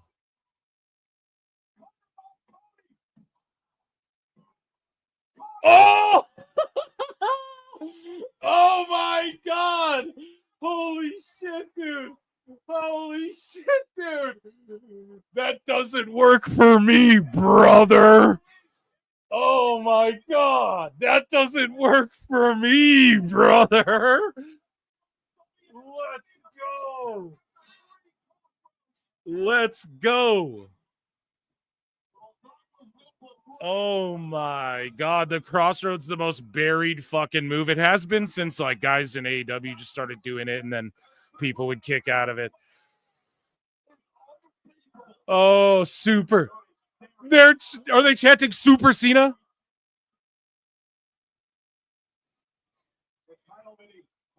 Now we're chanting for Super Cena? Preaching. Oh, they're chanting Super Cena, dude. And even if he did kick him in the nuts earlier, which I don't think he did. I think it was just like a right on the belt line. But if he did low blow him, I just missed it. Like I blinked and missed it. If he did low blow him, like this match, it's not like it doesn't call for that. Rhodes was cheating and shit. Like Rhodes was glomming him with the fucking buckle. So This is insane. Both their finishers are buried, but oh, he's done. What the fucking fuck? Oh my god, dude. What the fuck? What the fuck? I can't. This is so much. What the fuck? What the? Oh my god. How many times in this match has doubt crept in the mind of both of these men? This is fight. This is Bushido, dog. This is fighting spirit, dog. Here's the thing. Meltzer's loving this, right? He has to be. He has to be loving this whole event. This should be a 1 million star match for him. You The know? best guys, Tony Khan.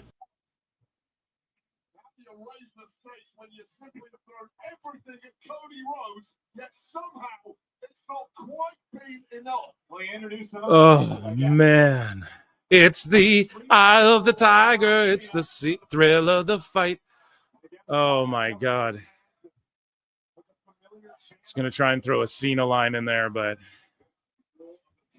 I don't got it in me.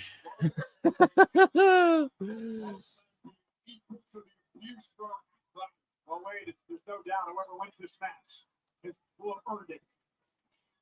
Trial by fire for both men. Forget passing any torches. And now, John gonna look to power Cody back up to the top rope again.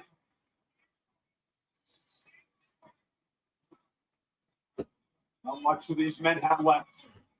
John Cena now. Fuck. Trying to put him through on the table, dude. Now with the table in place for John Cena to retain Cody. Oh no. No. I'm ending the poll. 51% think John Cena, 49 think Rhodes. It's 50-50. Oh. Oh my god. Cena's like up to his feet first, though. He's hulking up, dude. Hulk up.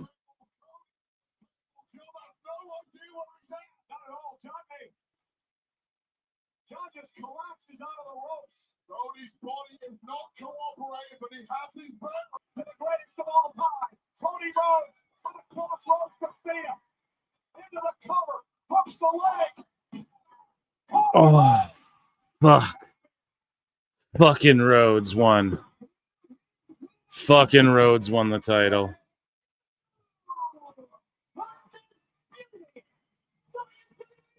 Damn.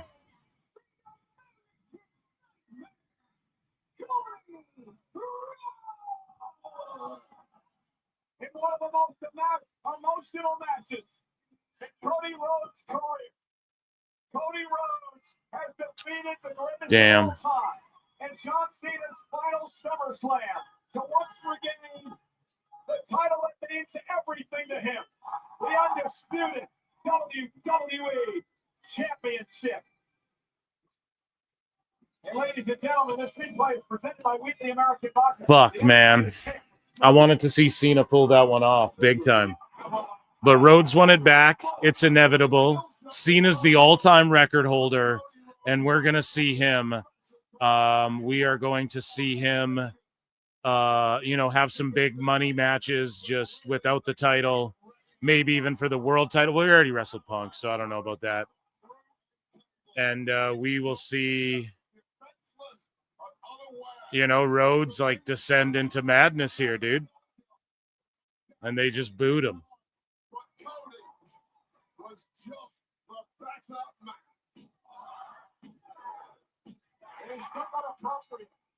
That in his sixth main event and his final SummerSlam of all time, John Cena would once again roll back the clock. Damn. That was like an amazing match and everything, but But in the end, the American nightmare Cody Rhodes who is vowed to carry this company as its quarterback, as its captain into the next decade. Cody Rhodes is once again the undisputed WWE champion. Damn.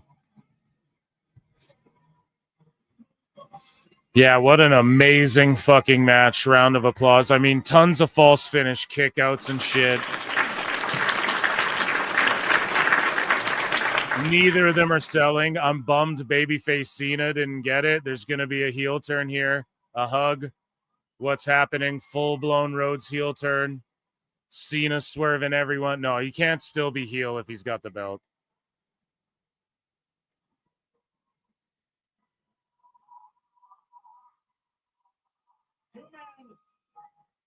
You just never know. And Rhodes, and like Cena should be putting Rhodes over. Like that's what should be happening, you know?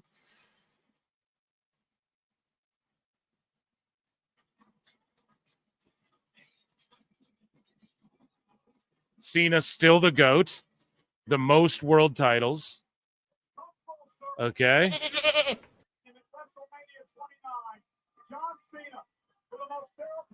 And now we get like what? 3-2 big money Cena matches where he you know, probably puts people over. He might get one win and then go out on his back like the time-honored tradition. And now we're having like a bit of a Hogan Rock moment. Or we're getting like a huge schmoz here still. Because Triple H is like, if you think this is something, it'll blow your mind tomorrow. But I don't know if anything really blew our minds other than that was an awesome match. And like now there's so many questions with Cody Rhodes. Always the gentleman, Cody Rhodes, the American Nightmare, will leave the ring to the one and only, the greatest of all time, John Cena. Yeah, mind not blown, exactly. Triple H was just capping. SummerSlam. Wait, there's 4 months left. So 4 months left, right? So he's not even going to have one match a month. I really doubt that. Maybe we'll get one match a month out of him. But what are his appearances at now, chat? 11, I think, or...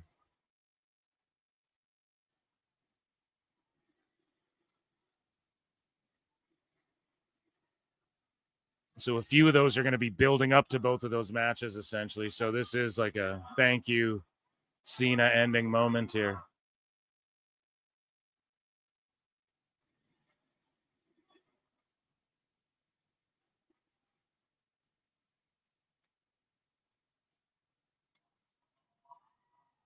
Ladies and gentlemen, enjoy this while you can.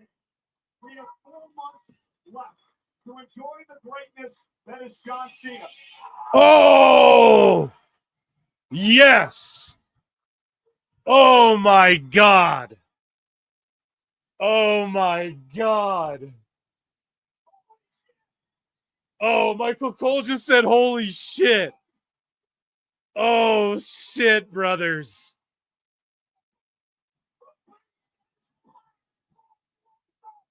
Oh shit, Brock Cena one more time. Like even if it's Brock's last match, Brock Cena one more time.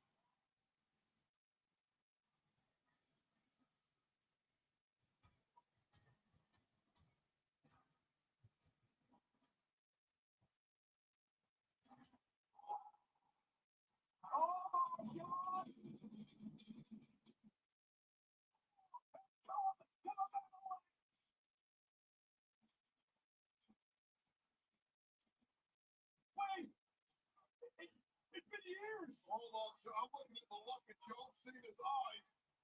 It doesn't look like he's ready to... And why wouldn't he go after Rhodes? Because Rhodes is going to go do his thing, and Lesnar, it's not about the title. He already respects Rhodes and all that shit.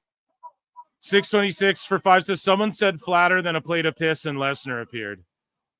Yeah, well, you were shitting on it too, motherfucker, but I get what you're saying. You gotta be a hoe. You did call the Lesnar shit, 626. Amazing. Round of applause for 626. Holy shit, man. Lesnar's back.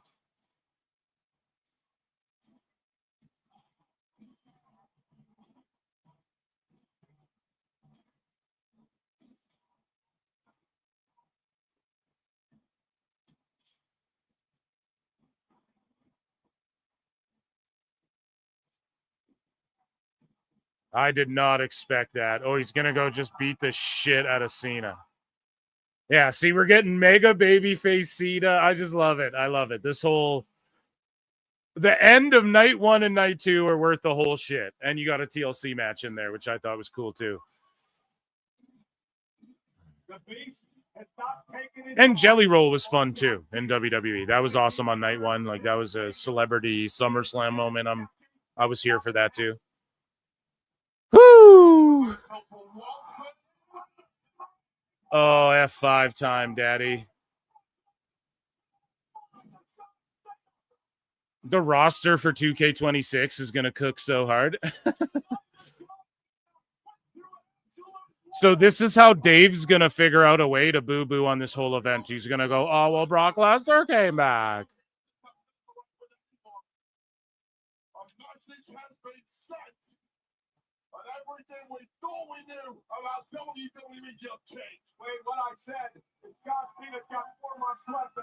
So this match, what, in Saudi? What's the next big show, chat? Give me a date and a name of the show for WWE. Holy shit. Triple H shouldn't have said, oh, yeah, was that a shock? He should have been like, oh, yeah, was that a shock? I was shocked too. He shouldn't have said, like, wait till tomorrow or any shit like that. Damn. Clash in Paris. So it won't be at Clash in Paris, I don't think. Cena and Brock. So then what's the big one after that? Like after Clash in Paris? Wow. What do you guys think of that, chat? Again, I give both nights. I don't know. That ending might have elevated. I give overall the weekend like an A. I just don't give it the plus because I just feel like there's a couple fucking finishes there that I think the crowd was behind me with and chat was behind me with on where it's like, I don't know about that entirely, you know? But yeah, I would say like last night, what did I give it? A-? I would say tonight was like an A-. Again, like an A maybe because the Brock Lesnar return. There you go.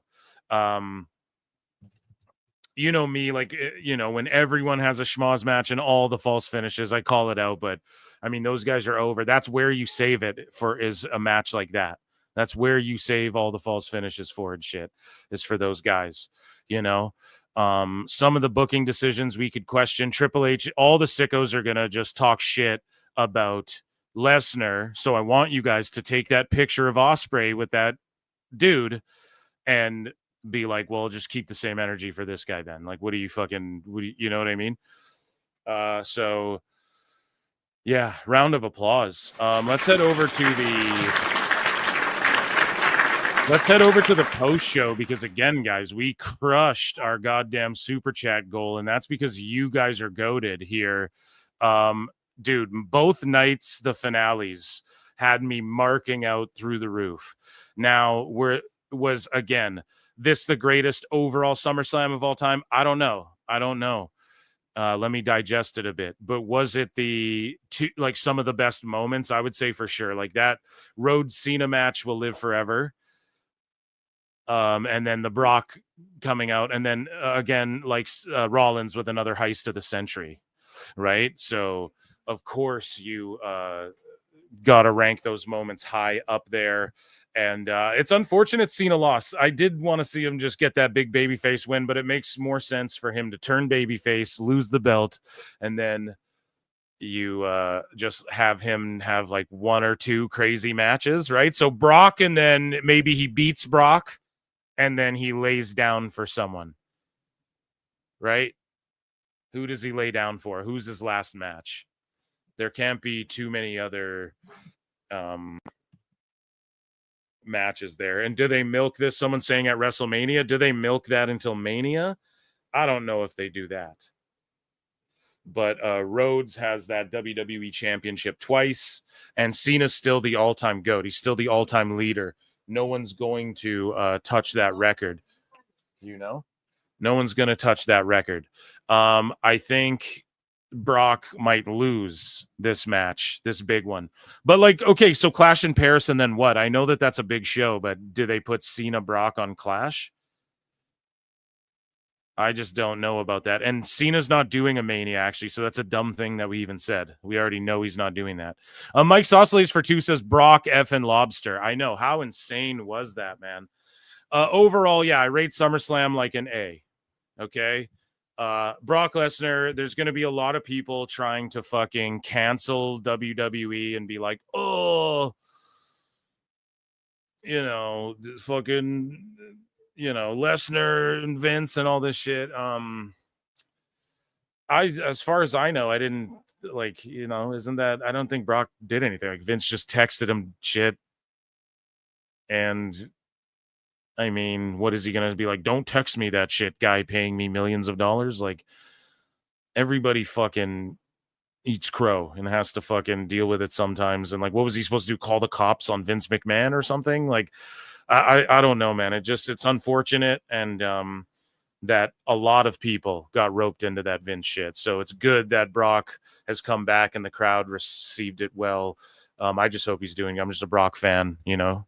But overall, though, was that as like crazy mind blowing as like Triple H sort of alluded to? I don't know about all that necessarily, but someone called it to, like Goldberg or Brock, or it could be anybody. So like it seemed as though, yeah, they weren't done when Cena was standing there. Like I was anticipating the Rock's music was going to hit and he's going to be like, you failed me or some shit like that. But it ended up being Brock. And why? Well, because Brock is a prize fighter. He wants to have one last match with Cena. He respects Cody Rhodes. He's going to have Rhodes' back because they shook hands and all that shit. And you know, it's like he's a lot. It's a heel thing. You know, it's the heels are going to sort of align, and who knows, maybe Brock Lesnar just has Rhodes' back for a bit leading up to whenever Cena is ready to go again, like whatever PLE. Because I just don't think, are they going to do, so Cena's last few matches are one in Paris and then the last one in whatever that Boston show is, which I think people have already confirmed or whatever. So,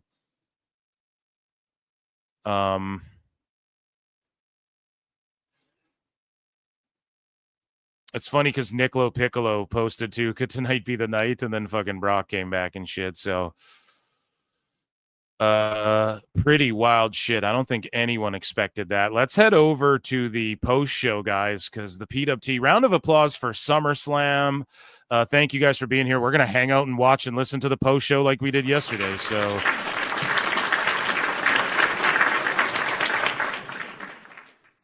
Cena went that he honored his father, how much his father's legacy means to him.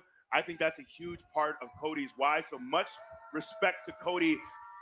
All the things he does for this company, behind the scenes, in the ring, outside of the ring, truly incredible. I can go on and on about this man's contributions to our industry, no doubt, to our company, and it was such a delight to see him. I thought for a while that he might have to use something underhanded. Maybe Dwayne would come out on his side. I was thinking maybe a Dewey Rhodes that we know and loved and got it done doing it his way. There were some moments where you thought there would be some of that moral, ethical conflict internally for him, but then he's unscrewing the lower rope. He's using the metal support. This was a street fight at the end of the day. Well, but remember, because it's a street fight, Cody did all the things that you have to do in a street fight. That's right. But he didn't Can you compromise. see if you can bring the boys? He didn't Wait, his character and who's saying he didn't compromise his character? did what he had to do. Nah, he's been compromising his character. That's the problem, Rosenberg, you son of a bitch. I guess we'll get back to it. Dirty Dom. Bring over a chair. Michael, if you could bring over a chair. We got Dirty Dom, Double D, pulling up right now. Congratulations, Dom. Thank you. Weren't expecting to see you right now in the midst of discussing Cody and John. You want to sit? I'll stand. No, I'll come grab a chair. Okay. You know, a champion guy. I I gotta do everything myself around here. It looks like Nobody can get the Intercontinental It looks like I gotta do everything myself around here. Oh, there we go. Oh, he did it himself. Look at that. So, Dirty Dom Mysterio coming off his victory of retaining his Intercontinental Championship over AJ Styles. Marv Movie Monster DME goes, just for my insanity here. He fucking muted Brock Lesnar. Muted the words Brock Lesnar. He's like, just for my temporary insanity here. I don't Or feel sanity, like rather. you That's funny. Fucking worded popped me. that properly. I feel I'm like, like, in for my real, head, dude, I no doubt. outsmarted AJ. I embrace Because, it. I embrace he the thought he was gonna put one sickness. over on him, but he forgot he was in there with a 20-year veteran. All right, well, let's go through and take a look at as you're serenaded here. Go ahead, take your bow, Dirty Dom. Dirty, dirty Dom. So now, like in America, they just use this chant for everyone now after they discovered it. Well, he takes it in. I mean, let's throw some of the highlights here. And Dom, you can take us through as to what you say is outsmarting AJ Styles. Lodi's wrong. Lodi's wrong. Oh my God, Lodi, come back to chat, bro. We miss you. It's hurting a little bit. See right here, and I'm wiggling my foot. I'm wiggling my foot. He's like, "What's going on here?" I know what's going on, AJ. By the way, I got to tell you, Joe Test, that is smart. You can't Yeah, it argue is smart. against that. Listen, you do what you got to do. What? That's Keep how watching. he came up with it. What happens? Nope. Now, the referee's Look at him. head is looking straight down at the floor. When Yeah, I you hit him tweeted with out the temple incoming with your sicko boot, meltdowns, and I tweeted out incoming sicko meltdowns, and it's fucking already just blowing up as a tweet. That's good shit, pal. So Dom is like, yeah, I wiggled my foot out, but it looked more like AJ was trying to pull his boot off. Is the problem for me? You know, that I ran into personally. AJ Styles come out in a lowrider with the Eddie Guerrero inspired gear as well. You know, I know he was trying to play mind games with me because of my alleged father. But what he doesn't know is that stuff like that doesn't get to me. You know, I'm Dirty Dom. I've been playing mind games. Look at this. Look at Yeah, it was sick to see AJ come out in the lowrider and be wearing the tights, right? But that's kind of a heelish thing to do too, isn't it? A little bit. I'm not saying like, oh, he's heel turning incoming, but it just is like hell. It's helping get Dom more over. Ultimately, is what everybody's doing, and that's what they should be doing. And I wouldn't be shocked if he's the mega champion, AAA mega champion, Triple Mania and TNA back-to-back nights. We might have to do that in 2 weeks' time, chat. Taking shots at you in the past. We did Fanatics Live this weekend. You took some more accusations, but I will say, being in the ring with someone the caliber of AJ Styles, and you never look like Here, okay, someone $21, which is a name I haven't seen, so let's hear what he's got to say, or she, or they. I don't know these days anymore. All I can say is that with Brock's return, if Vince gets creative back, I'll have to stop watching. That senile man got to go. Vince is so far removed from creative, brother. You don't have to worry about that, I assure you, okay? I think you were nothing but smart and using the boot, which is a part It of has your nothing to do with Vince. It has to do with Brock was caught up in the shitstorm, pun intended if you want it to be there, that Vince McMahon created, okay? to you. When they're like, oh, all the cameramans knew and they're conspiring together. Bro, if Vince, this billionaire, doesn't give a fuck, controls everything, pays you your fucking check, you're just trying to focus on doing work, and he's laughing about, ha ha, fucking, you know, just getting everyone involved in his shit being messy. That's like literally and figuratively, that's like unfortunate for everyone fucking involved. You know, it really, really, really, really is. Like Dominic strategy. Kathy and AJ. Beat by a 28-year-old kid. Honestly, maybe he did pay attention for 20 years. Like, okay, Paul London. Or let's listen to AJ, for instance. I don't like him, and I admit that. But that boot, slipping it off the way he did was pretty clever. I'll give him that. I thought. See, putting over Dom. Hey, dude, that was pretty clever. It's like getting him over as a weird heel face character until we just embrace him. The only thing I hate about this whole experience is that I didn't figure it out. Yeah, like I see in chat too, like Brock didn't do any, like that's the whole thing. I was going to make the example, like Paul London knew what was happening on to people. I think Ashley Massaro, right? He's told the stories. He knew about it. He didn't call the cops and all this, so he facilitated. Like, imagine no one puts that on Paul London. Imagine doing that to him. That's not fair to him. Like, in a way, he's victimized. Like, do I, you know, this guy fucking billionaire. What am I doing? Like, and it's not like live in fear, but he protected her the way he could. He was there. He was a shoulder for her to cry on. But like, you can't. It's the same thing with Brock. Like, to go after his family and him and shit, it's just not warranted. You know, because Vince sent him a fucking text. I bet he sent a lot of people a lot of fucked up shit. You know, and it's not excusing it. But I shouldn't have to fucking say that every time, obviously. I'm not a complete full-blown redact, as you guys know. Yes, we don't condone whatever the fuck he was doing, you know, and not paying her for it especially, you know. Dirty. He is Dom. He is Dominic Mysterio. We got more to come on our SummerSlam post-show. Remember, still to come, we have been guaranteed a live visit with the American Nightmare and the two-time undisputed So we're going to get Cody Rhodes. Rhodes here. No Cena, but we're going to get Rhodes. And no Lesnar either. But what if Lesnar does just roll up? He could just rock up on everyone. So a trailer for Peacemaker. So DC Talk, guys. Actually, I do have a pop culture channel, youtube.com/PhilMarksOut, where I like review movies and do stuff like that. And if you guys want to check that out, it's over here. It's just loading for you guys. There you go. Go and subscribe there.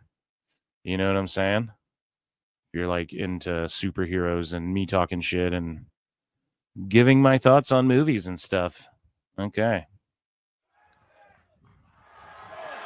So they're recapping the Cena match here with Rhodes. Undisputed WWE champion as he survived the brutality of a street fight against Twitter X crying about how there's no press conference. Yeah, but then you just cry about every time there's a fucking press conference. World, the return of Brock That's the thing, man. The fickle IWC. It's just like, it's humiliating, man. on the post show. This moment, Big E, was dynamic. We see Like, people just pick and choose. Like, they'll just like parrot fucking just shit when it's convenient, you know? It's, I don't know. It's just, it's weird, man. Truly was a sharper version of John Cena, a more focused version. Or they're like parrot the same sentiment, or like come drum up this fucking outrage when it's convenient, or go, look, this guy agreed with me, even though it's like this person would fucking, you know, this is like one of the biggest sickos ever, or something like, or wackos ever, right? It's like, who gives a shit? So I don't fucking know. It's just a kooky game we all play. I choose to just try and troll, give my opinions, and fucking try and promote my show. You know, it's all you can really do. Honestly, the best version of both of these guys. And what I love about that is you speculated about what the John Cena return would look like. And now we have... And start shit with Meltzer. I'm fully trying to goad him into John some Cena shit. and Cody Rhodes. Because, guys, we could say a lot about what happened at WrestleMania. It was not a classic. Juan Tenta for 2 says, dude, I swear Road Dogg writes AJ's corny promos too. AJ's always sort of had that corniness about his promos, though. Even if you go back, you know, he's always sort of had that. That's why he's so beloved, though, because it's kind of like the Cena thing, you know, like he's kind of he's just endearing, I guess, you know. But yeah, it's funny how Road Dogg takes the heat from fucking chat for all this shit tonight. Exactly. That's the interesting part. Is right when we see John Cena change back to John Cena, the man we know. Oh God! Now BJ Bethel is getting pissed off. Tag me in it all, chat. At Pro Wrestle Times on X. At Pro Wrestle Times on X. Screen grab. Tag me. I want to see everything. And then members Monday show tomorrow. We're gonna go nuts. Okay. A much more creative version of Cena as well, and someone who was sharp. And I love that he got a moment to get his flowers, but then all of that is interrupted. And by the way, it is not so much with the Lesnar thing, but more with the show being bad. Yeah, well, he thought he was celebrating a moment, granted in a loss. I mean, it's just it's a subjective thing. It's a subjective thing, okay? And that's the thing, right? Like, if Dave wants to go on the record, and a lot of these dirt sheets, if they want to go on the record, or not even the dirt sheets, fuck, not them. They're just trying to report the news and get clicks and shit. If Dave and some of these other folks, Bethels and shit, they want to lie about numbers to try and prove how good this thing is that everybody's saying, for the most part, subjectively, isn't that good. We all agree on that for the most part. Most people do. AEW, it's like, for Dave to try and spin it like, oh, these numbers are good and that's why you should like it, and you're dumb and stupid and you're poor if you fucking don't. And that's shit he's literally said, if you didn't think it's good.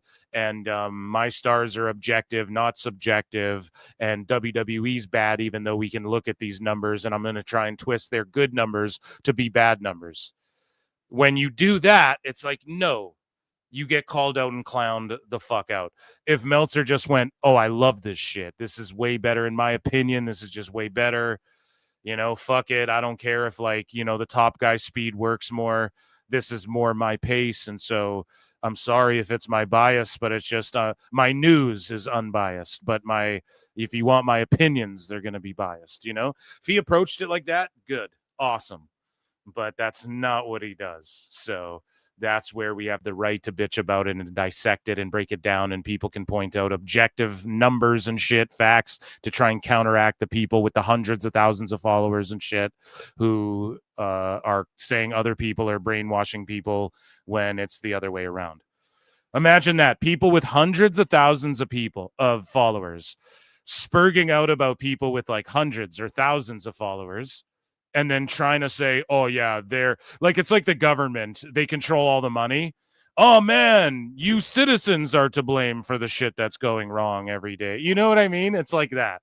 It's like, no, you're not going to punch down on the serfs and spit on us and fucking try and tell us we're wrong. Like, no, we're going to check your ass. Like, Going to take us through the match and maybe where it went wrong.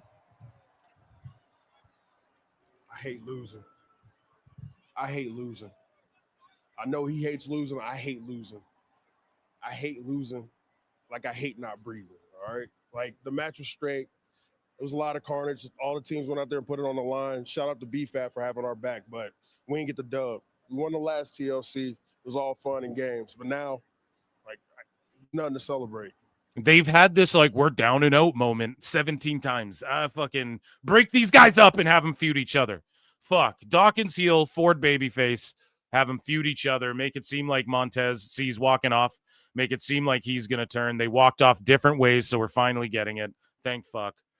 And hopefully Ford, they swerve it like he's going to go heel, but then it ends up he's a babyface. That's the way it should be, because I think Ford or Dawkins would make a better, I'm just going to, hurt you and shit, TLC matches change you physically, emotionally.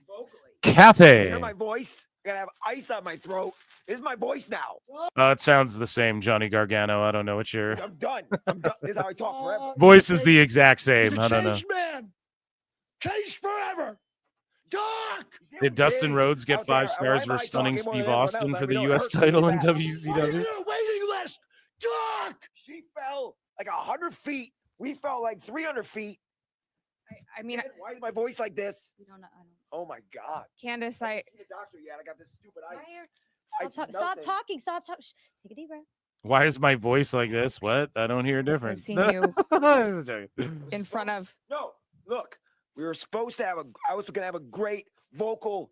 I was going to be a voiceover artist or something after my career's over. And now, who am I going to voice? What character am I going to voice? What character talks like this? Right? Nope. Could name a few. He's an idiot. I feel like a character could talk like that. What's his name? John. Yeah. Okay. Well, that's on the nose. Doc is not coming. I'm gonna go get Doc. Get Doc. Do you need me to talk for you? Please. Are you sure? Yeah, finish it. Do you need you guys Yeah, fine? wrap it up. Wrapping Finish it up. Yeah. Then to send him home happy. No. I was going to say, Candace, seeing you perform in front of 10 people in warehouses. Today, you were out there in front of 65,000 people going through a ladder. Yeah, the profits. What was that? Almost murdered a woman. I'm a mother. Okay, that was uncalled for. Street Mother of a profits. child. I'm a mother. So that's the aftermatch. Okay. After the TLC They're penalty trying. match. DIY are trying, right? They're trying their best. They are trying their best, trying like Brian. We're already getting justice for Janelle Grant and all of that shit. I'm getting people sending me stuff already. Of course. But of course.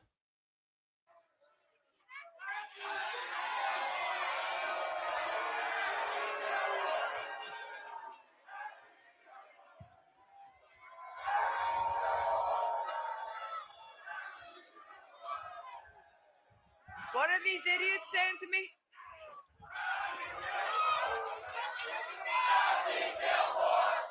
Oh. They're chanting Happy shouting Gilmore out at people. Becky. I think they're shouting out the successful film that you were just Becky in. Gilmore. Yeah, Yeah, Becky because Gilmore. I saw that movie like I saw this show.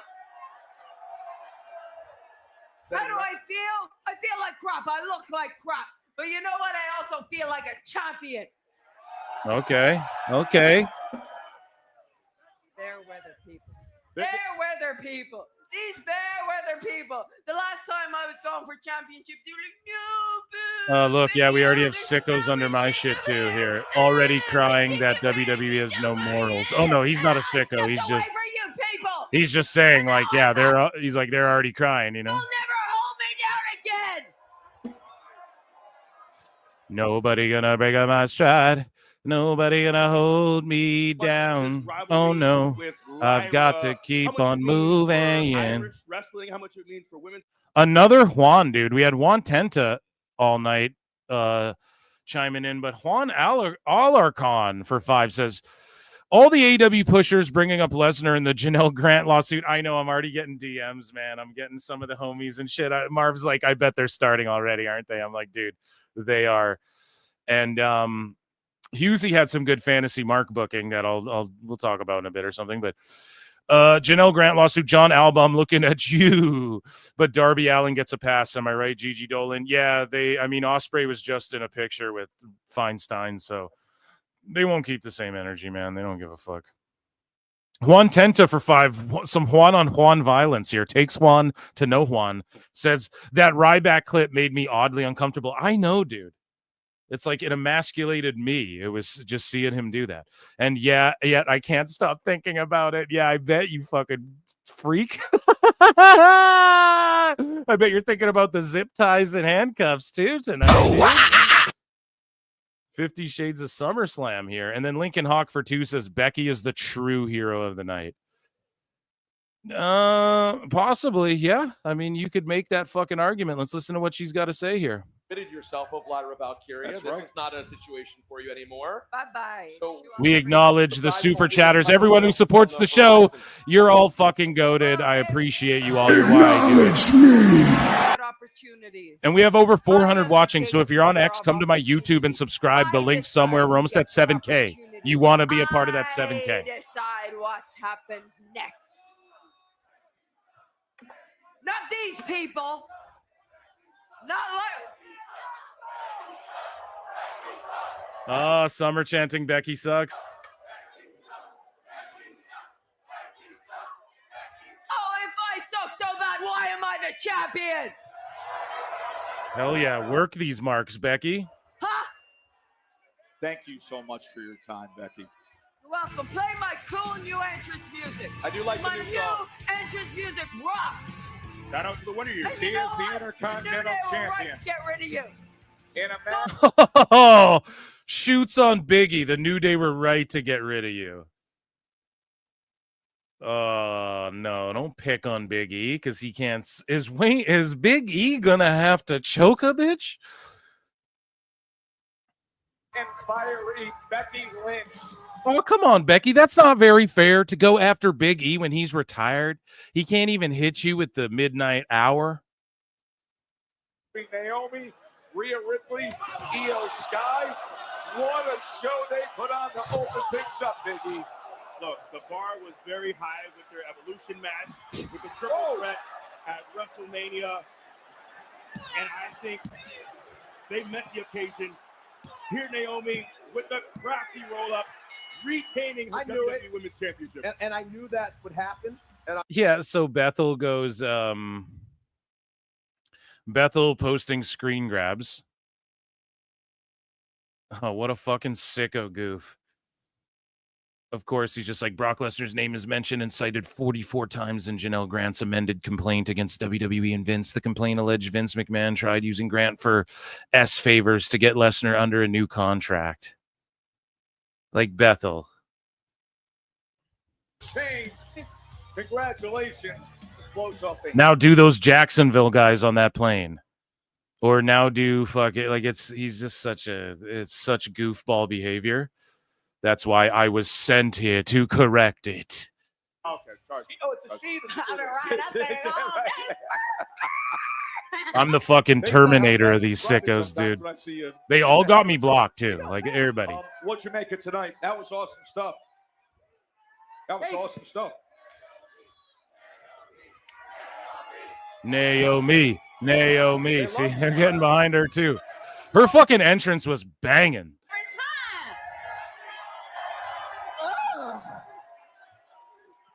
How you feeling? On cloud nine, because I got to do something so special tonight with my dad. That was awesome. Your father, by the way, what a phenomenal Sicko meltdowns. Dad don't play when it comes to that guitar. Absolutely. Sicko meltdowns everywhere, dude. People are just sending them in, man. On Rhea, and in many ways, you slid right on in. Did you feel any pressure to meet a certain bar, or were you just like, I'm gonna come out here and do me and damn everything else? Oh, absolutely, always. I ain't gonna tell them this to their face, but I admire those two so much, and what they have been able to do. Elevate. The I should division talk. and- Sorry, and I got people sending me shit, so I'm just like, I'm like, okay, bookmark this, go over here. Yep, got it. This, we got sicko meltdowns. This show's funny. You guys become a member or gift a membership and get everyone in and tune in tomorrow. We're gonna watch Raw and we're gonna do a member show and we're gonna react to all of the fallout. Okay, it's gonna be and just some of the stuff that happened over the weekend that wasn't really WWE related, you know. And we went through AEW news yesterday, but yeah, make sure you're a member. Tune into the member shows. You know, you don't want to miss those. Credit to myself, but also we've seen and know what they can do. Naomi's theme is Def Rebel. Nice. Then they had a banger. Like Def Rebel themes are either really good or really shit and generic, you know? Salcedo's losing it. Took them 30 seconds to bring up Triple H going to the White House and Brick coming back. Yeah, see, they want to go and see Donald Trump. And it's like, people don't care about that shit. You guys know that, right? Like, people don't care. They don't care about who you voted for. Like, no one cares anymore. Everyone's over that shit, you know? Are you happy to sort of be done with this and now get the proper attention on the champion? Duh. I'm the champ, and I'm gonna keep working. Can you believe he wants kids to be healthy? And Brock Lesnar came back, who this fucking sicko Vince messaged some sicko shit to, and everyone was like, whoa, that's fucked. But he's like fucking running the whole company, and everyone, like, you know what I mean? What are they going to topple this fucking empire to bring them down? Like, what do they want everyone to do? It's crazy. You mother apples, proceed with caution. All right, proceed with caution. You heard it. Naomi, thanks for being with us. The WWE Women's World Champion, Naomi Visick, here on the post show. I want to remind everybody, Cody Rhodes regaining his gold. The undisputed champion will be right. Yeah, you just can't cater to like cancel pigs, bro, because then what happens is you eventually have to like, I mean, it's happened recently. People make a joke on Twitter. Everyone jumps all over them. I'm so sorry, blah, blah, blah, blah, blah. You can't fucking do that. Make the funny Diddy joke. It's a funny joke, okay? It's topical. Make the fucking joke. You don't got to delete your shit. Like, don't cater to these fucking people, man. They're just unhappy. They just want everyone, like, to go away. No, we just want to protect victims. Okay, so go after Vince. That's who was doing like weird, texting people weird shit about her and stuff. You know, it's like, what the fuck, man? To Cody Rhodes, Brock Lesnar is back. We will get Paul Triple H Levesque's reaction to that shocking news that has everybody here at MetLife Stadium buzzing. But steel cage match between Solo Sikoa. Yeah, those themes are tough, buddy. Yeah, they told that to Northern, no telling what he knows. That's a bigger conversation with child health. They don't care about victims or they wouldn't keep it so alive. No joke, my kid's school is like 95% overweight. Like, that's not good, man. Wow. And I know that's anecdotal, but like, that's not good if you're being serious, you know? Wow, no way, bro. I'm insanely curious now what he knows. He wouldn't say that unless it was devastating. Get over it. Brock likes golden showers. His hair is gold. His wife. I don't even think he likes it, man. It's that Vince is like, yeah, pal, and you can get her too. And he's like trying to joke around, and Brock's like, oh yeah, like, and that's inappropriate. I would never do that. You never catch me doing that. That's just inappropriate. Okay, absolutely. Is it fucking like ruin your life, can never work or wrestle again, ruin it because Vince got roped everyone up in this shit? Like, where's all the cameramen? All the cameramen knew. And then what did it turn out? They didn't really fuck. It's just Vince was talking about this shit and everyone's like, is he kidding? Is he fucking, like, what's going on here, man? And these are the same people who don't virtue signal other people. They won't virtue signal AEW for Tony Khan's bit. Like, what's going to come out in this lawsuit is that the same people that own this will be directly tied to whatever the fuck, and they went through a lawsuit with SA or whatever on that fucking plane and all this stuff. Like, that's all. Like, go after them too. Then you don't keep the same energy ever. No one ever fucking does. They just pick and choose like what to be outraged by and who to be outraged over and shit. And especially when it comes to like this tribalism fucking war that's in the IWC and shit, they're just always going to do that. So, for instance, nobody gives a fuck about, like, Brock he just got texts. Austin, allegedly, or whatever happened with him, they all forgive that. No one gives a fuck, It's all the same thing, So it's like my shit with Ospreay. Like when I posted that picture, I don't give a fuck that Feinstein dude can get access back. Well, I mean, I don't like that. Like, I do care, but I'm not Superman. I can't go around punching every villain in the fucking face. You just call it out when you see it, right? So yes, do I like that any wrestlers have taken pictures with him? No, I don't. Am I mad or want any of them who have to be canceled? No, I don't. Do I think Logan Paul even knows who that guy is? Nope. Don't even think he knows or gives a fuck. But keep the same energy for Ospreay.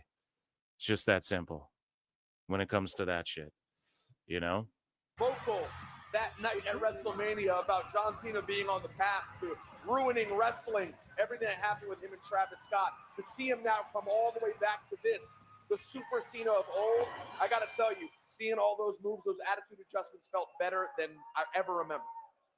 Hey, ladies and gentlemen, how about you give it up for now your two-time undisputed. And just like, it's so stupid. Like, all these people you see in the crowd, they're all MAGA people, is what they're saying. Okay. First off, no, they're not. Secondly, all these people, this diverse group of people you see in this crowd, that's the MAGA crowd. This little girl's a MAGA, and that black dude standing next to her is a MAGA. Or are you all retards? And you're overly emotional. Okay? And your cognitive dissonance won't allow you to just separate your feels from reals, and you're putting on a show for people who will just try and cancel your ass if you even make a fucking joke. They'll all jump and swarm on you. It's crazy. Why would you lump them as MAGA? What does that mean? So you all voted for what's her face? That drunk lady? Or that old dude who was asleep? See, I'm more on kind of like the Bill Burr camp, where it's like, just roast everyone, roast both sides. You're all dumb as fuck. If that triggers you, who someone voted for, I think you're dumb, personally. Unless it's literally like Hitler is like, oh, I'm back, Hitler bot. And then and then you vote for him. Okay, I have a problem with that.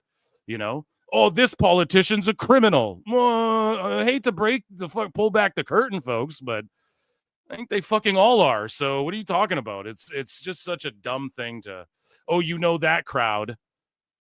Crowd of what? All this diverse people, these women and children, all different colors. Look at that crowd. All different creeds and colors and backgrounds and lifestyles. What the fuck are you goofballs talking about? I can't stand that shit. Netflix, for example, there's so much of what we're seeing we've never seen before, but sometimes it's just really easy for me to tell you like it is, and I think you know this, I know you know this, I know you know this, I think we know this.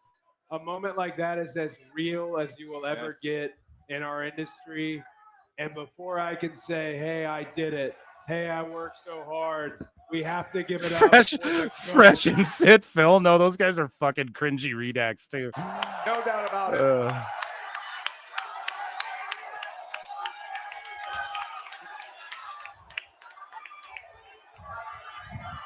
A Cena-like toss. Oh, boy. On a night he wins the gold back. Cody, we brought it up. This was a big... Phil, you aren't mad to see a wrestler stand next to Feinstein. No, I'm not mad at that because he gets backstage, however he does, and then he goes, hey, man, what's up? Can I get a pick? Whatever. Oh, I used to run Ring of Honor or whatever he did. So, no, I'm not. Like, do you think Logan Paul knows who he is or did a fucking FBI background search on this guy's public record and shit? No. Oh, well, these other wrestlers do. Okay. It's just like snap the flick, keep it fucking moving, man. Now, is that fucked up that, yes, he's a known, and people, but what do you want them to do? Punch him in the face and he's a known pedo. Well, he's walking around. So, like, okay, is he in jail? Put him in jail then, buddy. That's the whole thing. Yes. Does it upset me? Yes. Would I take a picture with him? Fuck no. Fuck no. Okay. Am I going to go, but MAGA or whatever, or no, or what are they going to say about Tony Khan? They don't even keep this. That's an AEW thing. You know what I mean? Like, I'm just not going to spurg out and be a fucking moron and let that, I'm not going to hold that against Ospreay. I hold it against the sickos. You guys get what I'm saying? And I made that very clear in my post too. This isn't about Ospreay. This is about the fucking sickos, dude. Or just the IWC in general, As I can offer to respect, but also, all right, my friend, time to go.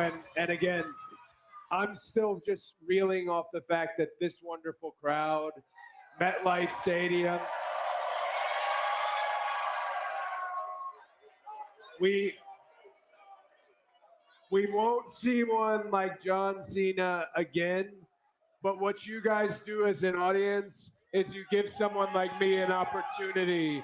You give someone. It's just a cop out. It's just easy to call people crazy, weird, just to be like, you're a pedo, or just to be like, you're a fucking, just to throw out, you're a MAGA. Like, it's just these buzzwords that these fucking idiots use. And then it just rouses up other idiots. And most of them are bots. So it's like, you just can't let that shit affect your day-to-day life, man. It's not real. Think about Triple H and the architect of so much of what we see. Where Cody is on his journey right now compared to a year ago now with this win. No, absolutely. I'm sure you're immensely proud of how far you've come. I know, as someone who's known you for quite some time, I'm immensely proud.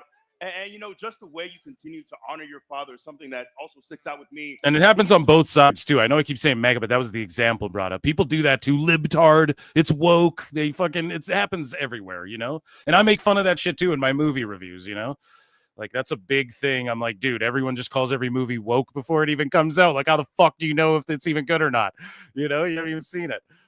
So I harp on that on my Phil Marks Out channel all the fucking time. So I'm not trying to be like, oh, who cares? Like, yeah, it is what it is, man.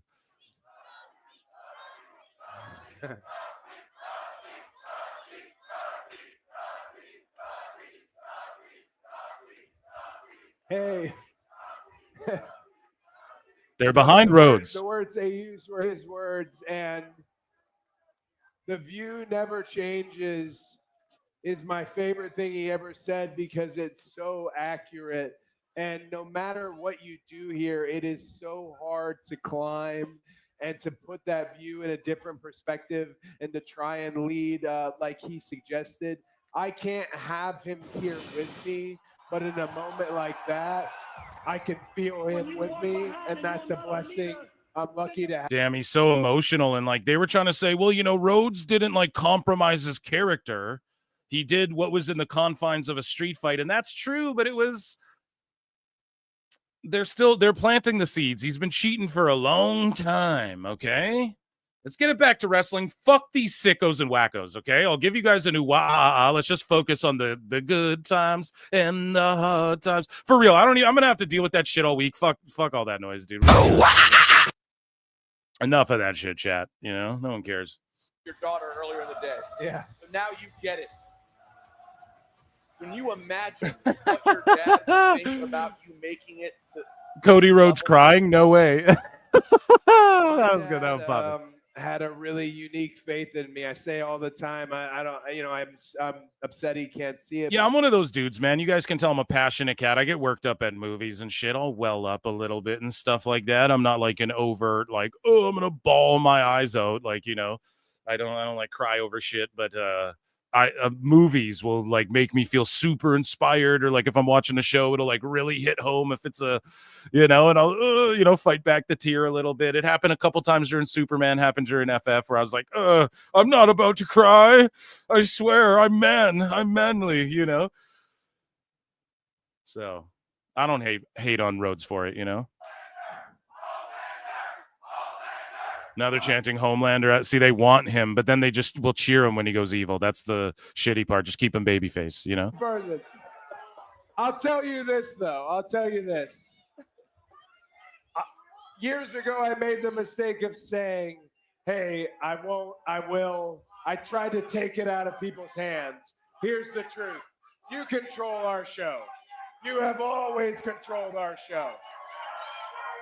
The sickos control our show. As long as you guys are as loud as you can possibly get. Look at all those MAGAs out there. What are they doing? Whether you are booing. Sorry, we got to let that shit go. Yeah, chat, just none of that. We're dropping it. Okay? Cody, by the way, how about this new format for a press Look at conference? all those people, though, for the post thing. Look at all these people. If I was at the show, I'd hang around for that, too. One final word to the fans, and we'll say our goodbyes, my man. Dude, and Tessator's voice cracking up. Y'all hear that? That is some powerful shit, pal.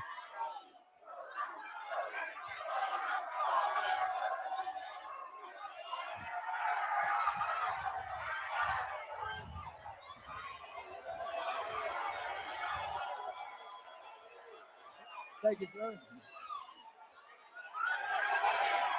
Please play the MJF for the sickos. Yeah, I got you. Even though you didn't super chat in, it's cool. I love all you guys. So let's do it. Where is it? You fucking Mark.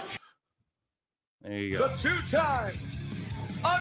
Okay, so we got like Triple H is gonna rock up. Who knows if a wild Brock Lesnar appears? But we got more to come in this post show. I'm having fun, and I'm having fun hearing you guys react to the fucking meltdowns. They're just debating it a little bit too, but yeah, I just wrote incoming sicko meltdowns hashtag SummerSlam, and it just and it yeah, and it's just blowing up right now. So here's Rhodes' music. Okay. Cody Rhodes का champion बनेंगे बन चुके हैं Cody Rhodes है आपके नए champion Gracias Cena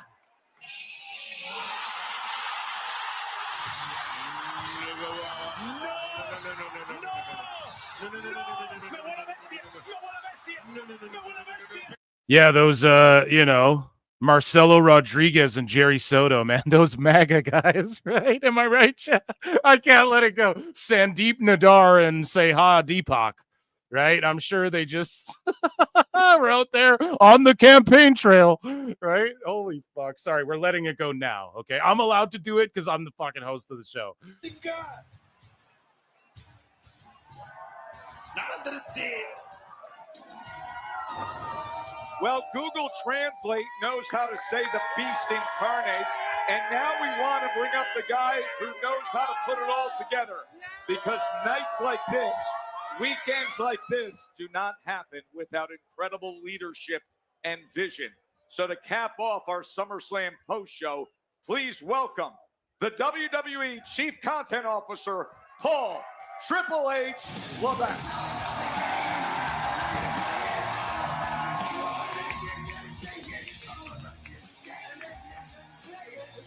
Yeah, I'm gonna now listen, member shows go down, we watch Raw typically. If I'm able to get Hughesy on, maybe I go earlier because he's in Ireland. Okay, so just be on the lookout, have your notifications on and all that shit, and become a member. Okay. Because we might do an early dish if he can swing through. You know what I'm saying? Can I drink something, please? Thank you. They've been chanting everything for I've heard. an hour plus. Trust me. So did Becky Lynch. Last night you sat here. They're not going to stop until you do it. You realize that.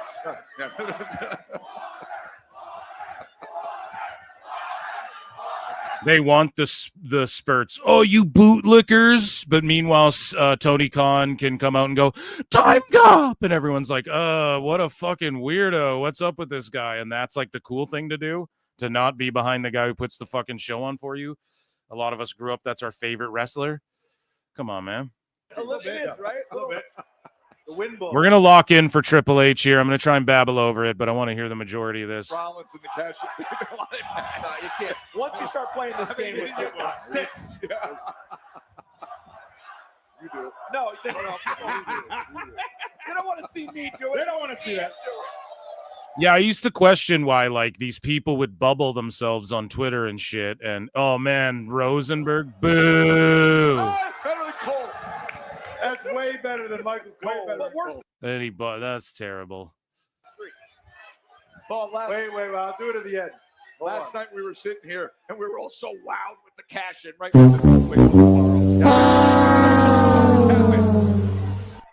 Well, tomorrow happens, and I don't know. Did we deliver? There you go. They have the answers, you know. How impressed were you by Cena tonight? Before we get to Cody. Yeah, look, let's talk about Cena and Cody first, but I told John at the beginning of this, he earned the right to do all of this the way he wanted to do it. Boom, right there. And he is.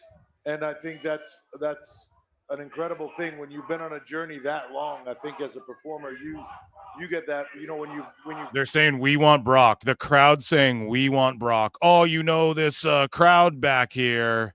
It's everything he's done for fans for years. These Biden voters back here and their Brock Lesnar's and their islands and all that. I thought he's put on one of the best performances of his career. Agreed. Where's that we want Cross? Was that we want Cross or we want Brock? Extremely difficult. I know the schedule he's on right now, and it is beyond anybody's comprehension of what he is doing. So my appreciation for it is even greater. But I thought he knocked it out of the park tonight. And I will review Time Cop for you guys over on Phil Mark's Out channel. I just got to get better at getting my videos out. I've been sitting on like my Fantastic Four review and my Squid Game series review for too fucking long. It's one tick closer to the last one we're going to see. Absolutely. I know we have some bigger talking points to get to, but I wanted to spend a few seconds talking about that TLC match, the tag team division. As someone who has made his hay in the tag division for quite some time, I think oftentimes you can have a chip on your shoulder trying to get that bigger spotlight. I thought they did such an incredible job here tonight. It was incredible. There was so much going on in it. I almost felt bad that we couldn't cover all of it. Yes, it was hard. The camera guys were just they were taking his. Yeah, the camera guys crushed it. The talent were just trying to cover it. There was so many things going on at all times. It was so crazy. How we got through that and nobody got seriously injured, thank God. But they did. Candice LeRae, incredible. Yeah, I think she might want to talk to Johnny Gargano about pushing off ladders. But just incredible performance by everybody involved. My hat's off to them all. Let's get back to the headliner. Okay, so people are posting stuff about Brock, though, saying that he directly messaged the girl and said, "I want videos of you peeing and stuff." Is there proof of that? Is there actual text like we saw Vince's? Is there actual text of that? Because if that's true, that's super fucked up. But, like, where is that? All we know is that's what she said before. She's changed things that she's wanted and said multiple times throughout this thing. At least that's my understanding. I haven't really dove deep in the Janelle Grant shit in a while. So maybe I should do a deep dive on that for a pod this week or something. Maybe I'll get Dose on or something like that. And, seeing Brock Lesnar come back. If someone shows me text of that, then yeah, fuck that guy. Like, but I don't think, has there even been a text of that? And why didn't I know that? That would have been a bit for months on my show. No, I'm just joking. I always go with feces because that's what I thought it was the whole time. I didn't know there was. You have him. You've got him. Yeah, you want Brock, you've got him. So, yeah, just incredible to have him back. Do you have, at any point, did you guys sit down, and obviously on Unreal last week, we saw a lot of what you do every day. Do you guys have a conversation? And also, like, okay, so didn't she accept the job to sort of, well, whatever, I'm not even going to, fuck all that. I want to speculate on that all. I'm going to do a little researches or get someone on who knows the ins and outs of it all and can pull receipts and everything. Because my whole thing is like I don't, what was Vince paying her for? Like, what was he paying her for in the first place? And then he just didn't pay her $3 million of it. Like, did she not have a salary? Did he control all of her money and where it was spent? What was the ins and outs of that? Like, I really don't know. And I know I covered it a while back. We went into depth with it, but maybe we need a refresher. Conversation with us where he said we'd have to screw it up pretty badly to ruin his career. But it's not about that for me. It's about John being able to go out the way he wants to go out, to write his chapter. I know what that's like as a performer. I know what that's like for everybody to feel that, and I think for John to be able to do what he wants to do. So it's, you know, one of the very first things I said to him is, "Who do you want? Who do you want? And you know, how?" And we're working through that. With so many massive names coming back, I think it's very easy to get lost in the shuffle. But can you speak to what Cody has meant to the company? He's someone we see week in and week out. He does all the meet and greets. So someone's saying that's legit. He did ask for a video or something. How much he means to and to the company as someone who has proclaimed himself as QB1, that has also Everyone's like, stay away, dude. Don't even do it. Yeah. What? I've gone off on it. It is what it is. You guys know my thoughts. Monkey Ball's great reference. Facts, David. Read the loss. Okay. Tony, you put so much amazing matches. Where do you find energy? You don't know what she says back? Well, then there you go. So this is what I mean. Show me what she's saying back to these messages. Or else you can't just show one person's messages. This is what I'm saying. Like, well, when they get to that top level where sometimes they want to back off the workload, other guys want to increase the workload. Cody is of the mindset that John Cena is, where he's like, give me everything. I will do every single thing you want me to do. I won't say no to anything. You know, and he's got a wife and kid. You know, he has a lot of other things going on. But he is of the commitment level that he will do anything and he will do what is right. yeah. He follows the John Cena model. Trying to break it up here a bit. You know what I'm saying? Point of view than just a fan. Locked into trips here. Tonight. I consider John the greatest of all time for a lot of different reasons, not just the in-ring performer. Cody is following that mode, so it was like watching the greatest of all time facing a guy that is on his way to being the greatest of all time. Yeah, it was sort of like a Hogan Rock moment is what it's akin to in my mind, at least. Just so we get your thoughts on everything that happened tonight. But big picture, man, I don't know who New Jersey Governor Phil Murphy knows in terms of the weather department, but this was spectacular for 2 days here at MetLife. Absolutely. You know, whenever you don't have a roof on a stadium and you're doing business there, you have to prepare for the worst and you hope for the best. And we hope for the best and we got the best. You know, the weather here can change at any moment, but we had 2 spectacular days.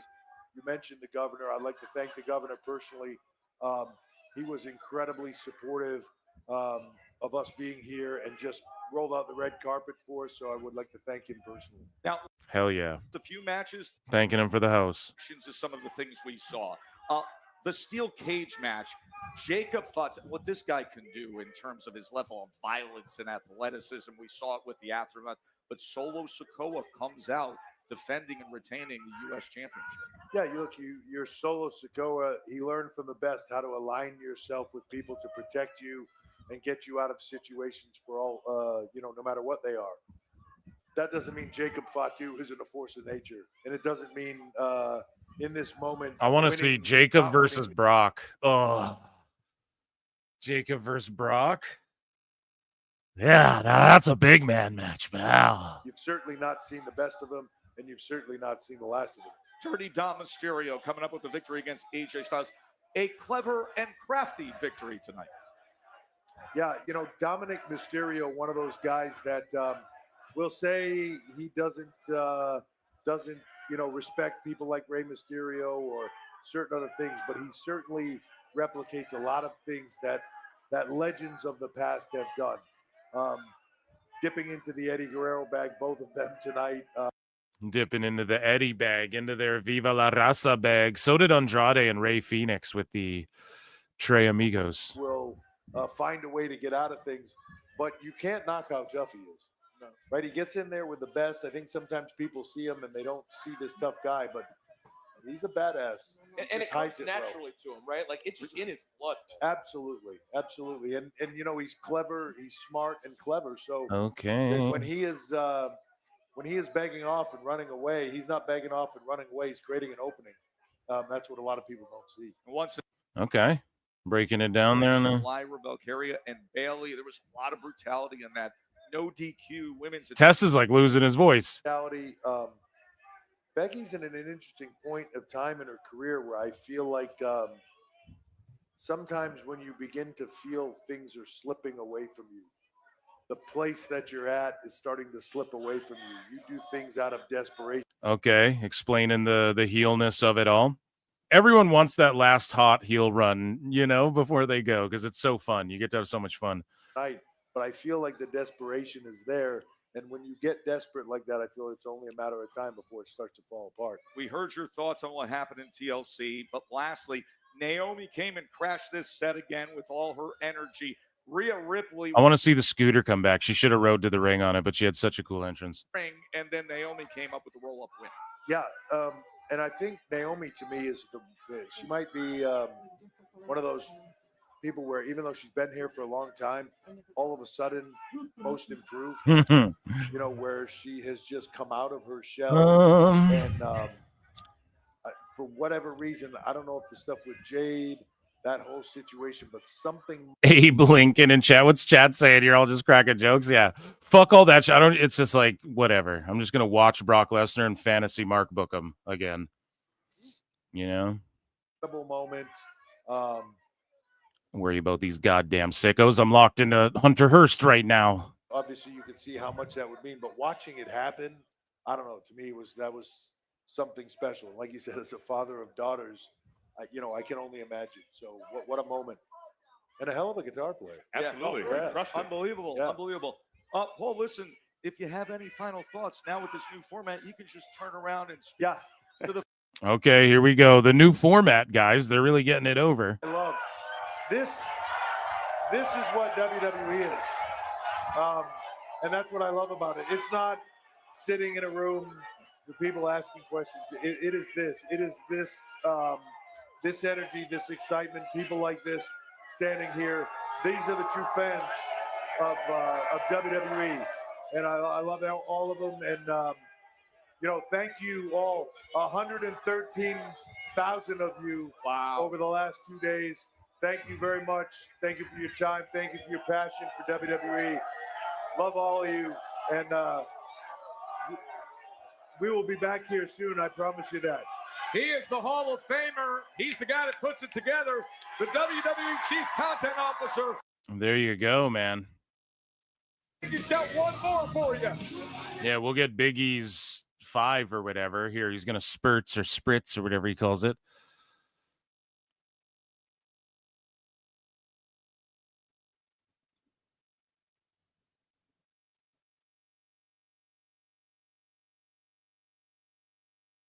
Slam, the little show, and then we'll get to the Big E 5 count. Threw the bottle to that dude. Him and his kid get that bottle. I wonder if they'll wash it. Here's how everything went down over 2 days at MetLife at SummerSlam. Just across the river from Manhattan. We told you what. Okay, I don't want to get pulled for the Cardi shit there, but there's the results. We see them, and then we're going to get Big E's 5. We're going to listen to those. We might as well, right, chat? We're all hanging out. Might as. So, yeah, did he say, like, what the overall... Or no, Stephanie did that during the show. She said what the overall attendance was and all that.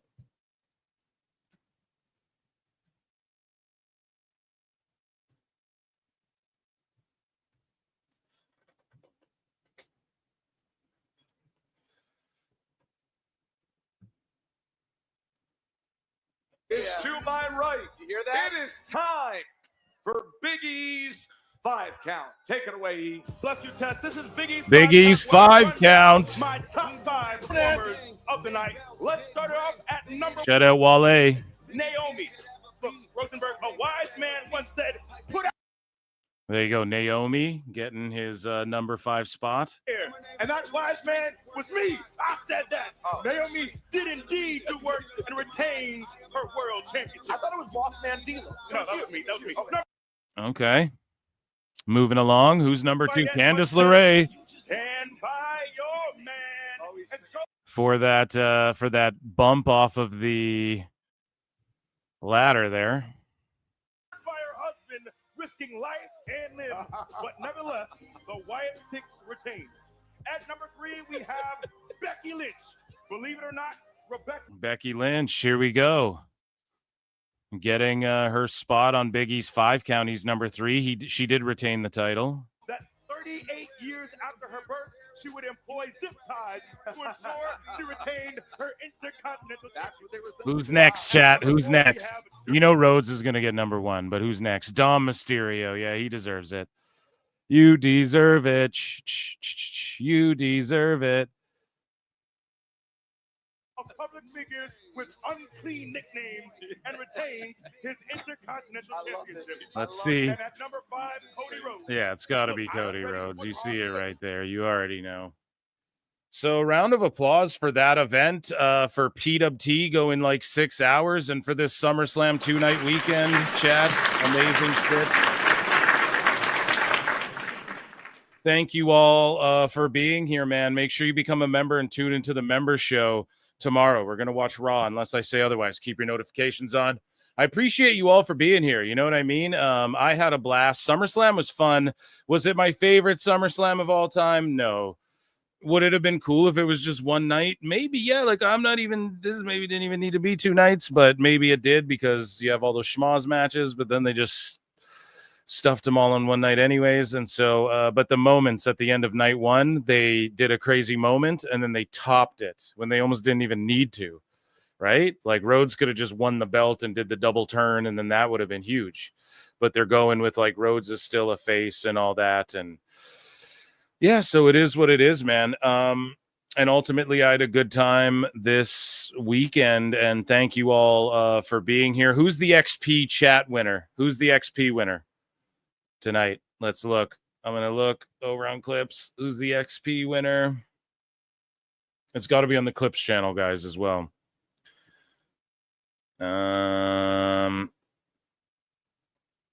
Let's see. How do we tell? Someone in chat just tell me.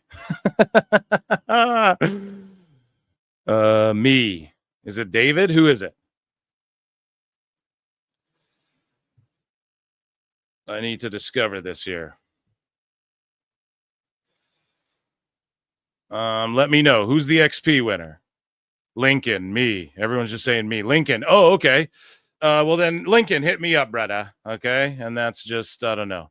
You guys are goated. Thank you all for being here. I'll leave you with some Becca. Until next time, I'll see you in the Upside Down. I got to go eat something.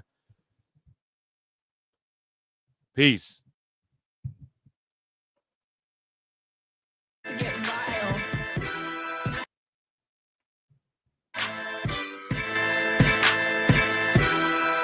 Yeah.